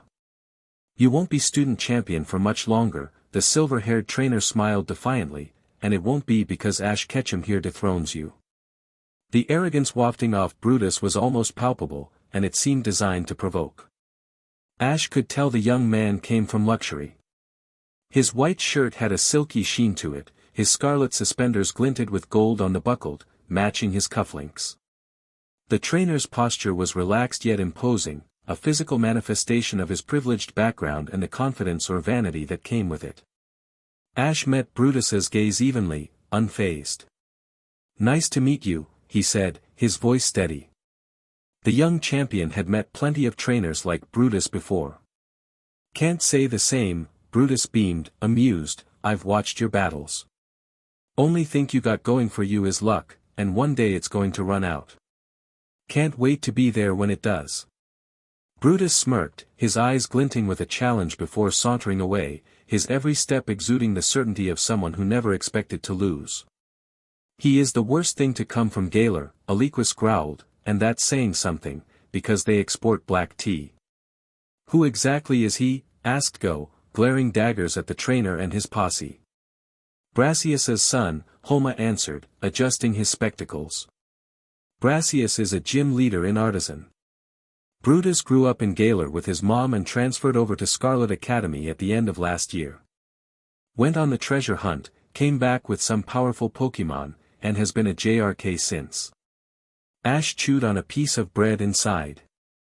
He was feeling pretty exhausted, and still he wanted to see if he could find Brock to give him Coriden. I'm getting tired. I might turn in, Ash announced, standing from his seat. What time do we? Neimona cut him off cheerily. Orientation starts tomorrow at 9 a.m. She could not look more excited even if she tried. Be at the auditorium in your school uniform. And don't be late. We sit in the back, Aliquis offered, shrugging as though trying to hide his own eagerness. Ash grinned, sounds good. I'll see you all there. In the quiet of the night, Ash found Brock waiting for him in the dimly lit school courtyard, the atmosphere serene and a stark contrast to the day's earlier bustle. They had agreed on a rendezvous point through a few Rotom phone messages. When Ash finally arrived, Brock, with his usual calm and professional demeanor, acknowledged the young champion with a nod, ready to attend to the task at hand. There's a large examination room at the school's Pokémon Center, Brock was saying, I say we go there now that it's closed. My new key card should give us access. Ash nodded. Sounds great. Let's go. The moon cast a soft silver glow over the grounds as Ash and Brock made their way to the Pokémon Center nestled within the east wing of the campus. Ash and Brock's footsteps echoed through the deserted halls of the ancient school. The usually vibrant walls, adorned with banners and artwork, stood silent witnesses to their purposeful strides. The faint glow from the overhead lights cast long shadows, making the familiar surroundings seem more mysterious and hushed through the school's slumbering corridors. The Pokémon Center was silent at this hour. With a loud beep, Brock accessed the glass doors with his card. Inside, the hallways echoed with the faint hum of healing machines and the occasional rustle of a resting Pokémon in cots. They slipped through the corridors with ease, Brock's keycard granting them further access to the pristine examination room, where an array of medical instruments and monitors awaited to aid in the assessment and recovery of Coriden. With great care, Ash released Coriden from its Pokeball. The creature appeared weak but conscious, its breath steady but labored. "Coriden," Ash began. The scarlet-scaled creature looked up. Its gaze flitting between Ash, Brock, and its surroundings. Sensing the Pokémon's alarm, Ash placed a tentative, reassuring hand on its broad neck. "Hey, we just want to check on you real quick and then I'll have you go back in here," he lifted the Pokeball, "to keep you safe. But maybe we can heal you a little first. So you feel better." Whether it was resignation or an overall lack of energy, Coriden simply plopped itself down on the cool floor, nearly unresponsive. Brock approached with a gentle hand, his touch reassuring as he examined Coriden, checking its vitals and assessing its injuries with a series of practiced movements. He murmured softly himself, a mixture of medical jargon Ash did not quite understand. After a thorough examination, he turned to Ash, a look of measured concern on his face. "Outwardly, everything seems fine," Brock's voice tinged with mystery. "I mean, there are no physical, external abrasions. Its vitals look good. Heart rate is maybe a tad slow, but I can't put my finger on what's wrong." Ash scratched his chin, thoughtful. "Maybe its energy is depleted?" Brock scrunched his nose. "What do you mean?" "Well, it used up a lot of its power when closing Miraidon's portal," Ash began to explain, "and that's when it really grew faint and weak. After doing that." The Pokémon doctor ran a hand through his spiky hair.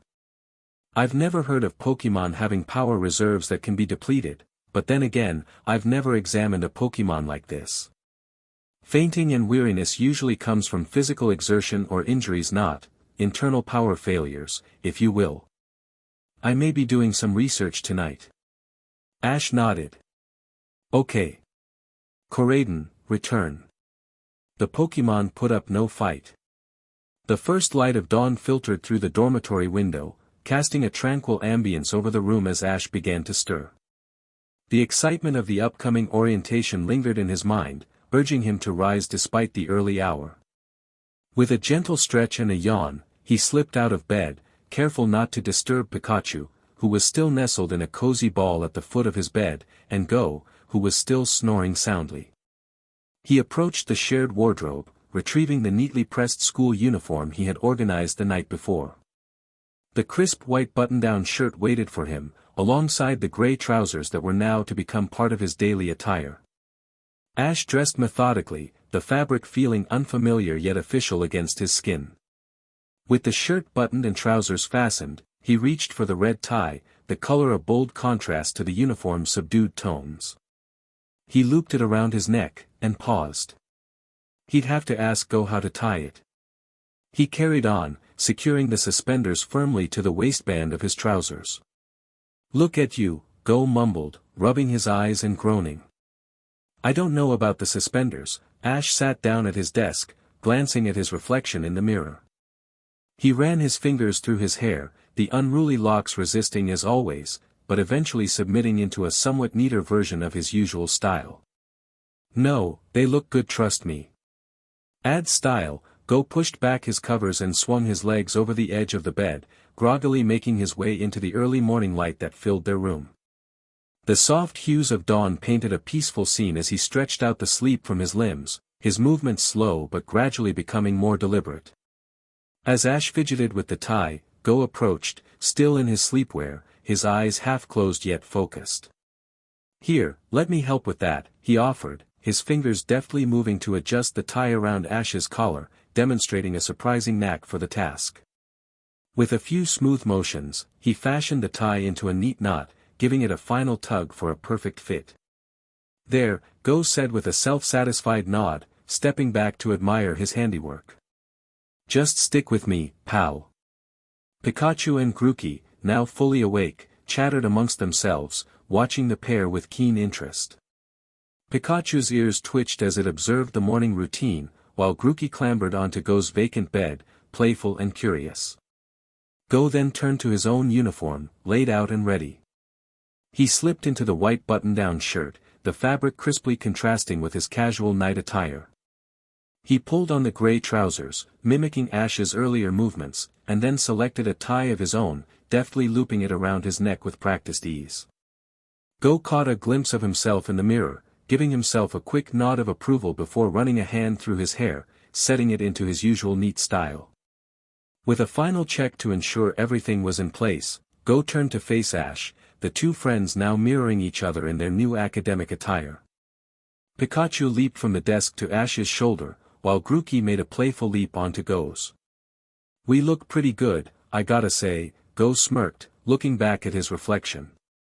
"Let's go." Ash finished placing his hat on his head and threw open the door only to be surprised by a tall, older male student with a satchel of letters and notes slung across his shoulder. He wore a school hat over his black tightly curled hair. "Hola, chicos. Call me Andres. I'm the correspondence coordinator here at Scarlet Academy." Andres grinned and fished out a gilt-edged note with Ash's name on it. "So you're the mailman?" Go asked, folding his arms across his chest. Andres winced and looked a bit dejected. "Okay, yeah, but I prefer the official title. I'm part of the student council after all." Ash took the note and turned it over quickly. "Appointment confirmed, 9 a.m. tomorrow. Looking forward to meeting with you, young Monarch. D. Clevel." "Thanks," Ash mumbled absently, wondering if Arvin had something to do with this. He shoved the note in his pocket before he and Go were finally able to leave the room. The grandeur of Scarlet Academy's auditorium was imposing, a majestic space that seemed to stretch upwards endlessly, its high ceilings adorned with intricate patterns that whispered of antiquity and prestige. Mosaics of Pokémon and battles of old limbed their way across the plafond. Ash and Go paused momentarily at the entrance, taking in the sight of the ornate decor, the arches and columns embellished with golden flourishes that caught the morning light streaming in through the tall windows. They stepped in, their shoes making soft thuds on the plush carpet that lined the aisle. The rows of plush seats were gradually filling with a murmur of excited voices. A sea of orange and white flooded the room. The stage was set with a solitary podium, a silent centerpiece to the otherwise empty platform, waiting for its speaker to echo through the hallowed hall. Ash's gaze wandered across the room, from the opulent balconies to the embellished wall panels, each detail meticulously crafted, a testament to the Academy's heritage and commitment to excellence. The balconies appeared to be for faculty and staff. Ash started to search for Brock, but Go nudged him, a reminder for them to proceed down the aisle. As they made their way towards the back of the auditorium, the familiar faces of Aliquis, O'Hara, and Homa came into view. Aliquis was seated casually, his posture relaxed but with a shared sense of keen interest in the day's events. Homa was the first to spot Ash and Go, waving them over with a broad grin. "Hey guys! Over here!" Homa waved excitedly, his distinctive tuft of hair bouncing as he turned. "Made it just in time," Aliquis commented, shifting to make space for Ash and Go. The auditorium's acoustics carried his voice with clarity, even as it remained conversational and warm. Ash and Go slid into their seats beside their new friends, the comfortable familiarity between them a stark contrast to the grandiosity of their surroundings. Pikachu and Grookey settled into their respective trainers' laps, their curious eyes taking in the expanse of the auditorium. "We look pretty sharp, don't we?" Ash said with a touch of pride, gesturing to their matching uniforms. "Definitely a cut above the rest," O'Hara giggled, exchanging glances with her Fuecoco. She gestured to an empty seat beside her. "Neimona is giving the opening speech and introducing Direct Clevel. She'll sit with us after." Director Clevel, Ash mused, his mind drifting to Arvin. He made a mental note to not forget to find him before the ceremony tonight. The buzz of conversation in the auditorium began to simmer down as the lights dimmed slightly, signaling the start of the orientation. Every student turned their attention to the stage as a spotlight illuminated the podium, where Neimona, the student council president, stood poised to address the assembly. She was glowing in her uniform. She had changed from her shorts into a more formal skirt and her hair was let loose from its typical ponytail, the brown curls falling to her hips. She cleared her throat, her voice resonating with confidence that filled the expansive room. Welcome, fellow students, esteemed faculty, and honored guests to the beginning of another exciting year at Scarlet Academy, she began, her eyes sweeping across the sea of orange and white. I am Neimona, your student council president, and I am thrilled to guide you through today's events. As we embark on this academic year together, we have a day filled with activities designed to integrate you into our vibrant community. The morning will hear from our director before we commence with a comprehensive tour of our esteemed institution for new students, giving you a glimpse into the life and legacy of Scarlet Academy. You will have the opportunity to visit information kiosks, each one a window into the various disciplines and clubs that make our school unique. As she spoke, Aliquis yawned. This is going to be a long day, he rubbed his eyes. His Mioscarada appeared to be already asleep in the chair beside him, its arms folded across its green chest. Neimona continued, her tone conveyed the importance of each word, ensuring it reached every corner of the auditorium. While we encourage you to explore Mesagosa for lunch, please join us for dinner at the Great Hall, where you can savor the culinary delights of Paldea prepared by our very own culinary arts department. Her smile widened as she continued, glancing every so often down at her notes. After dinner, we will gather at the Luggia Amphitheater for the Welcome Night ceremony, a time-honored tradition where we celebrate our shared passions and look forward to the year ahead. Professor LeBaron has prepared an exhilarating showcase featuring a very special guest to kick off our contest season and announce our new performance track. Overall, Orientation Week will be a time to unite, to make new friends, and to renew our commitment to growth, both academically and personally. That's right. Homa jumped in his seat and adjusted his spectacles. Scarlet Academy is offering performance classes this year to students studying Pokémon coordinating. Should be very interesting. Does Paldea have Pokémon performances? Ash asked quickly, so quickly that Go even looked at him strangely. Ash seemed to be confused by his own hasty reaction and shrugged and rubbed his nose. I just hadn't heard of them since Kalos, he offered unconvincingly. From what I hear, they've been trying to bring performances to the region for a while. O'Hara tapped her flute against her cheek, but from what I've read, Pokémon performing has seemed to be gaining traction here, especially because... Shoo! A few students in the rows ahead turned to glare at the talkative group. Our fearless leader is speaking. Aliquis snorted. With a pause that drew in the audience, Neimona concluded, Scarlet Academy's motto, unity in knowledge, harmony in spirit, excelling together with Pokémon, is a testament to our collective mission. It's a call to strive for excellence in our studies, to foster harmony with our Pokémon, and to excel together in every endeavor. As the applause began to rise, Neimona gestured toward the wings of the stage, and now, it is my distinct honor to introduce a man who embodies our values and leads our school with unwavering dedication, Director Clevel, the director of Scarlet Academy. Director Clevel, with his distinguished presence, stepped onto the stage with an air of quiet authority.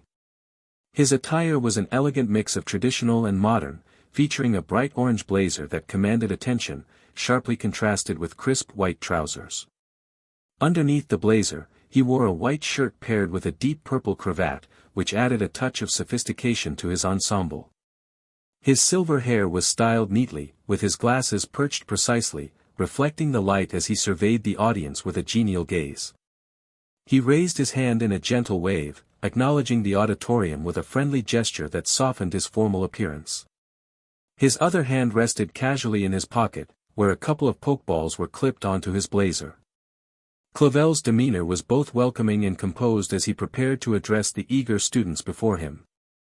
His posture and attire spoke of a lifetime dedicated to education and the nurturing of young minds, both human and Pokémon alike. Director Clevel stood at the podium, his eyes sweeping over the sea of young, expectant faces before him. With a warm smile, he began, "Welcome, students, to another remarkable year at Scarlet Academy.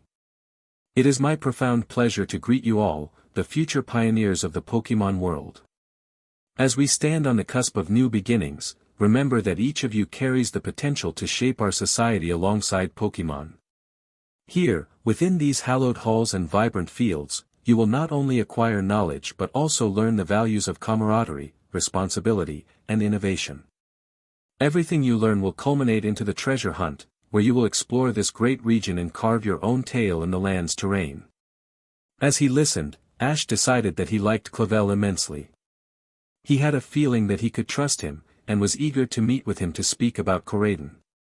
"Scarlet Academy is more than an institution," Clevel continued, "it is a community where every challenge is an opportunity for growth, and every success is a shared joy.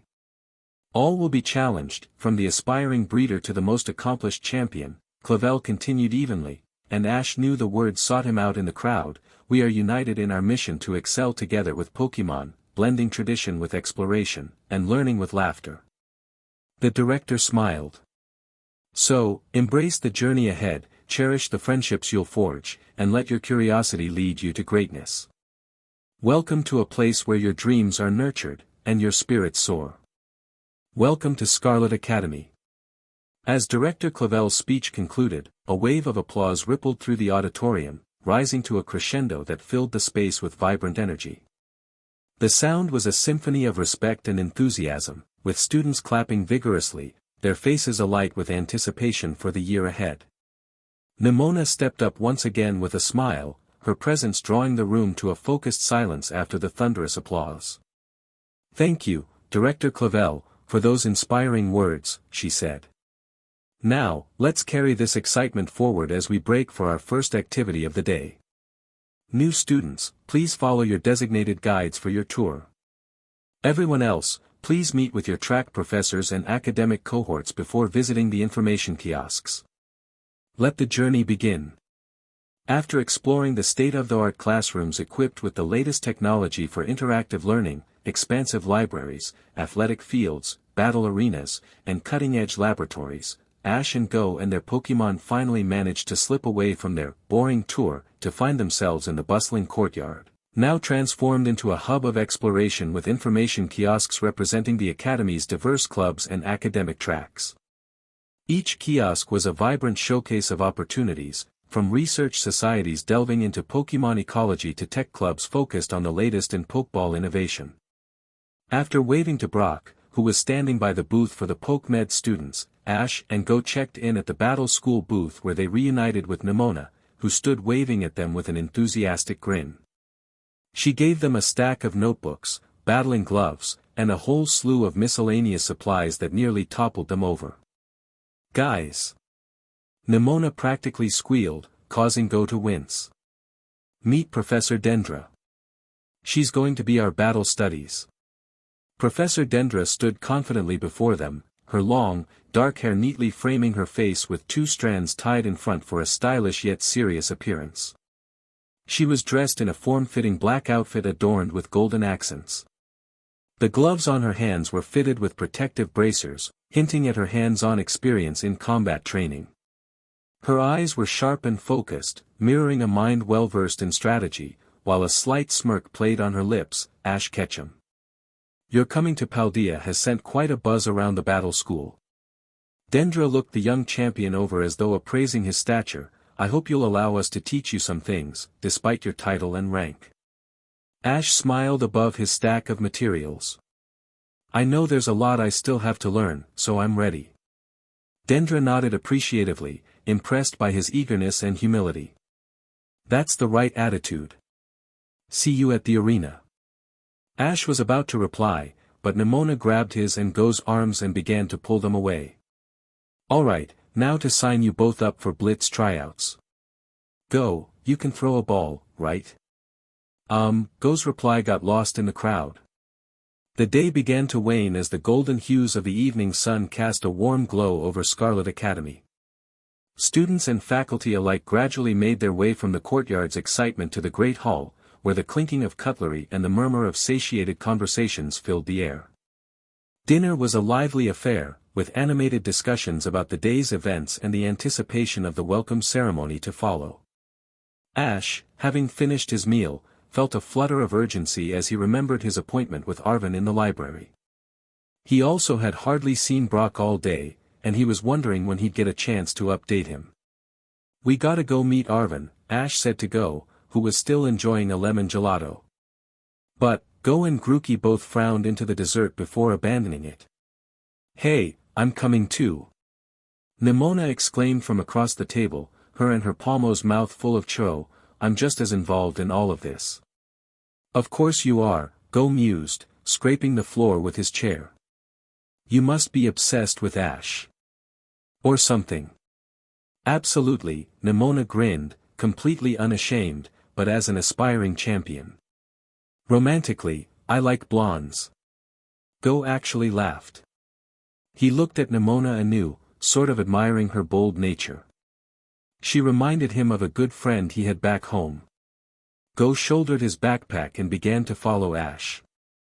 Neimona threw her hair up, which had been down all day, into her characteristic ponytail before excusing herself from the others at the table as well. They group left the buzz of the dining hall behind as they and their Pokémon made their way through the quieter corridors of the academy. The evening light filtered through the tall windows, illuminating the dust motes dancing in the air, a peaceful prelude to the night's upcoming festivities. Ash ended up being glad that Neimona had come, as she easily guided them to the library's large oak doors, intricate carvings depicting scenes of legendary Pokémon and scholarly pursuit chiseled into the wood. The heavy doors stood firmly closed, their silence in contrast to the animated discussion unfolding outside. Arvin, with his usual disheveled look further marred by distress, leaned against a weathered stone pillar. The fine lines of worry on his forehead were etched deeper than usual, and his normally bright eyes had dulled. The mastiff at his side mirrored his condition, its stance weak and its eyes listless. "I couldn't find Clevel," Arvin began, appearing to be in no mood for bantering. "And I've been hunting him down the past 36 hours. On top of everything, I feel like I'm getting a cold." "Oh, stop whining," Neimona's tone was stern, but carried a note of camaraderie as she chided Arvin, dispelling the tension with her pragmatic presence. There was a brisk efficiency demeanor, her eyes sharp, cutting through Arvin's uncertainty like a scyther through berry bushes. "I could have told you it was going to be impossible. The only time I was able to speak to Clevel was for 3 seconds just before going out on stage this morning. I even tried to find him after, but he was gone." Arvin's posture deflated. "Well, now what?" Ash pulled out the gilt-edged note still in his pocket. "Wait, so you didn't set this up?" Ash handed Arvin the appointment note from Director Clevel. Neimona read the words looking over Arvin's shoulder. "Oh, this is perfect." The student council president beamed. "Looks like we don't need to look for Clevel after all. He's found us. Or Ash, at least. Makes sense he wants to speak with you." "Why's that?" Ash asked, bemused. He adjusted his cap and took back the note. Arvin shrugged. "You're a champion and famous. He might want to welcome you personally." The moment of contemplation and conversation was abruptly sliced by the sonorous peal of a bell. Its deep, resonant tolling swept across the academy grounds, a clarion call that vibrated through the very stones of the library facade. The sound was rich and commanding, demanding attention from every corner of the campus. Neimona's eyes sparkled with urgency as the bell's reverberation signaled the imminent event. "The welcome ceremony. We have to go," she exclaimed, her voice pitching with excitement. She became a whirlwind of energy, her dynamism as infectious as it was directive. Without waiting for a response, she spun on her heel, her ponytail swinging with the motion, and started off at a brisk pace. "Come on, this way," she called over her shoulder, almost smiling as her figure cutting a determined path through the throng of students now converging from all directions. Arvin, Ash, and Go fell into step behind her, the former two sharing a quick, excited glance as they hustled after their animated guide with their Pokémon. Neimona weaved through the groups of students with the agility of a feline dodging obstacles, her focus unwavering. They passed under archways and by grand statues, the echoes of the bells still dancing in the air, until they spilled out onto the open expanse near the athletic fields. There, the Lugia amphitheater unfolded before them, its design inspired by the majestic wings and undulating form of the legendary Pokémon it was named after. The sweeping arcs of the seating embraced the stage, which was set against a backdrop of the open sky and the sprawling academy fields. The structure bespoke a masterful blend of nature and craftsmanship, the stone seating rising naturally from the earth as if grown rather than built. As Ash and company approached, the amphitheater was already filling with students, a sea of uniforms rippling with the movement of bodies finding their seats. The anticipation in the air was palpable, a shared excitement for the traditional start-of-year address and the festivities that would follow. Neimona didn't slow until they reached the amphitheater's entrance, where she paused to ensure her group was intact. "Alright, we'll grab seats near the front. I hate that Aliquis always makes us sit in the back, but we can't miss this. I hear the performance tonight is going to be amazing," she stated, the role of president resurfacing in her command. With a swift gesture, Neimona beckoned them to follow her down the stone steps, her enthusiasm serving as a beacon as they navigated their way to prime viewing spots. Even when they settled in, her bright eyes swept across the crowds until she found Aliquis and Holmes sitting in the upper stone benches with their Pokémon. Spotting her friends, Neimona energetically waved and shouted their names, drawing amused and curious glances from the surrounding crowd. Her calls cut through the hum of pre-ceremony conversations, turning heads and drawing a mix of chuckles and shushes from the audience. Aliquis and Homa, recognizing the futility of ignoring Neimona's spirited summons, gathered their things and their Pokémon, making their way down to join the group. Their arrival beside Neimona brought a satisfied grin to her face, her outburst quelled for the moment by their compliance. Together, the expanded group settled in, their collective presence adding to the vibrant energy of the ceremony about to unfold. "You can really draw attention, you know that?" Aliquis let out a breath, a faint sheen of perspiration on his brow. He and Meowscarada stood side by side, arms crossed, sharing a look of chagrin that silently conveyed their wish to momentarily blend into the background. "Where's O'Hara?" Ash asked with a friendly smile that Pikachu mirrored. "She's a part of the symphony. They're playing during the ceremony," Homa informed happily. "What exactly is this ceremony?" Go asked, "Or what should we expect, exactly?" "The welcome ceremony," Neimona began, her hands gesturing to encompass the significance of the event behind her. Both Aliquis and Arvin rolled their eyes, "is more than just an introduction. It's a grand tradition here at Scarlet Academy, one that marks the start of our journey together each year." Her eyes gleamed with the reflection of countless ceremonies past, a mix of reverence and excitement in her voice. "We'll be ushered in with the ringing of the Academy bell," she continued, "which you've already heard. It's not just any bell, but a symbol of the school's legacy, calling us to assemble and embrace the year ahead." She paused, ensuring Go and Ash's full attention was with her. The ceremony officially opens with Director Clevel introducing the faculty. Neimona's hands came together, each professor will showcase a Pokémon and perform some super awesome move that will become kind of like their signature. Following that, the orchestra will perform traditional Paldea music. Neimona's fingers tapped a rhythm on her forearm, mimicking the beat of past performances, and some years they have student coordinators put on a show, but this year, I hear that there's an actual Pokémon performer all the way from Kalos here to give a special performance. Ash's eyes widened and he nearly stumbled over his words. "Wait, what?" he sputtered, a sense of disbelief washed over him, leaving him momentarily breathless and a bit dizzy. Pie. Pikachu chirped happily on Ash's lap. "Sounds pretty cool," Go admitted, looking at his Grookey with some excitement. Before Ash could ask another question, the ambience of the amphitheater shifted, signaling the start of the ceremony. The once vibrant flames that flickered around the perimeter of the amphitheater started to wane, their light succumbing to a subtler brilliance. Simultaneously, the inlaid lights within the amphitheater's floor sparked to life, casting a gentle luminescence that bathed the stone steps in a warm, inviting glow.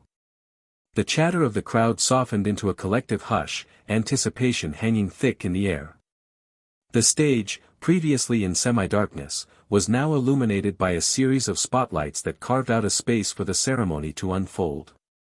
These beams of light focused on the central podium and the area where the faculty would soon make their appearances, each spotlight waiting to highlight the Pokémon performances and the orchestral ensemble poised to grace the stage. Above, the sky deepened into a richer shade of twilight, the transition from day to night adding a natural grandeur to the proceedings. The air felt charged, every breath filled with the promise of the spectacle to come. The architecture of the amphitheater seemed to come alive as the lights traced the contours and edges of its design, making the stone appear to ripple and flow like the ocean waves associated with the majestic Pokémon. As the crowd's anticipation reached its peak, Director Clevel, along with the esteemed faculty of Scarlet Academy, made a dignified entrance onto the stage. They were attired in traditional professorial robes, a sight that commanded respect and admiration. Director Clevel stood at the forefront, his robe exuding a sense of authority and wisdom. It was a deep, rich sunburst color, signifying his esteemed position, with intricate gold trimmings along the edges and the sleeves. The fabric flowed gracefully as he moved, reflecting the prestige of his office. Embroidered on the chest was the Academy's emblem, a symbol of his dedication and leadership. The faculty members, each distinguished in their field, wore robes of various deep hues, navy blues, forest greens, and regal purples, each color possibly signifying their specific disciplines.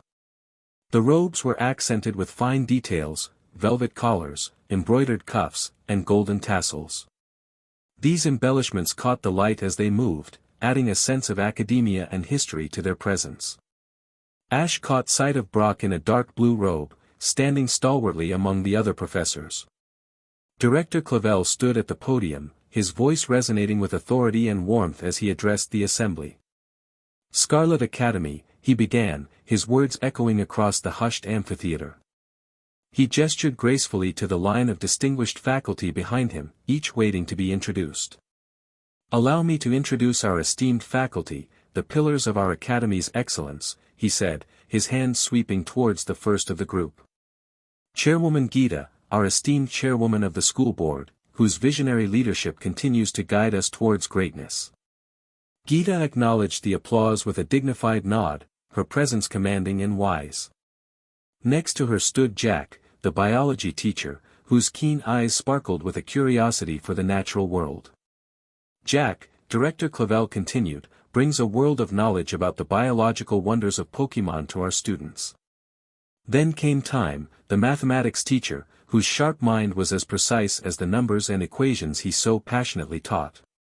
Salvatore, the languages teacher, received a warm introduction next. His warm smile was a testament to his approachable teaching style. The director's gaze then shifted to Ryford, the history teacher, whose keen understanding of the past helped shape the minds of the future. Ryford, our historian, ensures our students are well versed in the events that have shaped our world.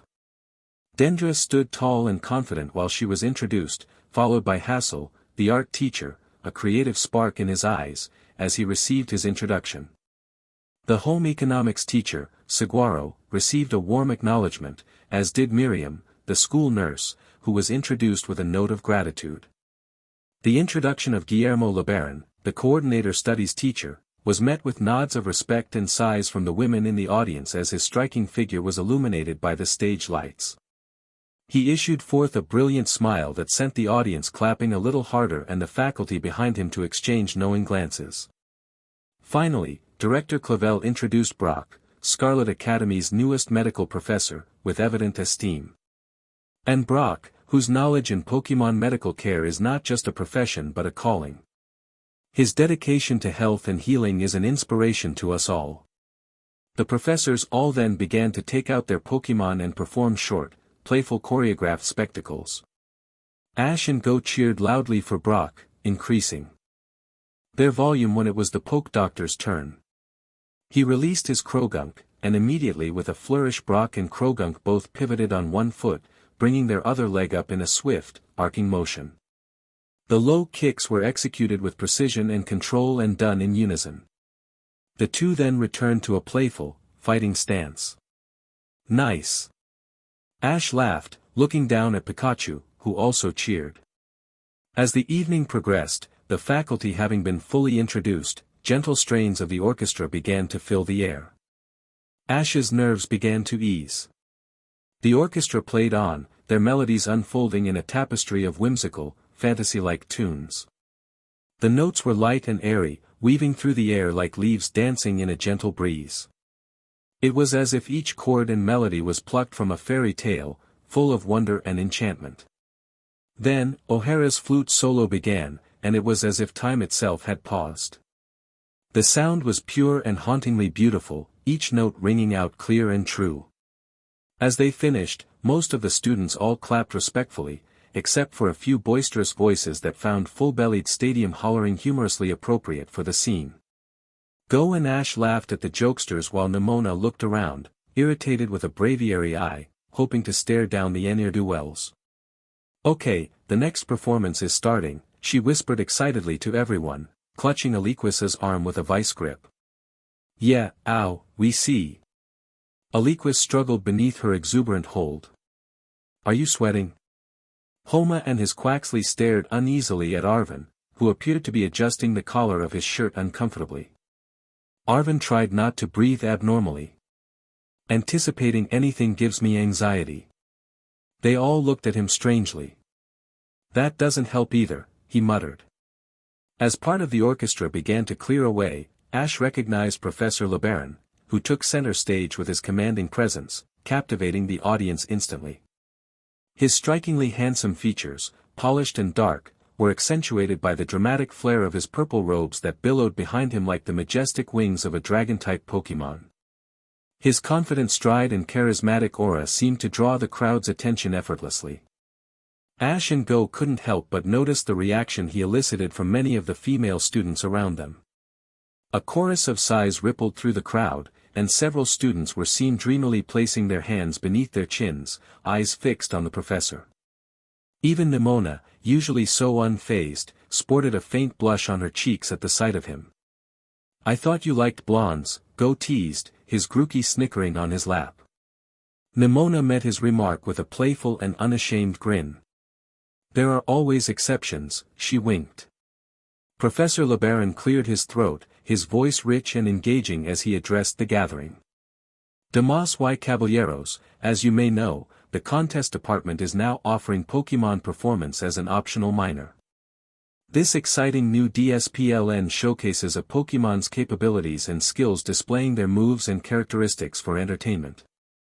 Similar to how Pokémon coordinators show off their Pokémon on the performance stage of a Pokémon contest, the key difference is that performers must involve themselves in the performances, and therefore must be equally as talented as their partners. He paused, his gaze sweeping across the audience. But instead of explaining in detail, I believe it's better to show you what this entails. There was a hint of a smile on his lips, as if he was sharing a secret.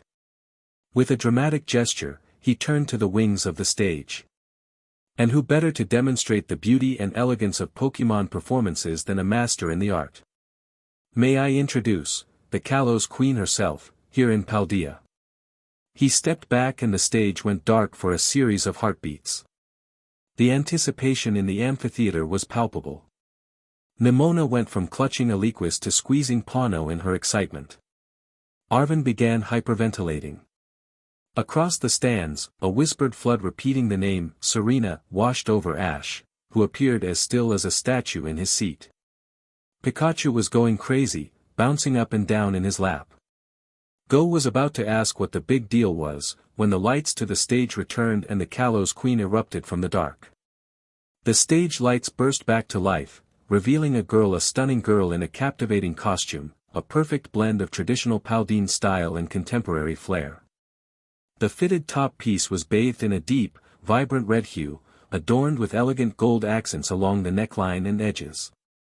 Her sleeves were dramatic, starting snug at the shoulders and then flowing into bell shapes with gold-edged, ruffled flares.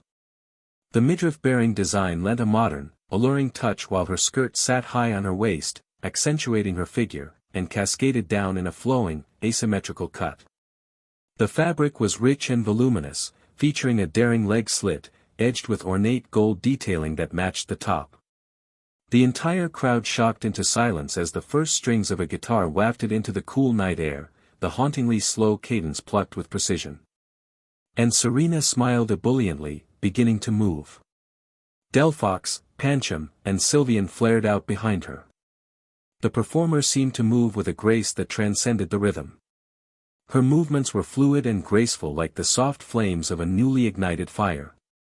The red and gold costume shimmered with each step, the ruffles fluttering like fiery tendrils, mirroring the passion of the music. Delphox, elegant and mystical, moved in harmony with Serena. Its tail flickered and danced, the flame on its stick casting a warm, ethereal glow that complemented the gold accents of Serena's outfit.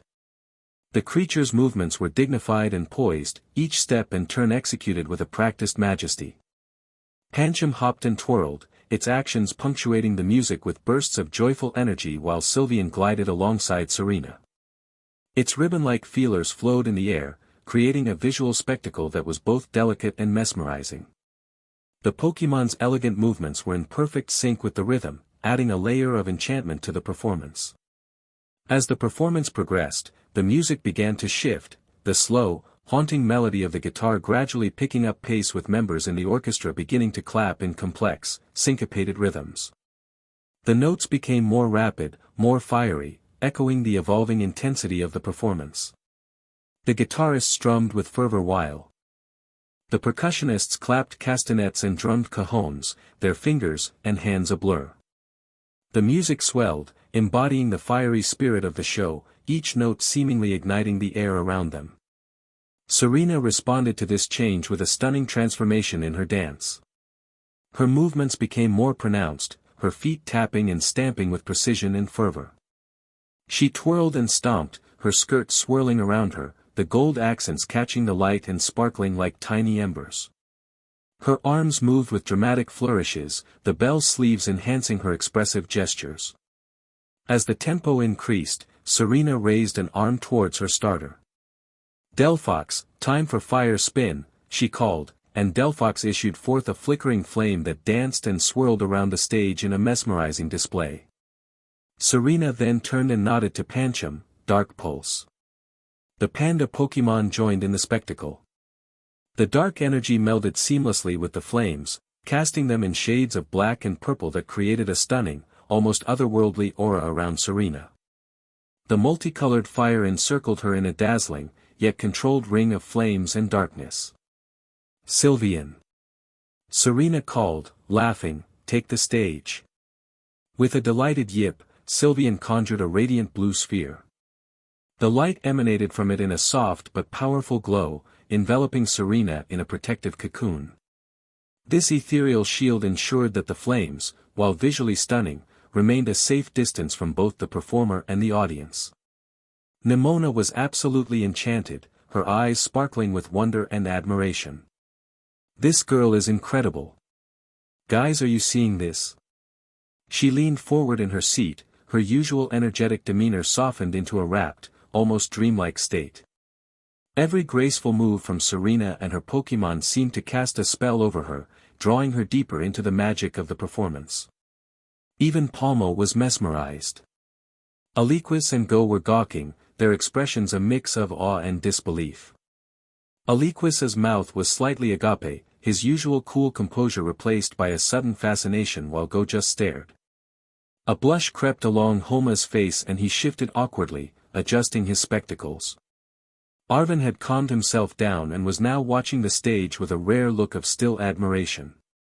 His eyes followed each movement on stage with a keen interest, nodding slightly in appreciation of the skill and artistry on display. She's good, Arvin acknowledged, and it was perhaps the most elaborate compliment he had paid anyone in months. Neimona whipped towards him. That's all you have to say. She is literally flawless and... All of the guys snapped towards her with a passionate, before energetically returning to enjoy the show. Ash, meanwhile, was utterly speechless, his usual energy and enthusiasm replaced by a stunned silence. He sat motionless, completely captivated by the performance by her. She was here. In Paldea. And she was Kalo's queen, but he knew that. Of course he knew that. He had kept tabs on her, like he did all his friends. What he didn't know was why he was feeling warm. Or why couldn't he look away from her or say her name or cheer for her? Why did he feel nervous sitting there, staring at her? Why did he feel self-conscious all of a sudden? Ash couldn't explain it. His mind was drawing a blank. Serena's smile was radiant. As the performance approached its climax, the intensity on stage reached a breathtaking crescendo.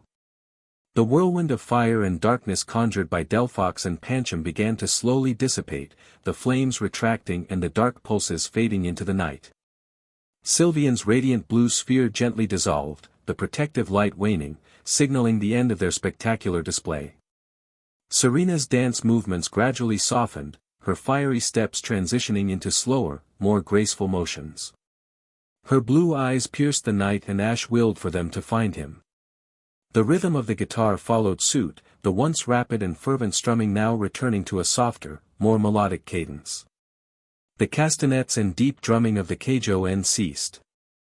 The vibrant red of her costume seemed to glow in the dimming stage lights, the gold accents shimmering softly as she twirled for the final time.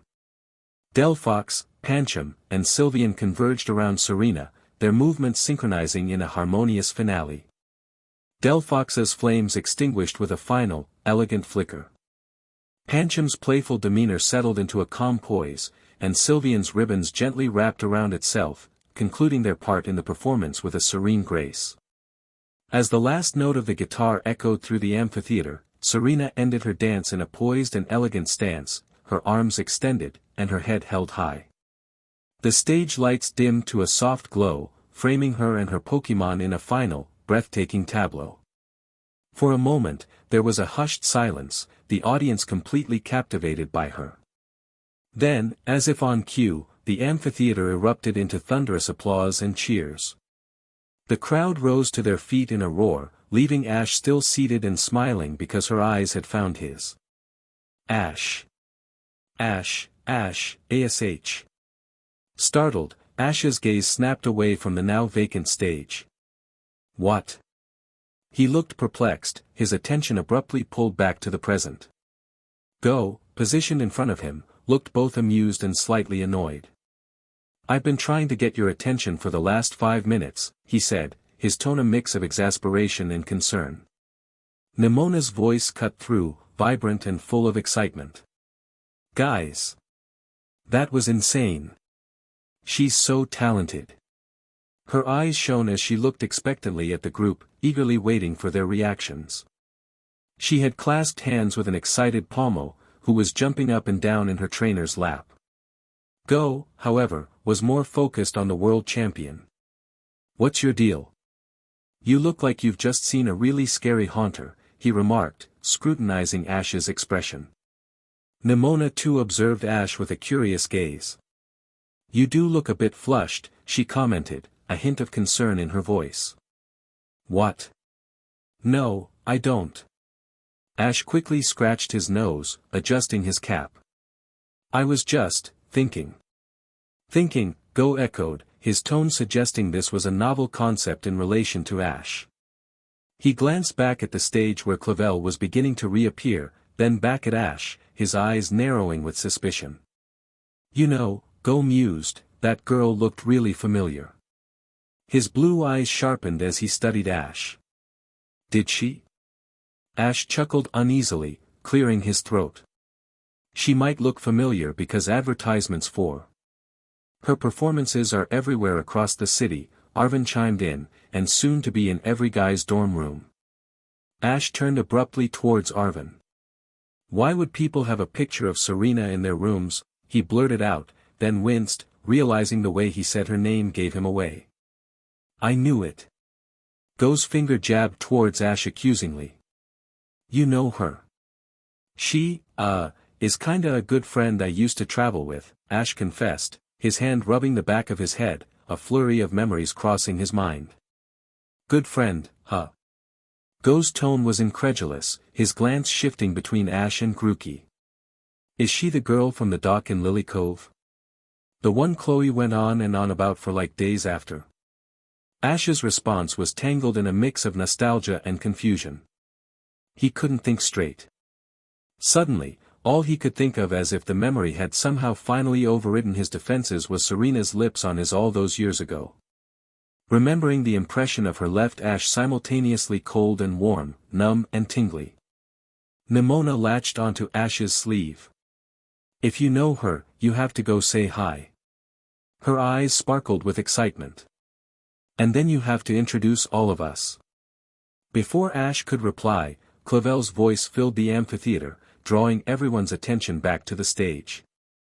As we conclude our welcome ceremony this evening, let us carry forward the spirit of excellence and creativity that we have witnessed here. Director Clevel's gaze swept over the sea of faces before him, a look of pride evident in his eyes. Let it remind us of the boundless potential within each of us, and the powerful bond we share with our Pokémon companions. He raised his hands, encompassing the entire amphitheater in his gesture. His voice grew softer, yet remained clear and compelling. I wish each of you an enriching and fulfilling year. May your treasure hunts be as enlightening as they are enjoyable. Thank you all for being part of this magnificent evening. With those final words, Director Clevel stepped back, the lights on the stage dimming slightly as the audience erupted into another round of applause. The ceremony had officially come to a close, leaving a buzz of excitement and a sense of anticipation for the year ahead. Immediately, Ash rose from his seat. XXXXX. Serena placed her cool hands on her cheeks, hoping to tame the flush veining its way up her neck. She glanced around, thankful that for a moment, she was alone. In the midst of the roaring applause and the buzz of the departing crowd, Serena stood in seclusion behind the amphitheater stage, her heart racing in her chest, an uncontrollable tumult of emotions tumbling within her. Her Pokémon, Delphox, Pancham, and Sylveon, gazed at her with a mix of concern and curiosity. They hadn't seen him. But she had. And he had seen her. He had seen her performance. Had seen her be introduced as Kalo's queen. What did he think? The question pulsated in her mind, a drumbeat that matched the rhythm of her racing heart. For a moment, she allowed herself the luxury of solitude, away from the eyes of the world, to process the whirlwind of feelings that his presence had stirred up.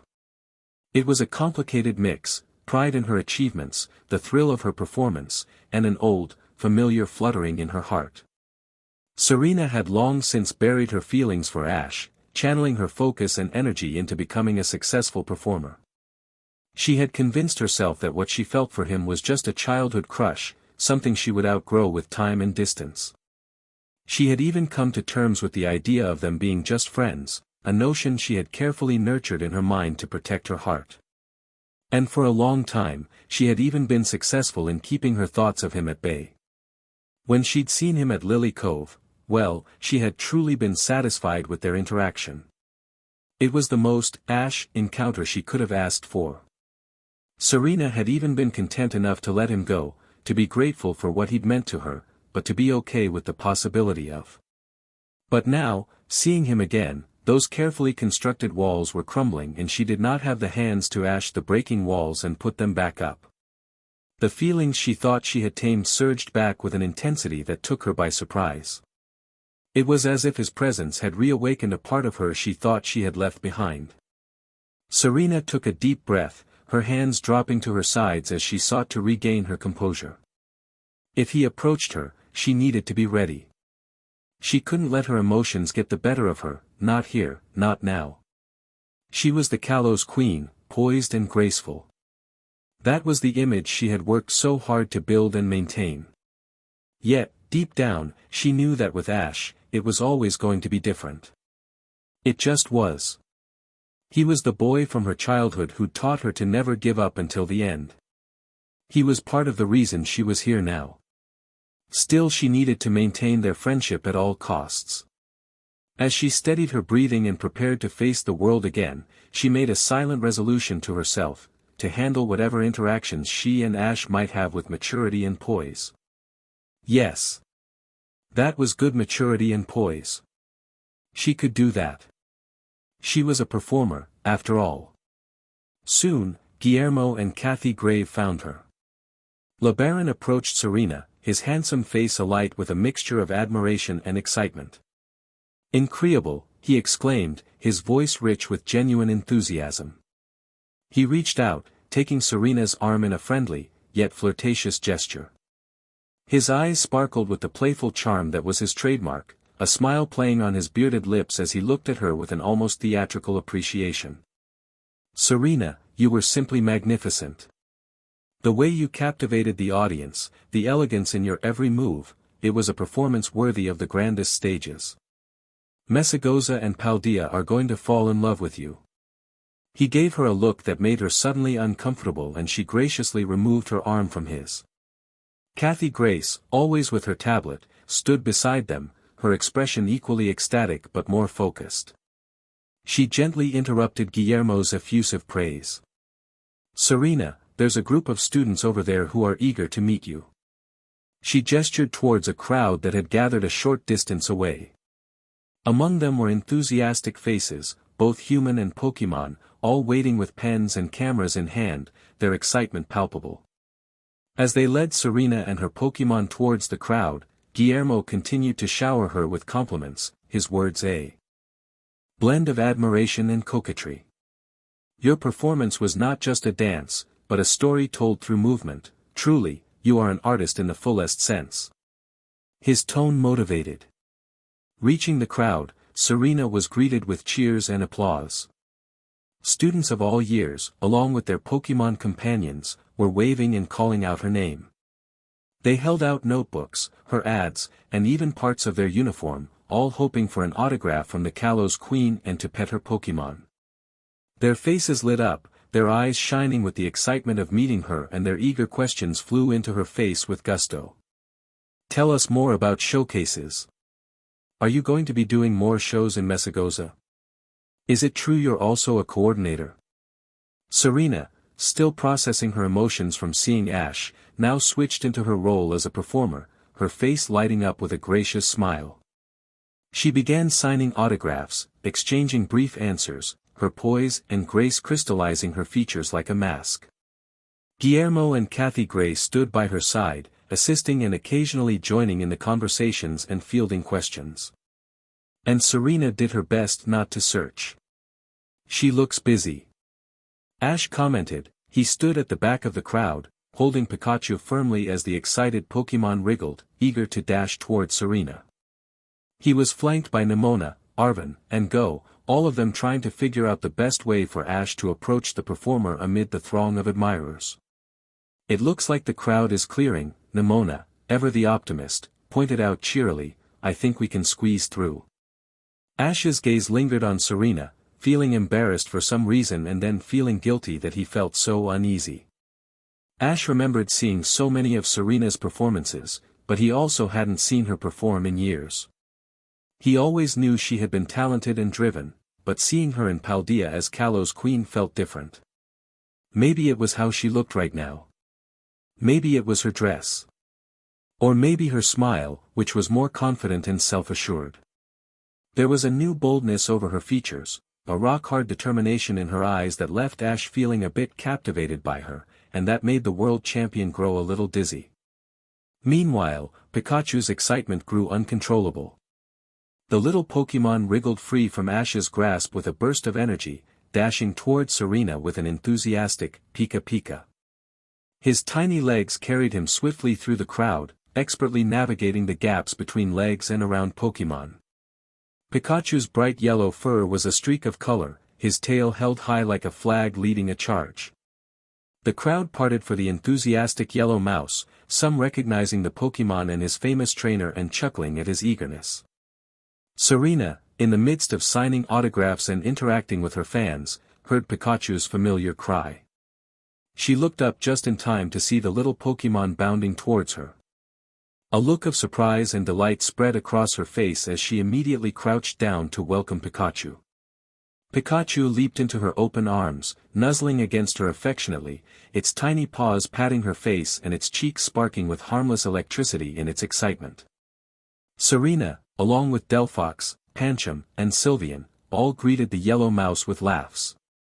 Ash, still standing at a distance, felt a mix of amusement, terror, and some mild relief at Pikachu's impromptu reactions. In a way, he felt as though his longtime buddy just broke the ice. It reminded Ash how Serena was just a really good friend, how they went way back, how there was nothing to worry about. With a deep breath, Ash readied himself. Pikachu had parted the crowd for them, a crowd that was staring at him, but he tried not to care about that. Ash never really cared about crowds anyway. Serena's eyes were on him now and she was waiting for his first move, like someone in a battle waiting to see how he would set the tone and tempo. Ash grinned at her. "Okay, you can lead the way now," Go practically pushed Ash forward. Neimona squealed behind them, while Arvin tried to hide himself from the staring crowd. Ash began to move more confidently, his grin still firmly in place as he made his way through the now parted sea of bodies. As he drew closer, Serena stood up, still holding Pikachu, her expression a mix of joy and a touch of nervous anticipation. "Hey, Serena!" Ash called out, his voice warm and friendly. "It's been a while," he said, his tone light but sincere. Serena smiled, her blue eyes brightening. "Ash, it's so good to see you too. Pikachu hasn't changed a bit." She gently set Pikachu down, allowing it to scamper towards Delphox, Pancham, and Sylveon. "Yeah, he's still the social one," Ash chuckled, scratching his nose. "It was an awesome performance, by the way. You looked really amazing." "Oh. Thank you, Ash," Serena replied evenly, though she appeared as though trying to compose herself. "I'm glad you were here to see." Ash quickly gestured to his friends. "Let me introduce you to everyone. This is Neimona, Arvin, and Go. He's good friends with Chloe. He was there in, Lily Cove. I remember." "It's nice to meet you all," Serena said warmly, her Pokémon gathering around her, equally curious about the new faces. "And this is Delphox, Pancham, and Sylveon." Neimona couldn't contain her excitement. "I'd never seen anything like your performance. You're just amazing, and your Pokémon are so cute." She leaned in to pet Sylveon, who nuzzled her hand in response. "Thank you. And I agree, they are just the best," Serena beamed down at her partners. "And Go, how is Chloe?" the performer asked, looking towards the city boy with sincere interest. Go, who'd been attempting a reserved and aloof demeanor, stammered a bit under Serena's sudden attention, not expecting her familiarity. She's great. Yeah," he shifted, "she's still doing contests." Arvin, reserved but curious, asked, "How do you coordinate all those moves with your Pokémon? It must take a lot of practice. Also, I noticed you performed a traditional Paldea dance. I wasn't aware they taught fugo danza in Kalos." "They don't," Serena laughed, "but I've been taking lessons since coming to the region about a few weeks ago. And we still have a lot to learn, don't we?" She looked down at her Pokémon, who all smiled and chimed in happily. The conversation flowed easily, the group chatting about showcases, her becoming Kalos queen, and her new exhibitions debuting in Mesagosa. "So you're going to be putting on showcases every weekend in the city?" Neimona gushed. Putting her hands to her cheeks, "How wonderful. Pokémon showcases in Paldea. I love it. Not as much as battles, of course, but still. I'm so excited." Serena shared in the Paldea girls' enthusiasm, "and I hope to enter some contests while I'm here too. When the season opens later this year, that is." As the group talked, Ash found himself struggling to find something to say, which he realized was a first. But when Serena mentioned the contests, he found himself an opening. "But that means you'll be in Mesagosa for a while then." "That's the plan." Serena winked and appraised Ash again, catching sight of his school uniform. She checked herself before coloring at his new, polished look. Even his hair appeared a little more kept beneath his signature hat. "And what is the champion of the world doing in Paldea?" she asked, trying to take her mind off his smile, "and at Scarlet Academy?" "You're a bit young to be a professor." Ash chuckled. "I have to attend the battle school for the season before I can challenge gyms and take on the league," he explained. "You know me. I couldn't resist another adventure." Serena's eyes sparkled with a mix of amusement and admiration as Ash spoke. Her gaze lingered on him a moment longer than necessary, her smile soft. Ash shifted uncomfortably, but held her stare. "Well, since you'll be in Mesagosa, you should come by the school every now and then to hang out." Neimona offered, smiling brightly at Serena. "The battle school is putting on some exhibitions tomorrow. I'm trying to convince Dendra that Ash and I should go head to head. You should come watch." Ash's eyes flashed with the thrill of competition. "You mean we finally get to battle tomorrow? That's awesome." He then turned back to the performer. "You have to come watch, Serena." Ash extended the invitation with palpable enthusiasm, leaning in with an eagerness that reduced the space between him and the performer. Serena's face lit up, about to respond. But before she could, Kathy Grace appeared at her side, her expression apologetic but firm. "Serena, we need to go. We have a few more interviews lined up for you in the city," Kathy Grace explained, her tone professional. She gave Ash and his friends a quick, forced smile of pleasantry. Serena nodded, her eyes briefly meeting Ash's in a silent message of disappointment at the interruption. "I'd love to come watch, Ash. I'll try my best to make it," she said quickly, her words rushed but sincere.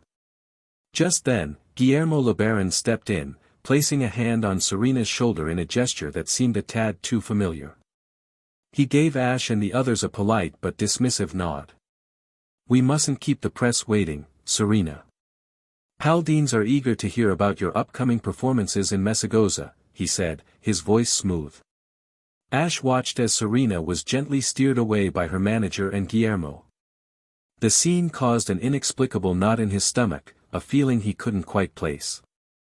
Serena gave a final wave to Ash and his friends, her smile tinged with regret at having to leave the conversation so abruptly. As she and her Pokémon walked away, Ash's gaze lingered on her. Neimona, oblivious to Ash's sudden stillness, excitedly turned to him. "We'll have to see her perform in Mesagosa sometime," she enthused, her demeanor undimmed. Ash, pulled back to the moment, nodded absently.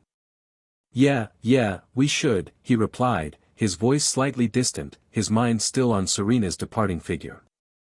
Go, noticing Ash's distant demeanor and the strange emotion playing across his face, felt a mix of perplexity and mild irritation. When Ash didn't move, Go and Arvin exchanged glances before the city boy reached out, grabbing his best friend's shoulder. "Hey, Ash, come on," he said, his voice laced with a hint of frustration. Go guided Ash away from the dissipating crowd, steering him towards a quieter area where they could all regroup. Ash seemed almost in a daze when he finally turned back to his friends. Pikachu scampered up its trainer's leg and settled comfortably on his shoulder. The little Pokémon nuzzled against Ash's cheek, bringing him back to the present moment. As Neimona began leading the way, chatting casually about tomorrow's events, Go kept a watchful eye on Ash, his expression a blend of suspicion and curiosity. "You alright, buddy?" he asked. Ash gave a small nod, managing a half-hearted smile. "Yeah, I'm fine," he replied, though his voice lacked its usual conviction. Go was not convinced. Chapter 6, A World of Paradoxes. The morning air in Mesagosa was crisp and refreshing as Ash and Pikachu set out for an early morning jog. The city was just waking up, the early sun casting a soft golden light over the streets. Ash and Pikachu ran through the bustling thoroughfares, the route weaving through the charming blend of old and new architecture that defined the city. The aroma of fresh coffee wafted into the air as they passed quaint cafes preparing for the day, historic buildings with intricate facades, and modern structures that gleamed in the morning light. The rhythm of their footsteps on the cobblestone streets created a steady beat to their exploration of the city. Pikachu, running beside his trainer, chirped happily, enjoying the sights and sounds of the streets. As they jogged, Ash felt a sense of freedom and clarity. The rhythmic sound of his footsteps, coupled with the gentle morning breeze, invigorated him, clearing his mind and energizing his body. After last night, he needed this time. Turning a corner, Ash found himself in one of the city's major plazas. Here, vendors were just opening their shops and stalls, street sweepers finished buffeting the cobblestones with their brooms, and pedoves pecked at leftover crumbs the cleaners missed. Ash turned to look into the storefronts and waved at the clerks, but then he stopped short. Along the building walls he stumbled upon rows of advertisements for Serena's performances. The ad was vibrant and eye-catching. In it, Serena was dressed in the stunning outfit she had worn at the welcome ceremony. Her golden hair cascaded around her shoulders, and her laughter, bright and infectious, seemed to leap off the ad. Beside her, her Pokémon, Delphox, Pancham, and Sylveon, were captured in mid-action, adding to the picture's vibrant energy. Serena, Kalos Queen. Fridays at 9 p.m. The ad read. Ash held his breath, taken aback by the image. He admired it, feeling a mix of pride for Serena's success and a renewed sense of the complex emotions he had felt the night before. There was an undeniable beauty in the ad, not just in its design but in the way it captured Serena's spirit and passion. She sure looks, happy, Ash chuckled, looking down at Pikachu. The yellow mouse was looking at his trainer through squinted eyes, its ears twitching. What? Ash ran a hand through his hair and looked back at the ad, chuckling uneasily. He remembered Arvin saying something about other guys taking the ad to put in their rooms. Ash hadn't really understood that last night. And he still didn't really understand. What did Serena mean to other guys? She was his friend. He was the one that actually knew her. Feeling a bit embarrassed but compelled, Ash looked around to ensure no one was watching. He then carefully removed one of the ads from its place, and held it between his fingers for a moment. He found himself really liking that picture of her. It made him feel warm and happy, even if the feelings were a bit tinged with guilt. After what seemed like an eternity, Ash placed the picture back on the well, chuckling and looking embarrassed. Pikachu pet its head and Ash suddenly remembered that his Pokémon was watching him. I was just looking. Ash exclaimed a bit too loudly. To see what nights she performed. Pikachu only seemed to arch its brows and scampered ahead of its trainer, indicating that they should continue on. Ash smiled and the two resumed their jog, his thoughts now a whirlwind of anticipation for the day ahead. He was beyond excited to get battling again, but he needed to contact Professor Oak to see about retrieving an old friend. XXXXX. Hello in there. Are you guys even up? Hurry. We're going to be late. Neimona's voice could be heard quite clearly through the dorm room, where Ash and Go were just finishing up getting ready for the day. She'd make a good alarm clock, Go grumbled, rubbing his bleary eyes. Ash chuckled and finished tightening his tie before carefully placing his cap on his head. He had spent a little more time on his appearance today, shaping his hair so that it didn't stick up so weirdly. He had even asked Go to teach him how to iron his clothes, which left the city boy in a state of shock for at least 5 minutes. Okay. We're ready. Ash enthused, raising an excited fist. He made a grab for Coriden's pokeball and stuffed it in his pocket. Go smirked. He exchanged excited glances with Grookey and shouldered his backpack. Come on. It's almost 9 and the director's office is on the other side of the school. Neimona continued. There was a rustling outside the door followed by Arvin's muffled, anxious voice. Ash opened the threshold just as the botanist was saying, isn't this supposed to be Ash's meeting? By himself? Should all of us really be waltzing up to Clevel right now?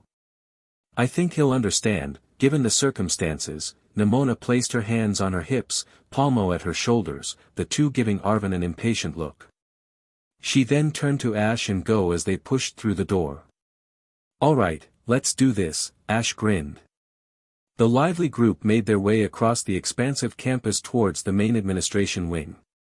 Neimona led the way, her confidence their compass. The reception area they entered was spacious and well-lit, filled with the ambient sound of keyboards clicking and papers shuffling.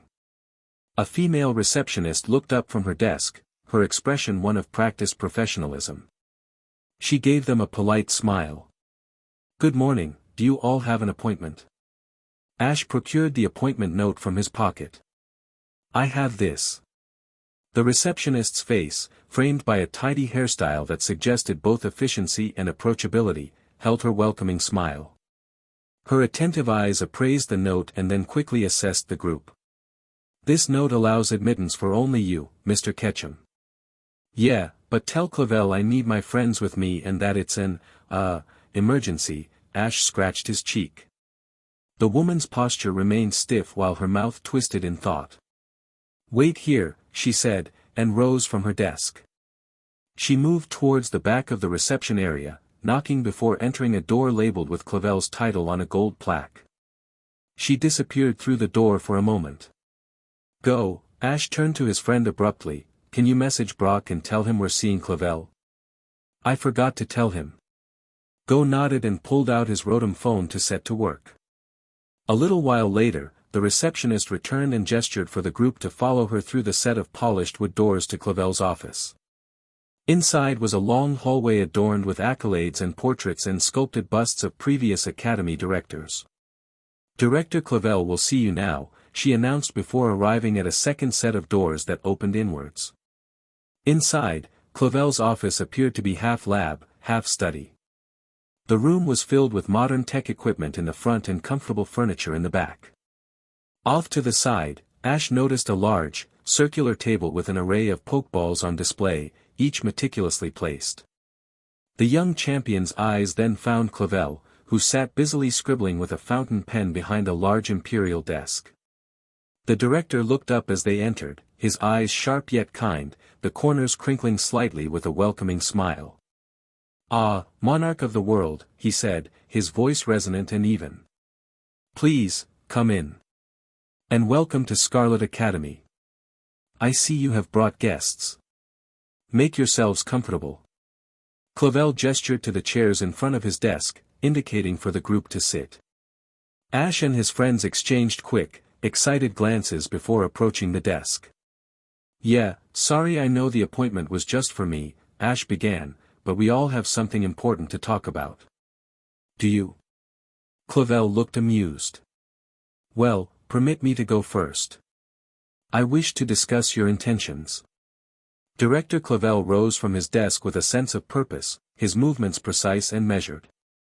He adjusted the sleeves of his orange blazer, impeccably tailored. He continued, his tone was firm yet fair.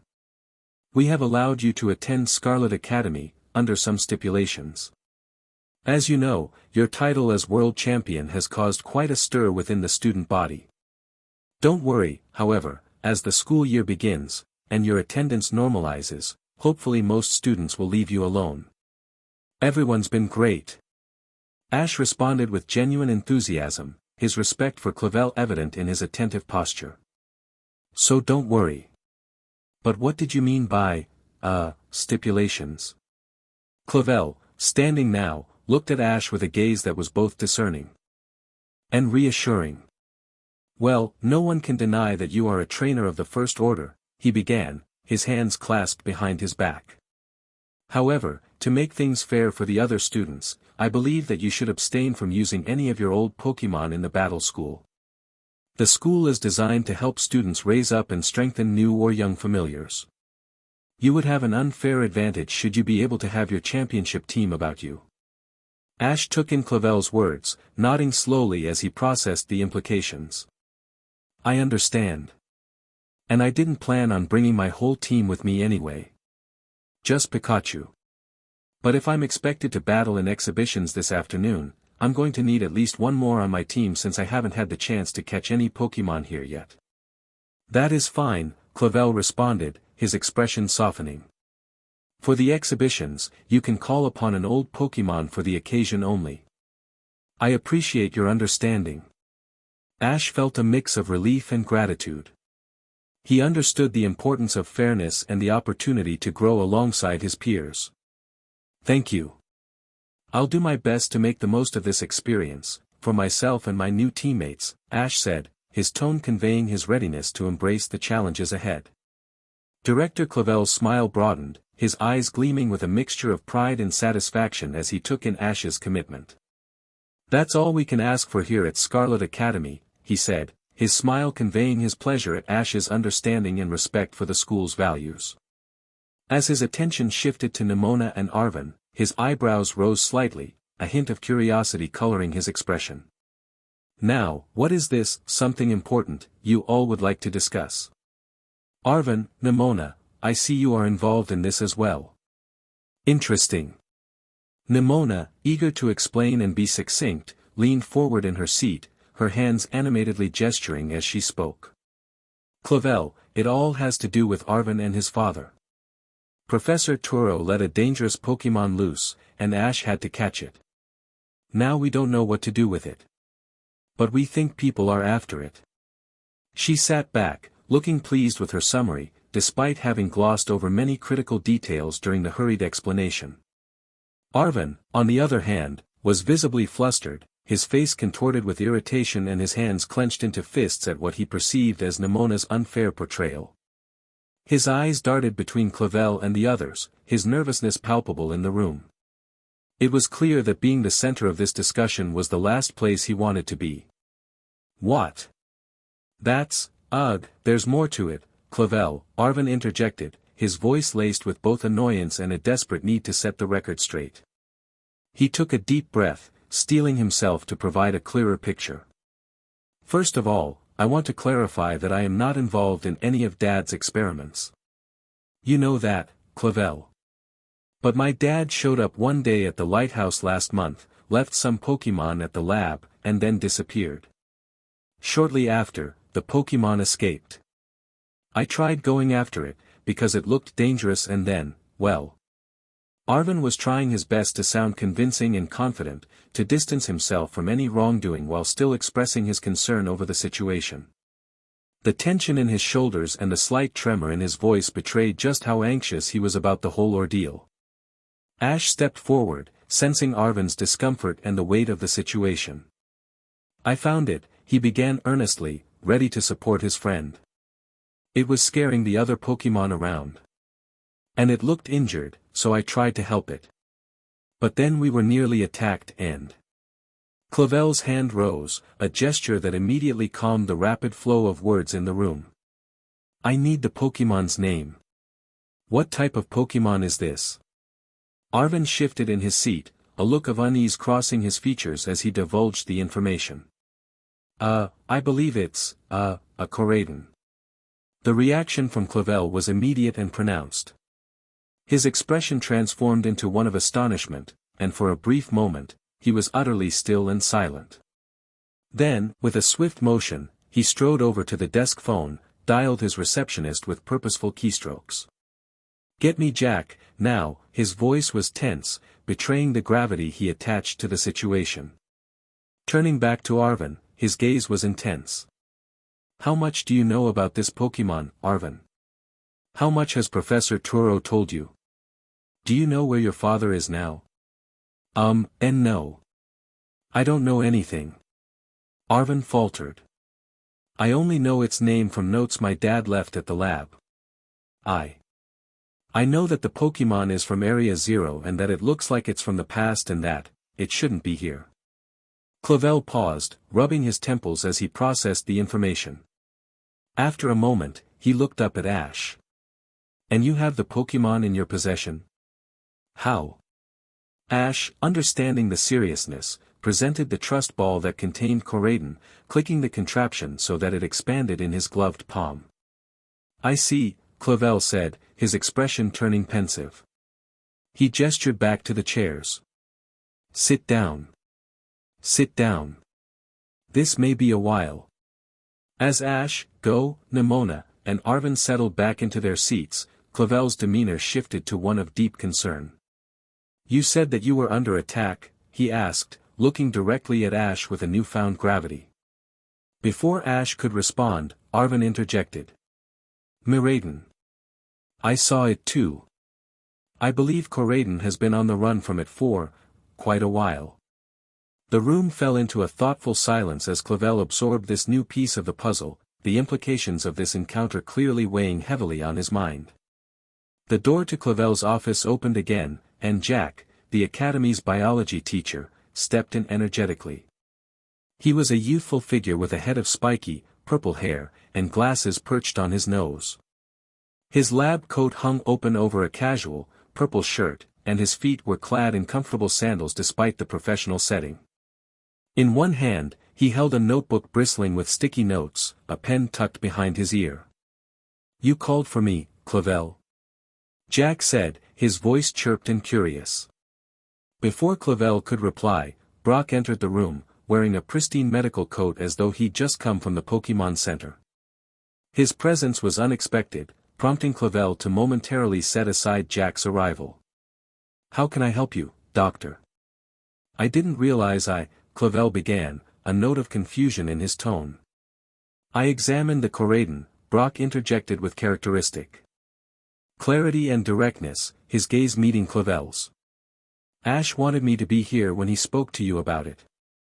At the mention of Coriden, Jack's body tensed and his eyes widened behind his glasses. Coriden, he echoed, turning to Clevel with an expression of shock and disbelief. But how? Paradox Pokémon aren't supposed to be anywhere outside the crater. The room filled with a tense air of anticipation, as all eyes turned to Clevel, waiting for his guidance on this unprecedented situation. Ash, ever the bold spirit, cut through the sudden tension in the room with a question that reflected his need for understanding. Paradox Pokémon, he asked, his voice carrying a mix of confusion and wonder. Pikachu's ears twitched, its eyes curious. Unidentified creatures, monsters of Area Zero, enigmas of Paldea, Jack responded automatically, his academic instinct kicking in as he listed off descriptors for these mysterious entities. Jack, Clevel interjected with a warning stare directed at his colleague, a silent reminder of the gravity and sensitivity of the information at hand. Paradox Pokémon. Arvin, still grappling with the shock of the revelation, could hardly contain his incredulity.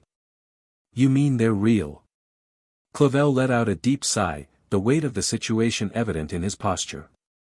He moved to one of the tall windows in his office, his gaze sweeping over the peaceful campus grounds as if in search of the right words. You all understand that what we are about to explain is extremely confidential, he started, his voice steady yet tinged with resignation. But Coriden and its counterpart are very dangerous. As are all of their kind. But as you all seem to have had certain dealings already with the creatures, and it being the case that Coriden trusts you, he said, turning his gaze back towards Ash, this calls for some explanation. Arvin, I think you two deserve some clarity as to what your father's been up to. Arvin nodded, his expression showing a mix of apprehension and a strong desire for the truth. Ash and Go listened intently, while the latter struggled slightly to maintain his composure, his excitement about learning more on Area Zero barely contained. Neimona's eyes were wide with eagerness, her entire being alert and ready for the unfolding secrets.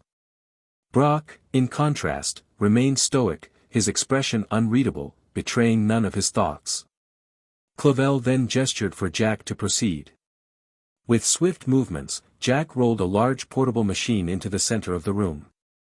He flicked it on, and instantly, a 3D hologram map of Paldea materialized above it, floating in the air with exquisite detail. The map responded to his touch, and Jack navigated it with practiced ease, zooming in on the large crater that marked the center of the map. With everyone's attention now fixed on the holographic display, Jack pulled up what appeared to be scanned ancient images of Coriden, Miraiden, as well as other fantastic and horrifying-looking creatures. These Pokémon are what we call paradox Pokémon, Jack began to explain, inserting side-by-side images of the beasts with their modern-day counterparts. 200 years ago, a member of the Area Zero expedition team, a natural historian named Heath, wrote about paradox Pokémon sightings in the Great Crater in a book called the Scarlet Book, which is missing, but some of the pages have been obtained. As Jack flipped through the digital images, he paused on a sketched photograph that captured everyone's attention.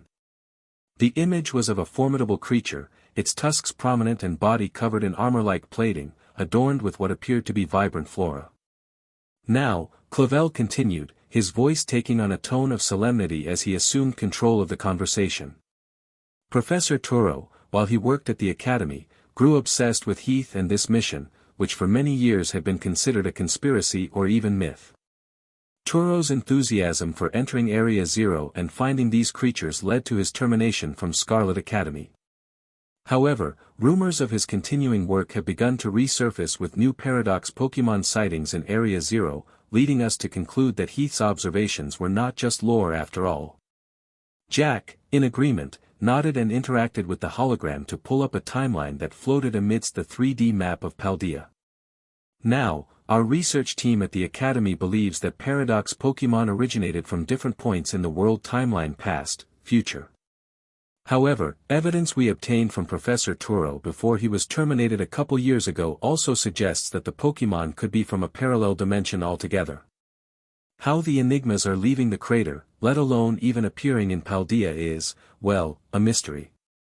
The group leaned forward, their eyes scanning the detailed sketches of these strange Pokémon laid out in virtual pages, the lines and shadings depicting creatures beyond their wildest imaginations. The room was filled with a sense of wonder and an undercurrent of concern, as they considered the implications of such beings roaming their world. Ash's face was contemplative, his eyes narrowed slightly as he processed the gravity of what they were discussing. Pikachu, sensing his partner's mood, sat quietly on his shoulder, its ears twitching occasionally. But why does Professor Turo want to find these creatures? What is he trying to use them for? Ash finally asked, his voice low and serious. Arvin shifted uncomfortably in his chair, looking down at his hands before speaking. Maybe he just wants to research them. Dad has always been obsessed with Heath. He read me stories about the naturalist since I was little. Arvin's voice tapered off, and he looked away, anxiety etched across his face. Clevel gave a thoughtful nod, as though considering Arvin's input as a valid possibility. However, his expression remained unconvinced, and his next words carried a hint of foreboding. Perhaps, but, he said, his face growing grim, the urgency and fixation with which Turo pursued his work made it seem. He trailed off, leaving the sentence hanging unfinished. There was a momentary tightening around his eyes, a brief flicker of something deeper, something not meant for the ears of others. The air thickened with unspoken thoughts. Jack, who had been partially listening, chimed in with a nod of agreement. He neglected all his classes, hardly ate or slept. The guy was a walking zombie last time I saw him. A bit psycho. He stopped himself abruptly, catching Clevel's stern gaze and remembering Arvin's presence. Clevel exhaled slowly, his shoulders relaxing as he returned his attention to the group. Well, all that doesn't matter right now, he concluded, his voice steady but softer, almost a whisper.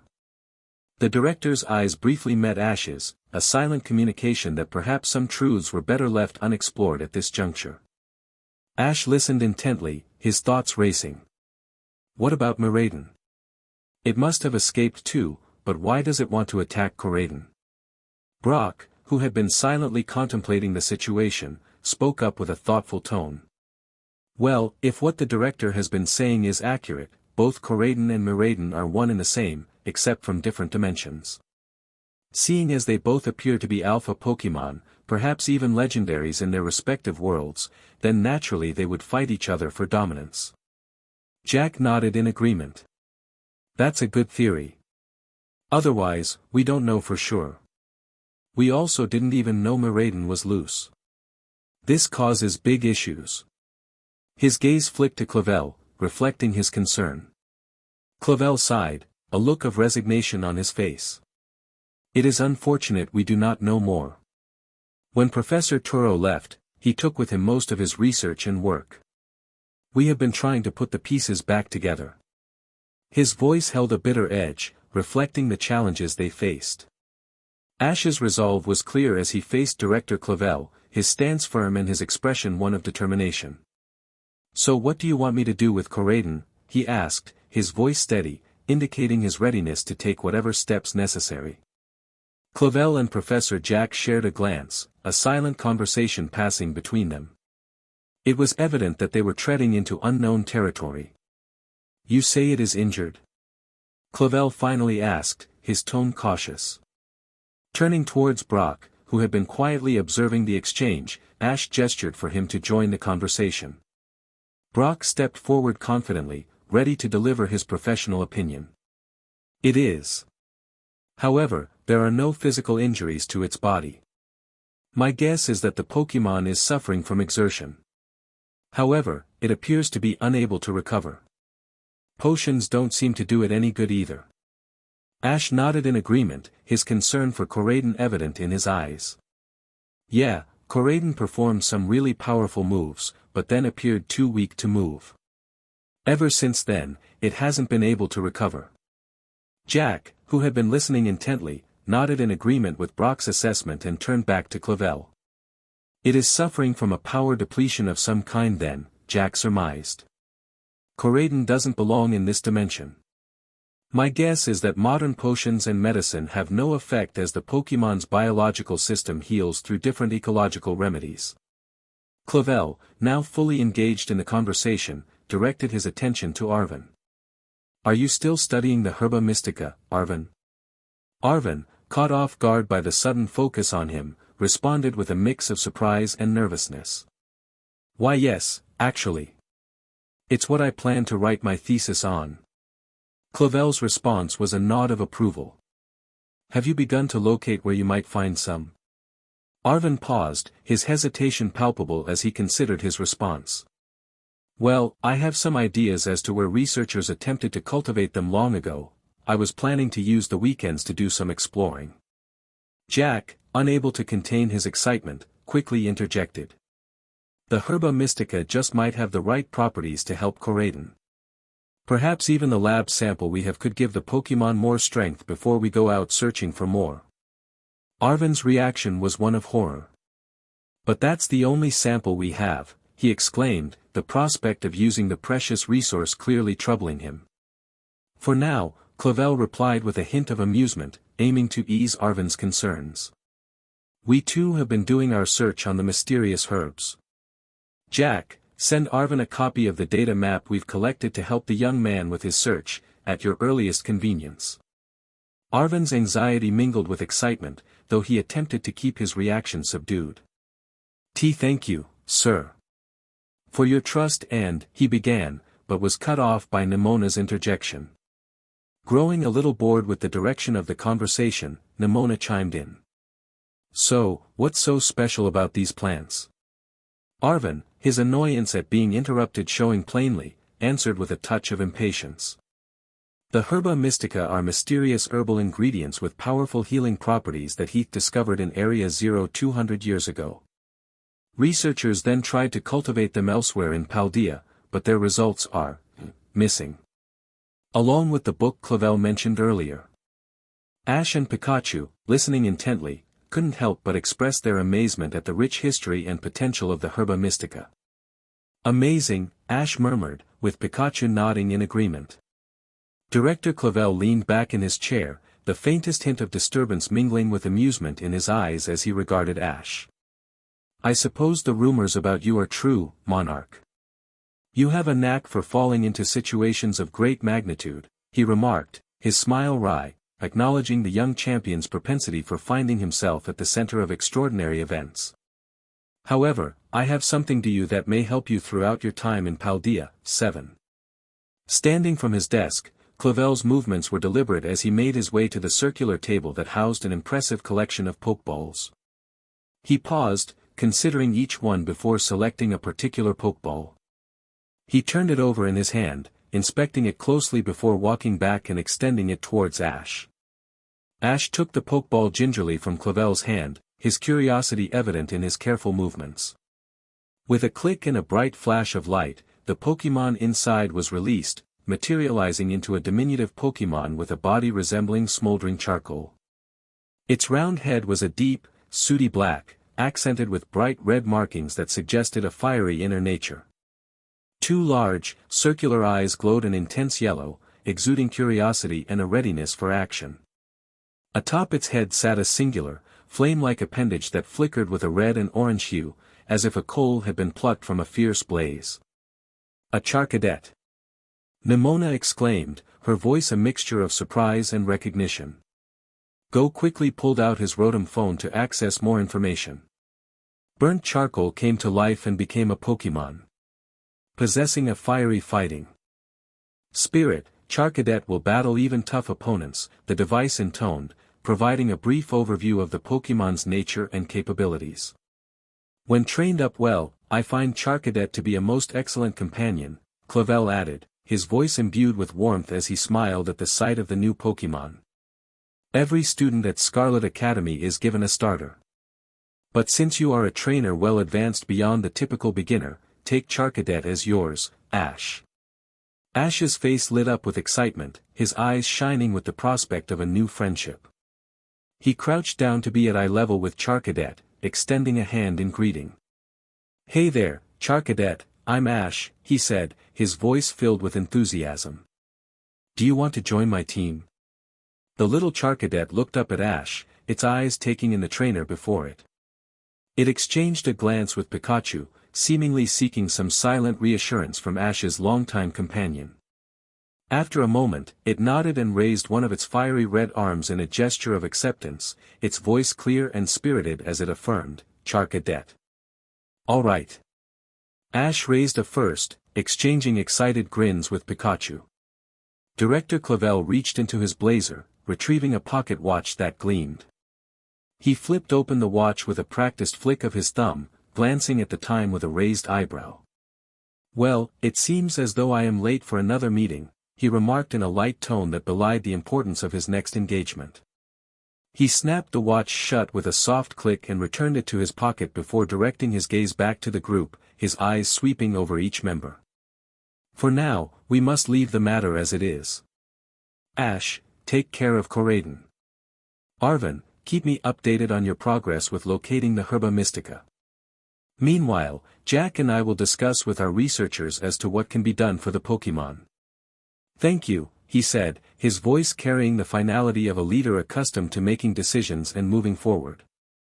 With that, he concluded the conversation, standing up as a subtle signal that the meeting had reached its end. Ash and company were ushered out of the office, each member of the group carrying with them the weight of the meeting's discussions and the responsibilities that had been entrusted to them. As they left, they made their way back through the hallway. The atmosphere was one of quiet contemplation, each person lost in thought, except Neimona. Her spirit was undampened by the gravity of their previous meeting as she practically skipped out of Director Clevel's office, her loyal Palmo copying her every move with equal zest. Well, time to get ready for the exhibitions, she exclaimed, her eyes sparkling with excitement. They are always 3-on-3 battles. Staff goes first, then students. So who are you going to use, Ash? Ash let out a chuckle, his own enthusiasm soon matching Neimona's. I guess I have to go to the Pokémon Center to see, he said, his eyes alight with the thrill of the unknown. Turning to Brock, he asked, so are you going to be battling, then? Brock gave a wry smile. Absolutely. I volunteered. I have to earn the students' respect somehow, he stated, a gleam of anticipation in his eyes at the prospect of demonstrating his prowess in battle. I wonder if Serena will come. Neimona burst out suddenly, the thought seemingly striking her out of the blue. Go's eyes flicked to Ash, subtle but searching, trying to read any change in his friend's demeanor at the mention of Serena. Ash managed to keep a steady face, though the slight widening of his eyes betrayed a hint of excitement at the possibility. Serena? The performer from last night? Brock asked, seeking confirmation, his curiosity piqued. Arvin, who had been somewhat detached, sighed and came back to the moment. He petted his mastiff, who had waited for them outside the office, reassuringly as if to ground himself. Neimona, I believe that a Kalos queen has better things to do, he said, his tone laced with a hint of sarcasm and a touch of realism. True, Neimona retorted with a confident grin, unfazed by Arvin's skepticism. But I think she liked us. In fact, I already consider us friends. Arvin just muttered under his breath, a mixture of exasperation and dismissiveness in his voice. You said maybe 2 sentences to her, he grumbled. Seizing the moment, Go chimed in, his voice sharp and subtly teasing as he prodded at the topic. Maybe she'll come because she and Ash are such good friends, he said, both he and Grookey raising their eyebrows in a playful challenge to Ash's reaction. Brock, overhearing the comment, turned to Ash with a widened look of surprise that quickly gave way to amusement. Then, a hearty laugh erupted from him, echoing around them. Are you serious? He boomed, clearly finding the situation both surprising and hilarious. Ash struggled to control his expression, flustered by the sudden attention and Brock's laughter. What's so funny? He protested, his voice tinged with annoyance. Yeah, I know her pretty well. We traveled Kalos together. His voice trailed off, discomfited while Pikachu just chirped happily. Brock, meanwhile, attempted to compose himself, his laughter subsiding into intermittent chuckles as he ran a hand through his spiky hair. He managed to articulate between his mirthful outbursts. I just find it funny. Can't explain it, he said, his laughter tapering off as he chose to keep his full thoughts to himself, perhaps out of respect for Ash's privacy. Ash, determined to redirect the conversation, shrugged dismissively. Let's just get to the Pokémon Center so I can call Oak, he said, eager to regain a sense of normalcy. Neimona issued forth an excited agreement and the rest of the group nodded. Together, they made their way towards the opposite wing of the school, the echoes of Brock's laughter slowly fading behind them as they walked. XXXXX. Serena stood in her airy Paldean-style apartment, the warm sunlight streaming through the tall, arched windows that framed her picturesque view of Mesagosa. The interior was a tasteful blend of old-world charm and modern comfort, with terracotta tiles underfoot and white plaster walls adorned with vibrant art. An open balcony door allowed a gentle breeze to ruffle the sheer curtains, carrying in the faint sounds of the city.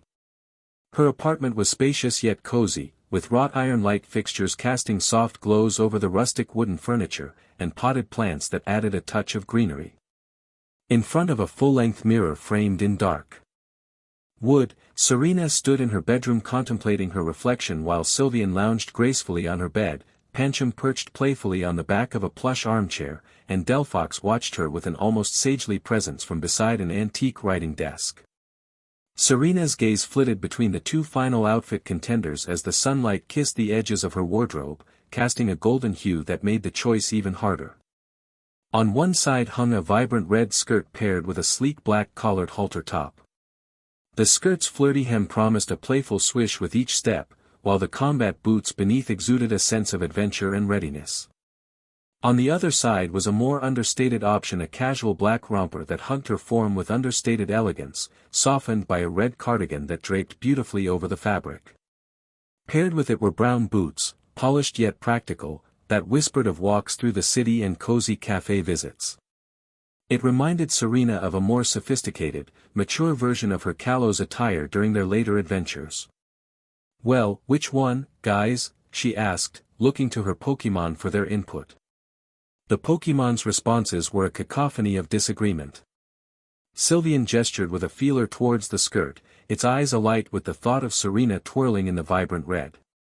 Ketchum, however, seemed to favor the romper, its little paws patting the air towards the more casual ensemble. Delphox merely tilted its head, the wisps of flame on its ears flickering as if in thought, refusing to pick a side in the sartorial debate. Amidst their playful banter, Serena's mind inevitably drifted to Ash. She recalled how time and maturity had sculpted him into something out of her dreams. He was no longer a boy as she remembered him. He had grown into his features, his black hair thick and tousled, his brown eyes holding more depth and that seemed to glint amber in the sunlight. She let out a small, self-conscious laugh, her cheeks warming at the memory of how his physical presence had struck her. He was tall now, his silhouette hinting at a strength that was both new and intriguing. Serena found herself reminiscing about the brief fantasies she had entertained the previous night, the yearning curiosity of how it would feel to be enveloped in his arms.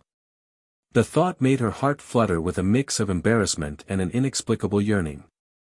Suddenly, the intensity of his gaze from their last encounter, the way his eyes had lingered on her as if seeing her anew, flashed across her mind.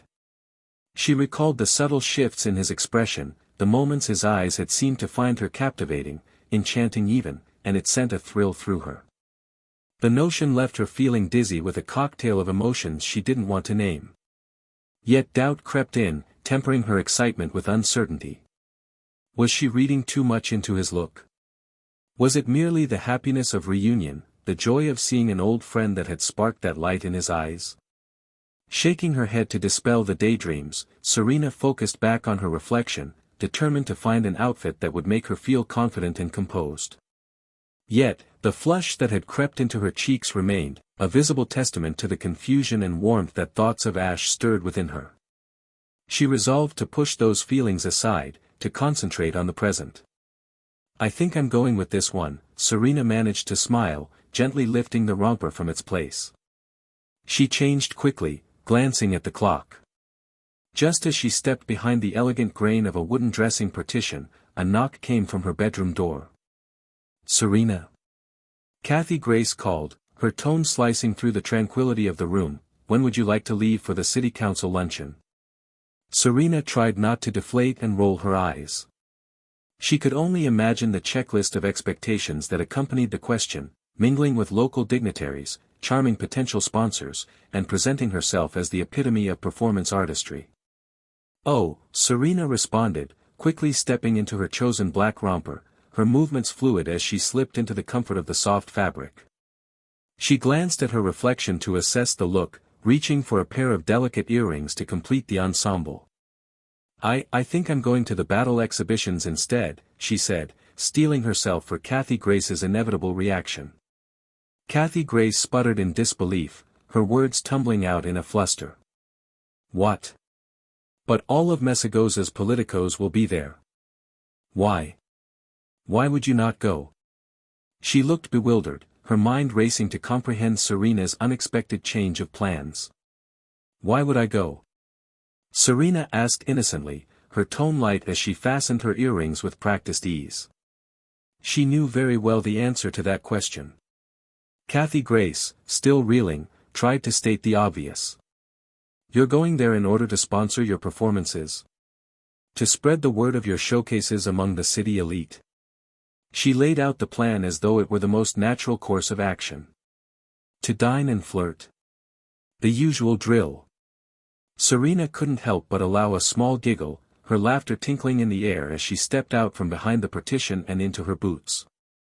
"Well, I think that my time would be better spent at Scarlet Academy, getting to know the students who want to study performance."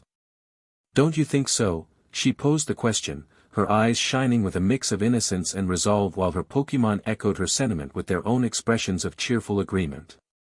Kathy Grace's suspicion was evident, her eyes narrowing as she weighed the situation. "I suppose an appearance at the battle exhibitions wouldn't be a horrible waste of time," she conceded, the words heavy with reluctant approval. "But we will have to be back tonight for staging, costuming, and rehearsals." Serena, struggling to keep her composure under the wave of excitement, nodded. "Of course. I know that. I will be," she assured, her lips pursing as she held back a burst of enthusiasm.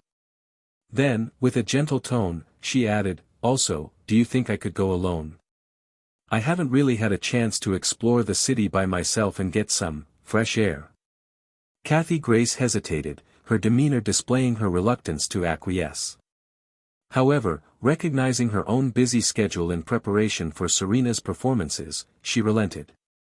"Fine, but do not be late tonight. At the theater at 5 o'clock. Serena giggled, slipping gracefully into her red cardigan. 5:30, she countered with a cheeky smile, exchanging mischievous glances with Ketchum, who snickered and gave its trainer a thumbs up.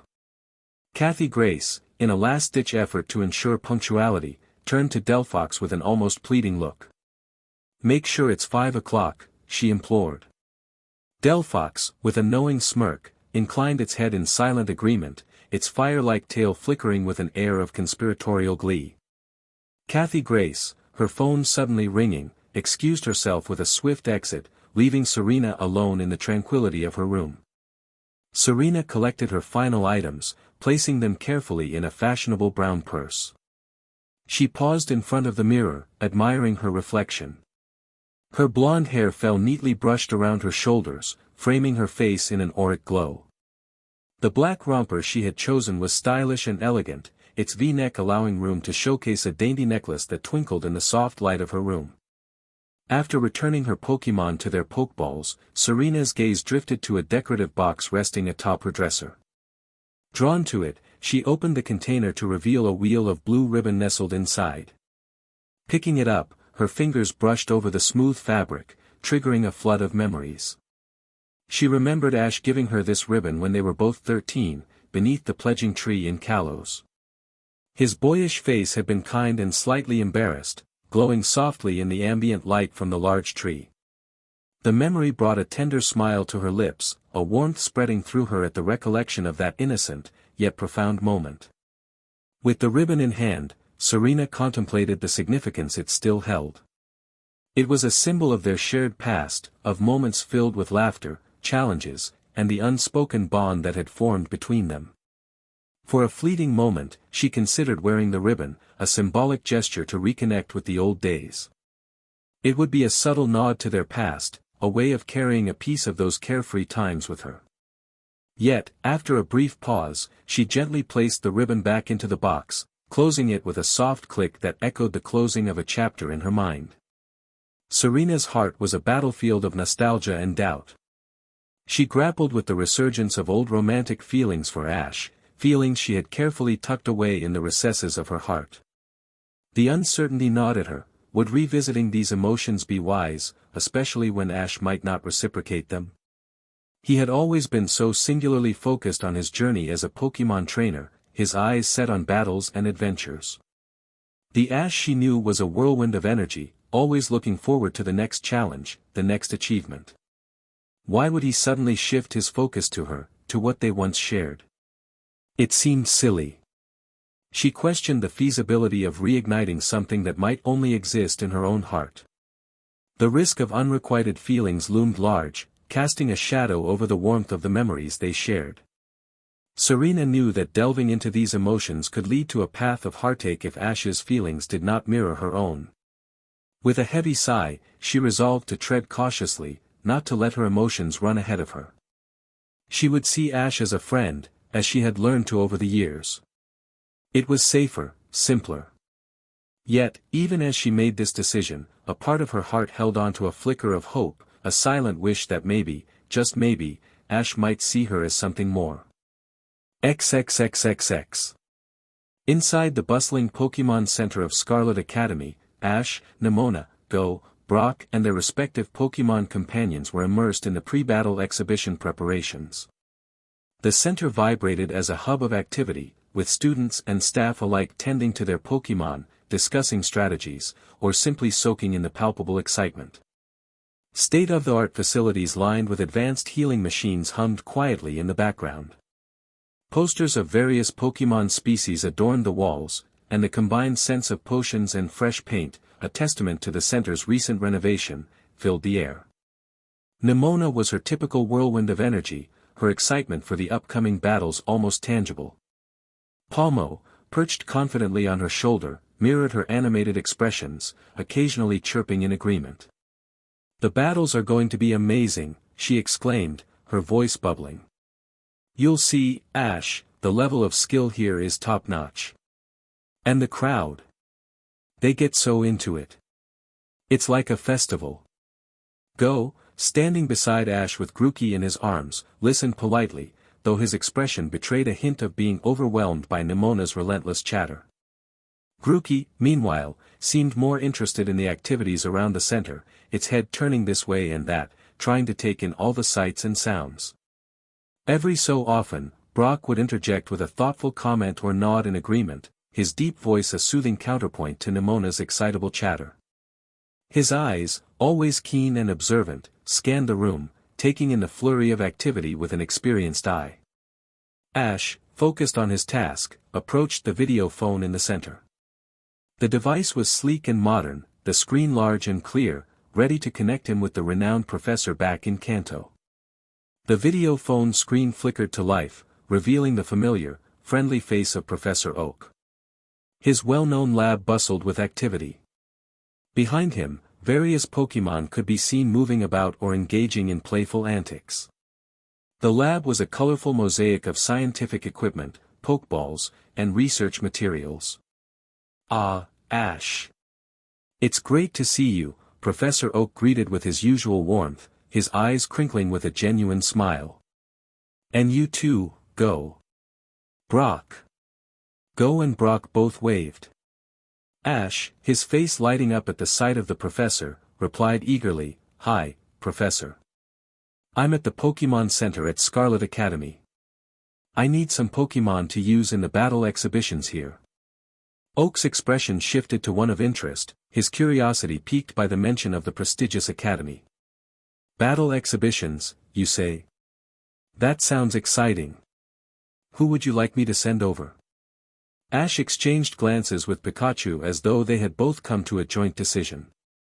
"Send Lucario over, please." Professor Oak's face lit up with a knowing smile at Ash's request. "Lucario, huh? Excellent choice," he said, turning to retrieve the Pokémon. As he walked towards the storage area, the lively atmosphere of the lab became more apparent. Pokémon of various shapes and sizes interacted in the background, creating a dynamic and vibrant scene.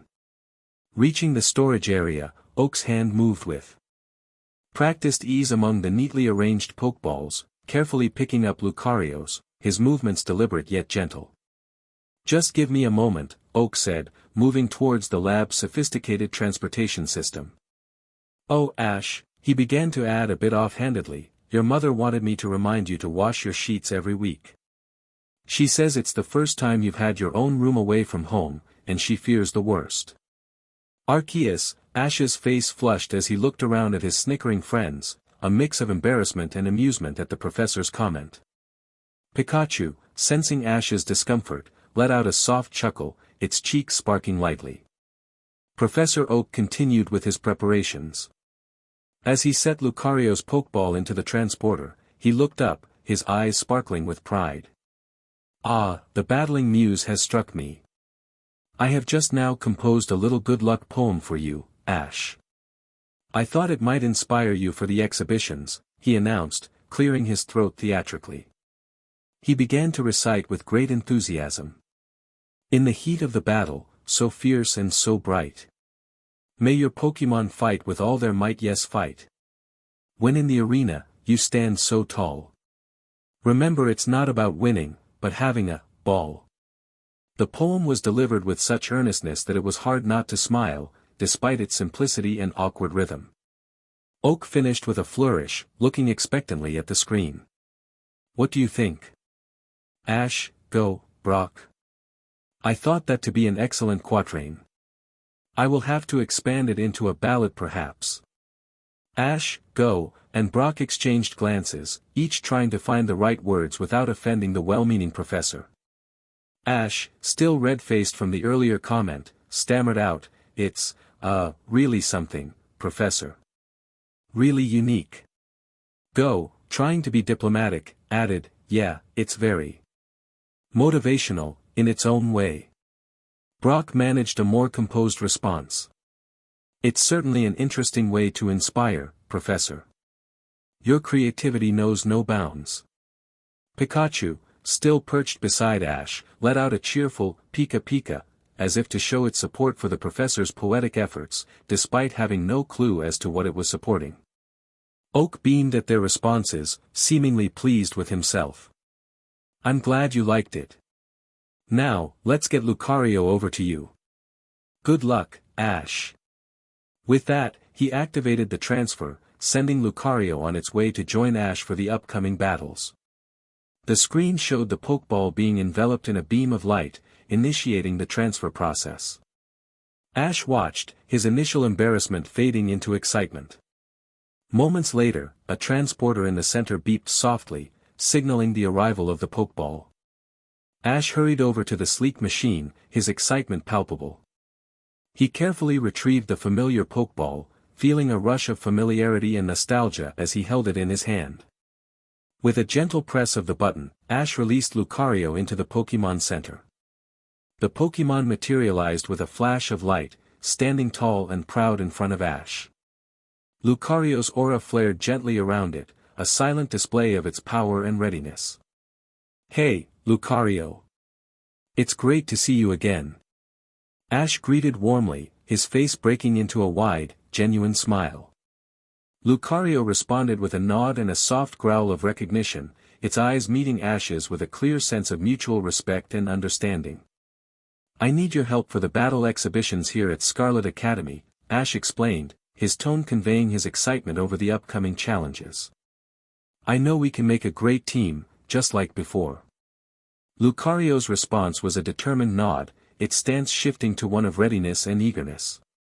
The Pokémon's eyes glowed with a focused intensity, demonstrating its willingness to stand by Ash's side.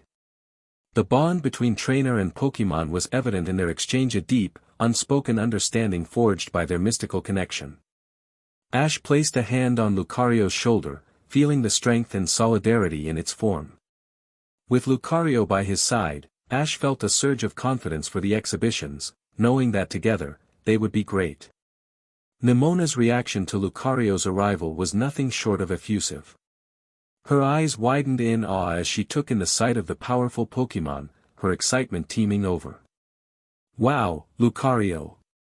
That's so awesome, Ash," she exclaimed, her voice filled with admiration. Palmo, perched on her shoulder, chirped excitedly. She stepped closer, her gaze fixed on Lucario with unabashed fascination. "I've read about them, but seeing one up close is incredible." Neimona's words tumbled out rapidly, a stream of praise. She reached out tentatively, as if asking for permission to get a closer look at the aura Pokémon. Lucario, sensing Neimona's friendly intent, gave a soft nod of acknowledgement, allowing her to approach. Neimona's admiration was evident in her wide eyes and the broad smile that spread across her face. Go, watching the interaction with interest, suddenly looked puzzled. "Aren't you going to need a third Pokémon?" he asked, his brow furrowed in confusion. Ash responded with a wide, confident grin. "I have a third Pokémon now. Charcadet," he announced, his excitement evident. Brock, who had been observing quietly, raised an eyebrow, his curiosity piqued. "But you've never battled with it yet," he pointed out, intrigued by Ash's choice. Ash's smile didn't waver. "Yeah, well, there's only one way to get better, right?" he said, his voice brimming with enthusiasm. "The exhibitions will be great practice." He punctuated his statement with an excited fist pump, his eyes shining with the thrill of the challenge ahead. Brock nodded, understanding his reasoning. Ash had always been one to embrace new experiences and challenges head-on. His willingness to test his skills with a new Pokémon like Charcadet was typical of his adventurous spirit. "Alright, let's go," Neimona announced, beginning to lead the group to the outdoor stadium. XXXXX. Arvin hurried across the expansive outdoor plaza of Scarlet Academy, his pace brisk and slightly breathless. The open area hummed with students and visitors entering the academy for the battle exhibitions. Clutching a bag of newly purchased school materials, Arvin navigated through groups of students and spectators socializing before the events. His eyes were fixed on his phone, reading an email intently. The message on the screen was from Jack, informing him that he would need to go by the biology lab later that night to retrieve the Herba Mystica. Beside him, his Mabostiff plodded along, its pace slow and its demeanor tired. The Pokémon's usually sickly appearance was more pronounced in the bright light of the day. Despite its lethargy, there was a certain loyalty in its steps, staying close to Arvin as they moved through the plaza. Arvin's expression was a mix of anxiety and anticipation as he read the email. The possibility of aiding Coriden with the mystical herb brought a sense of purpose to his stride. However, he couldn't help but think about his own familiar. His gaze occasionally shifted from his phone to navigate through the crowds, ensuring he and his Mabostiff didn't bump into other students. "Hi. Arvin, was it?" A sweet voice called out from behind the botany student. He jumped, his heart skipping a beat, as he turned around to face the speaker. Yeah, that's... His words trailed off abruptly as he found himself face to face with Serena, the performer he had met the previous night, renowned as the Kalos Queen. Arvin's posture stiffened slightly, taken aback by her presence and undeniable charm. Serena stood before him, radiant and effortlessly elegant in her black romper. Her honey blonde glistened in the warm late morning sun and haloed her fair, expressive face. Her blue eyes sparkled with a friendly curiosity, and her smile was warm and inviting. Hi. Sorry, Serena winced, looking embarrassed at having caught him off guard. I didn't mean to startle you. For a moment, Arvin was lost for words as he stood there, blinking. He stammered and then grew uneasy. Yeah. I am he. I am Arvin. Arceus, he sounded like a freak. Why him? Why did this always happen to him? He pushed his dirty blonde bangs out of his eyes as he looked up at the sky, waiting for some legendary Pokémon to either rapture him up into the heavens or smite him. Either would end his misery. I'm Serena. The Kalos Queen announced rather unnecessarily.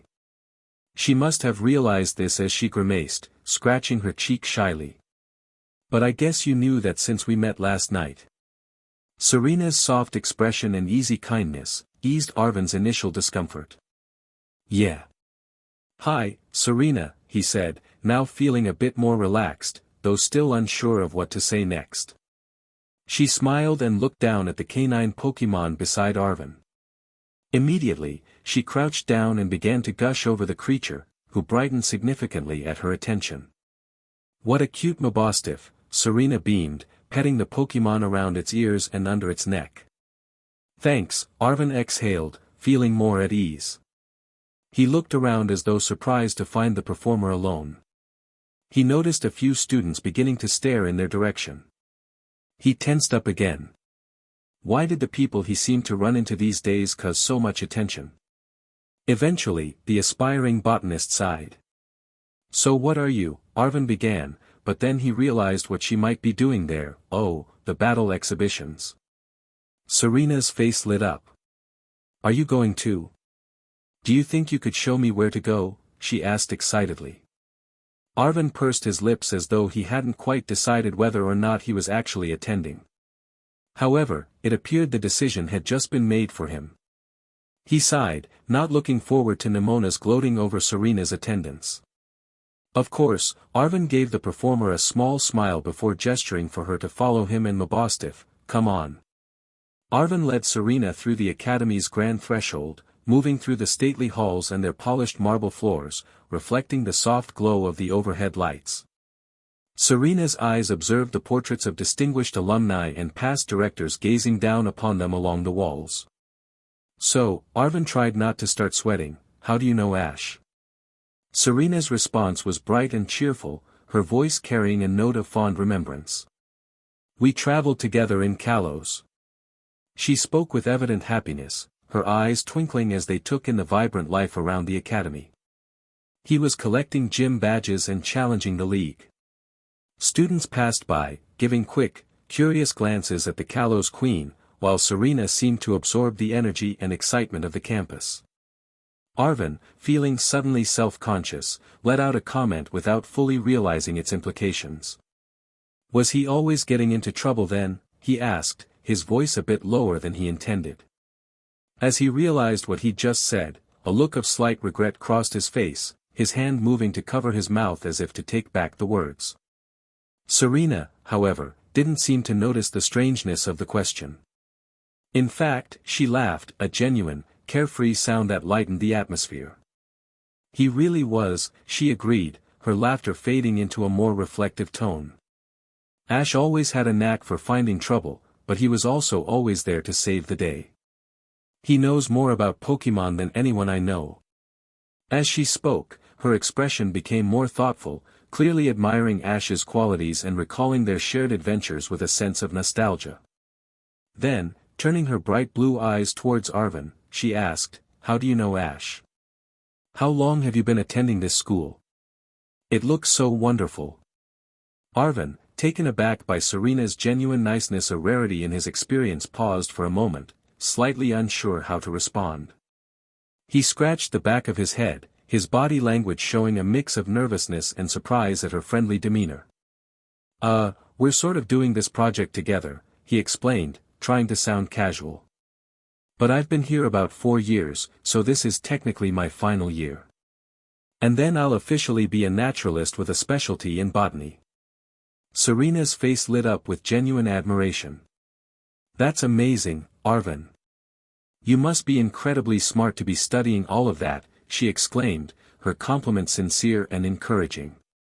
Arvin, not used to receiving such praise, appeared slightly taken aback but appreciative. A hint of a smile touched his lips, and he nodded, grateful for her words, yet still a bit unsure how to fully respond to such kindness. Exiting the main building, they stepped back into the open air, where the lush greenery of the campus grounds spread out before them. The outdoor plaza, earlier bustling with activity, had quieted down as most of the crowd had moved towards the location of the battle exhibitions.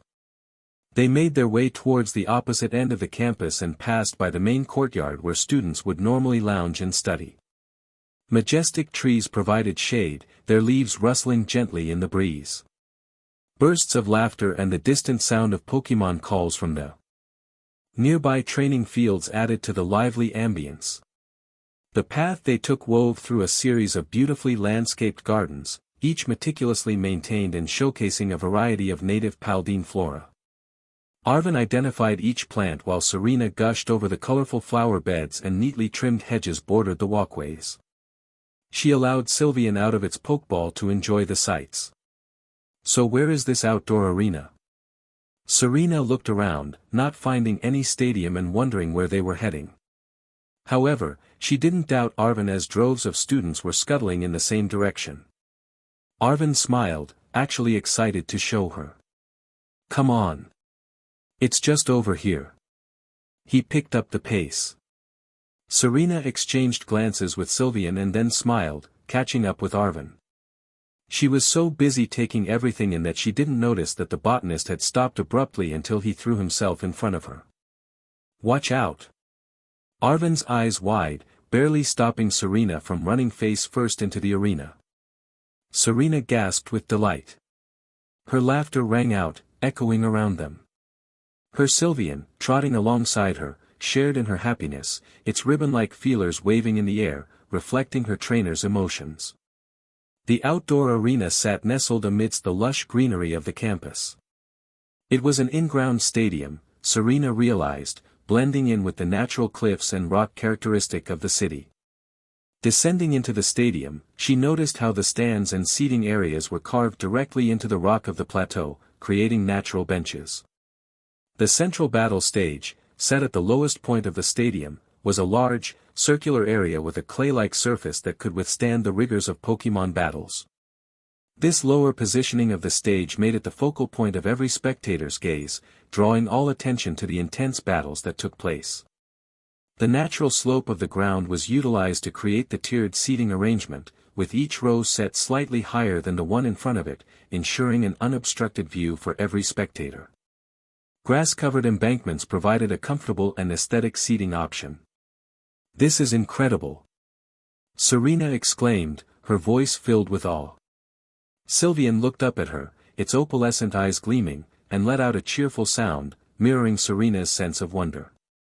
Arvin, standing beside Serena and her Sylvian at the edge of the battle stadium, had a pleased expression on his face. Just as he gathered his words to say something, a familiar voice sliced through the ambient noise of the crowd, calling out his name.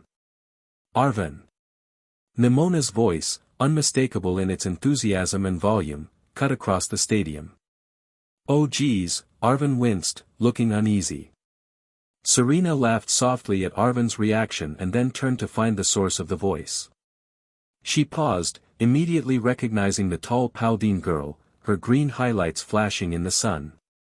Just behind her, Serena noticed Ash, Go, and another tall figure she didn't recognize, all running to catch up. Ash's familiar face brought an instinctive smile to her lips.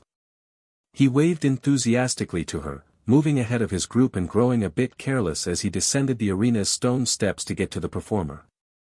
Pikachu jumped off his shoulder and began bounding up to her as well. My bad, oops, sorry. Ash apologized cheekily to his various classmates as he bumped into them. Serena found herself subconsciously smoothing her hair, her fingers gliding through the blonde strands in a reflexive gesture of grooming. She adjusted her outfit, ensuring every detail was in place. The movement was graceful and subtle, a natural reaction to seeing Ash and wanting to present herself at her best. Ash's face instantly lit up as he approached. His brown eyes widened and a broad, genuine smile spread across his face. Hey Serena, he greeted, his voice echoing his joy at seeing her. For a brief moment, Ash's gaze inadvertently traveled down her figure, taking in her appearance. It was an instinctive glance, one he hadn't intended, but found himself unable to resist. Serena's choice of attire suited her exceptionally well. It highlighted her graceful, mature form and added an elegant touch to her already striking presence. As he realized what he was doing, Ash felt a sudden rush of self-consciousness and embarrassment wash over him. He felt guilty for having looked at her like that, but he also really liked the way she looked, a thought that both surprised and unsettled him slightly. This acknowledgement brought a hint of color to his cheeks, and he found himself momentarily unsure of how to proceed. Hey, Ash. Serena returned his greeting, her expression warm and comforting. Shaking off the momentary lapse, Ash regained his composure, his excitement resurfacing. I'm so happy you came, he said, his eyes now fixed on hers sparkled with a mix of happiness and a newfound wariness toward Serena's allure. The atmosphere around them seemed to buzz with the energy. Serena's voice filled with kind enthusiasm as she responded to Ash, I'm so happy to be here. She gestured towards Arvin with a friendly nod, acknowledging his company. I was just telling Arvin how amazing this place is, she added, her eyes sweeping across the stadium, taking in its lively atmosphere. Ash's grin widened in response, his eyes following Serena's gaze as they both admired the surroundings. He glanced down momentarily, noticing Pikachu and Sylveon engaging in a friendly greeting, their playful interactions adding to the cheerful ambience. Pikachu chirped happily, its tail wagging as it nuzzled up to Sylveon, who responded with graceful movements of its ribbon-like feelers. Looking back at Serena, Ash's eyes sparkled with excitement. Yeah, it's awesome, he agreed enthusiastically. His tone not just conveying his admiration for the arena. Neimona's voice rang out with cheerful exuberance as she approached the group. Serena. I knew you'd come, she exclaimed, her eyes bright with delight. Palmo waved its little paws at both Serena and Sylveon in a friendly greeting from Neimona's shoulder. Turning to Arvin, Neimona wore a smug expression, her eyes gleaming with playful triumph. And I see you couldn't resist the allure of battle yourself. Thought you said you weren't coming, she teased, her tone light but pointed. Arvin, caught off guard by Neimona's comment, looked both embarrassed and slightly annoyed. I wasn't, but then. He started, his voice trailing off as he glanced toward Serena, silently seeking her assistance. Serena. Sensing Arvin's discomfort, laughed light and melodically. I needed help getting here. Arvin was kind enough to show me where to go, she explained, her smile appreciative. Neimona, still holding on to her playful demeanor, made a face, her eyebrows raised in mock surprise. Arvin was helpful, she asked, making a face. Arvin, feeling the weight of Neimona's teasing, rolled his eyes in a show of exasperation. He gave a small, resigned shrug, his tone carrying a hint of begrudging admission. She's really nice. It was hard not to be, he said, his words acknowledging Serena's pleasant demeanor. Ash, overhearing the exchange, chimed in with heartfelt sincerity, his voice filled with admiration. Serena's the nicest person I know, he declared unashamedly, his statement reflecting his genuine respect and affection for her. At Ash's comment, a soft blush tinged Serena's cheeks. Her eyes sparkled with a mix of pleasure and a hint of shyness, touched by his open acknowledgement of her character in front of his friends. Hey there, the tall man Serena had not recognized suddenly interrupted and began introducing himself. "I'm Brock, you must be Serena. It's nice to officially meet you. I'm the new PokeMed professor here, longtime friend of Ash's. It's so nice to meet you." Serena flashed the Poke Doctor a brilliant smile, one that made Ash's gaze subtly shifted to Brock, his expression carrying a hint of suspicion and protectiveness. He didn't want his longtime friend making any of his usual flirtatious moves, especially around Serena. You can relax." Arvin muttered uncomfortably, as though resigned that he should have to be the one to say this. "She doesn't exactly meet the age minimum for your friend," Arvin coughed for only Ash to hear. Ash caught the undertone of Arvin's remark, a faint embarrassed smile tugging at the corners of his mouth as he acknowledged the truth in the statement. "Yeah, right." However, he did not relax his subtly protective stance. "What made you want to be a Pokémon doctor?" Serena's question, asked with genuine curiosity and interest, drew the group's attention back to the conversation. She looked at Brock earnestly, her blue eyes reflecting a sincere desire to get to know him. Brock, visibly appreciative of her interest, took a moment to gather his thoughts before responding. "Well, for a while I was a gym leader in Pewter City, in Kanto. I was Ash's first gym battle, actually," he began, a hint of nostalgia in his voice as he glanced at Ash. "However, I always preferred raising and caring for Pokémon more than battling. It's always been about their well-being for me." He paused, reflecting on the path that had led him to his current profession. "This eventually led to me going into the PokeMed school. I wanted to understand more about Pokémon health, to be able to take care of them in the best way possible." Brock's expression was one of contentment and pride. "And well, here I am today," he concluded with a friendly nod. Ash watched the interaction between Serena and Brock with a sense of contentment. His eyes moved back and forth between the two, observing the genuine curiosity in Serena's gaze and the comfortable ease with which Brock recounted his journey.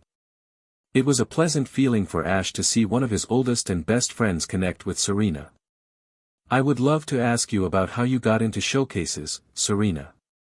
And, of course, I want to know more about how someone like you ended up traveling with Ash," he said regretfully, but there was a glint in his eye and he appeared trying not to laugh. "But I actually have to go.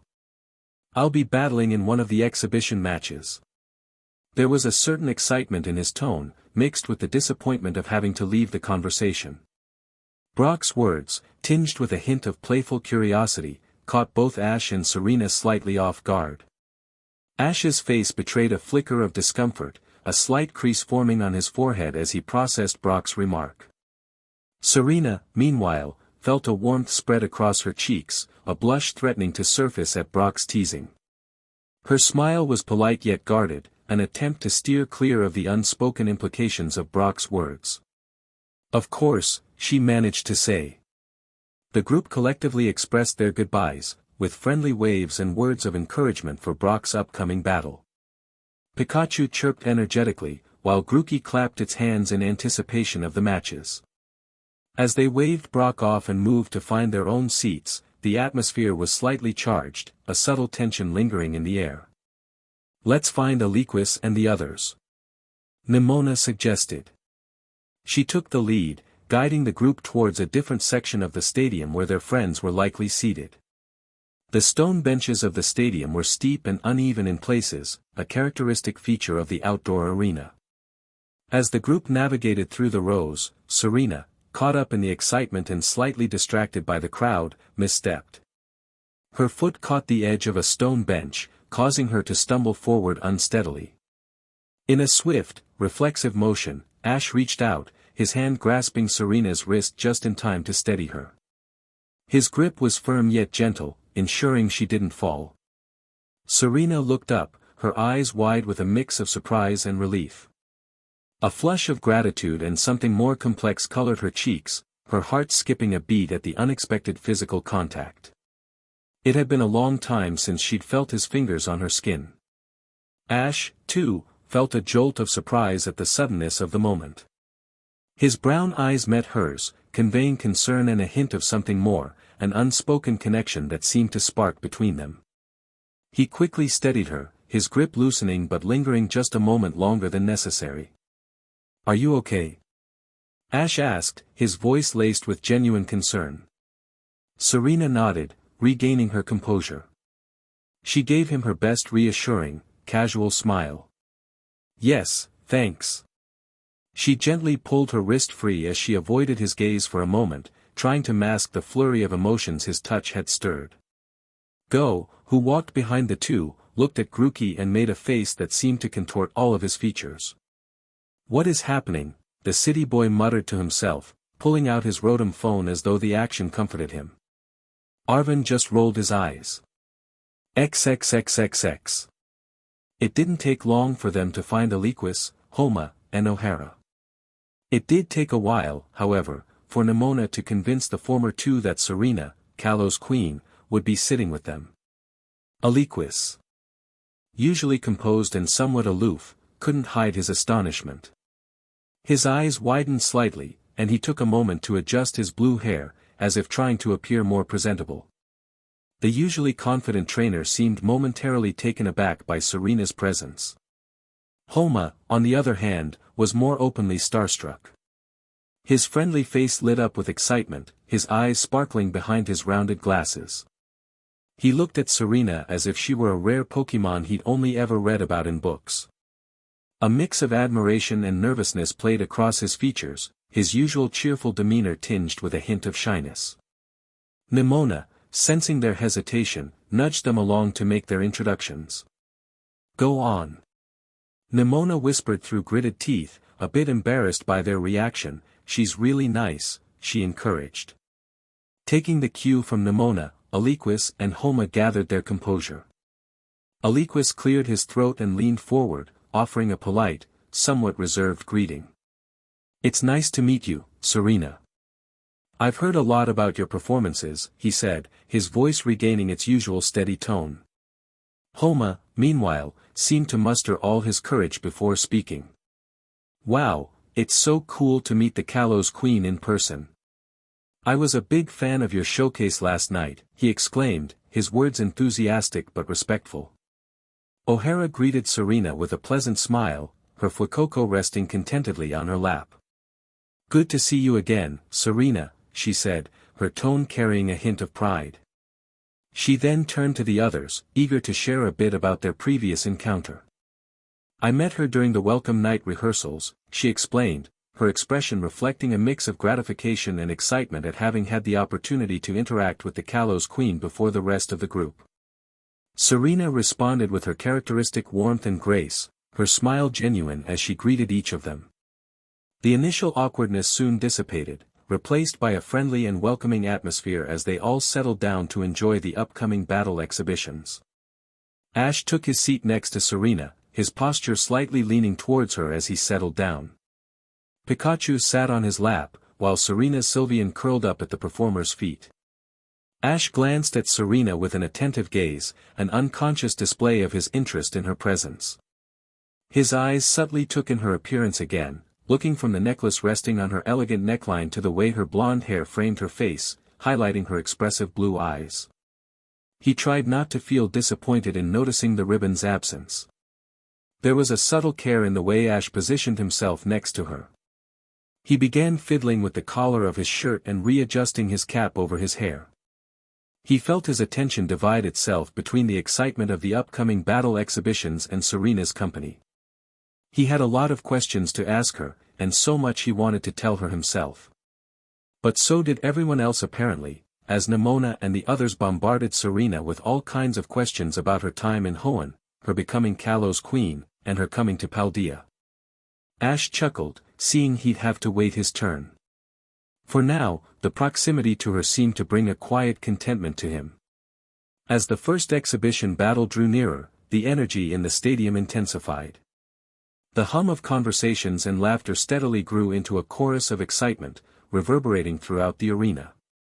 Students and spectators, clad in Scarlet Academy's vibrant colors, filled the seats, their faces alight with anticipation. The rhythmic clapping of hands and stomping of feet began to echo around the stadium, a spontaneous expression of the crowd's eagerness. The sound swelled like a wave, gaining momentum as more and more joined in, creating a thunderous cacophony that seemed to shake the very ground of the arena. At last, a young man walked out into the center of the arena, a microphone in hand. He was ostentatiously dripping in gaudy Scarlet Academy attire, bright orange breeches, an orange top hat, and he had even dyed his mustache orange. Neimona, always eager to share her knowledge of the school's traditions and events, leaned towards everyone and explained, "That's Talon Reyes. He's on the student council, does events. He announces the battles. Other students will act as referees during the matches." Her voice carried a hint of admiration for the well-organized event and the roles students played in it. "He looks ridiculous," Arvin muttered. Neimona threw a piece of gum at him. Arvin shuddered. The group turned their attention back to Talon as he took his position. With a microphone in hand, he began to introduce the first set of competitors, holding the microphone with a practiced ease. His voice, clear and resonant, effortlessly reached every corner of the stadium, commanding the attention of the eager crowd. "Ladies and gentlemen, trainers and Pokémon enthusiasts," Talon began grandiosely. "Welcome to the Scarlet Academy Battle Exhibitions. Today, we are thrilled to present a series of thrilling 3-on-3 battles that showcase the skills and strategies of our esteemed faculty and talented students." He paused for dramatic effect, allowing the crowd's excitement to build. "Our first 2 battles will feature members of our distinguished faculty, demonstrating their expertise and battle prowess.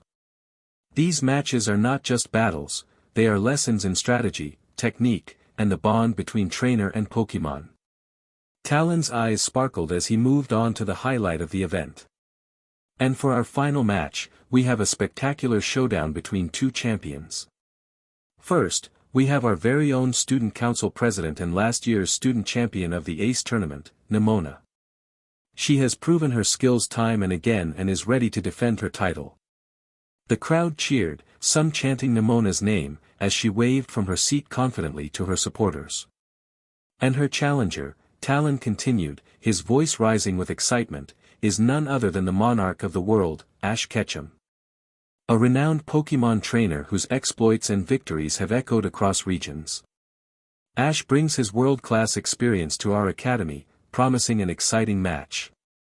The stadium erupted in a roar of applause and shouts, the name Ash echoing like a battle cry.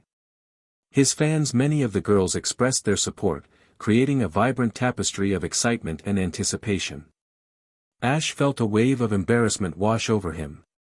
His cheeks flushed slightly, and he gave a sheepish grin, clearly unaccustomed to such fervent adulation in such a setting. He rubbed the back of his neck awkwardly, trying to downplay the overwhelming attention. Serena, observing Ash's reaction, couldn't help but give him a knowing look. Her eyes twinkled with amusement and a hint of empathy, understanding all too well the mixed feelings that came with being in the spotlight. She leaned in slightly, her lips curling into a small, teasing smile, saying, "Don't worry, at least it's not a big crowd." Ash caught her gaze and, despite his initial discomfort, found himself relaxing a bit, chuckling. Serena's expression, both playful and understanding, helped ground him. For a moment, it felt as though she were the only one looking at him. His mind flashed briefly to what it had been like back in Kalos, when the eyes of the world hadn't been watching his every move. He let out another small chuckle, acknowledging the absurdity and the honor of the situation. Ash finally managed to tear his eyes away from Serena's, and turn his attention back to the arena, ready to focus on the battles ahead. XXXXX. Gary Oak arrived in Mesagosa in the late morning via bus. The city teemed with colorful life and energy as the clear late summer sun bathed everything in a dusty gold light. Gary and his Umbreon ascended the city steps, weaving through the towering buildings that neighbored quaint, terracotta-roofed houses. In the distance, they could hear the sounds of lively music mixed with the city's everyday din. Gary, dressed in a polished work suit and holding a briefcase, felt somewhat out of place amidst the casual hustle of the streets. The suit, lent to him by Larry, was impeccably tailored, giving him a refined, professional appearance. It was a sharp contrast to his usual attire, which was more suited for research and exploration. The fabric of the suit moved smoothly with him, suggesting both comfort and style, but Gary seemed to carry it with a touch of unease, not fully accustomed to such formal wear. "You need to start looking the part," Larry had said, having brought Gary into his Medali offices the next day after their meeting. "And dropped the whole salesman pitch. That was good to get you in, but it won't get you far into Area Zero." "Well then, what am I supposed to pose as?" Gary had asked, feeling as though the whole situation was getting a bit too complicated and difficult. Larry had given Gary a grim smile. "You're going to have to be a bounty hunter for Pokémon, of course." Gary had stood stunned by the suggestion, absorbing the gravity of Larry's suggestion. His shock had been evident in his wide-eyed expression, reflecting a mix of disbelief and apprehension. "A bounty hunter? What are you talking about?" he asked, his voice tinged with a hint of incredulity and even anger. Larry, maintaining a serious demeanor, had continued with a cautionary tone. "Listen, I've thought about this. You won't actually have to catch any Pokémon immorally, but," he paused, choosing his words carefully, "powerful people like to have powerful Pokémon. Of course, they rarely ever take the time to train their familiars and catch Pokémon themselves. They pay people to do that. Now, I have a hunch that a lot of people want in on Area Zero for the powerful Pokémon that might be there. If you present yourself as a capable hunter, with a reputation for catching dangerous and powerful Pokémon, you hint at your willingness to brave Area Zero, for a price.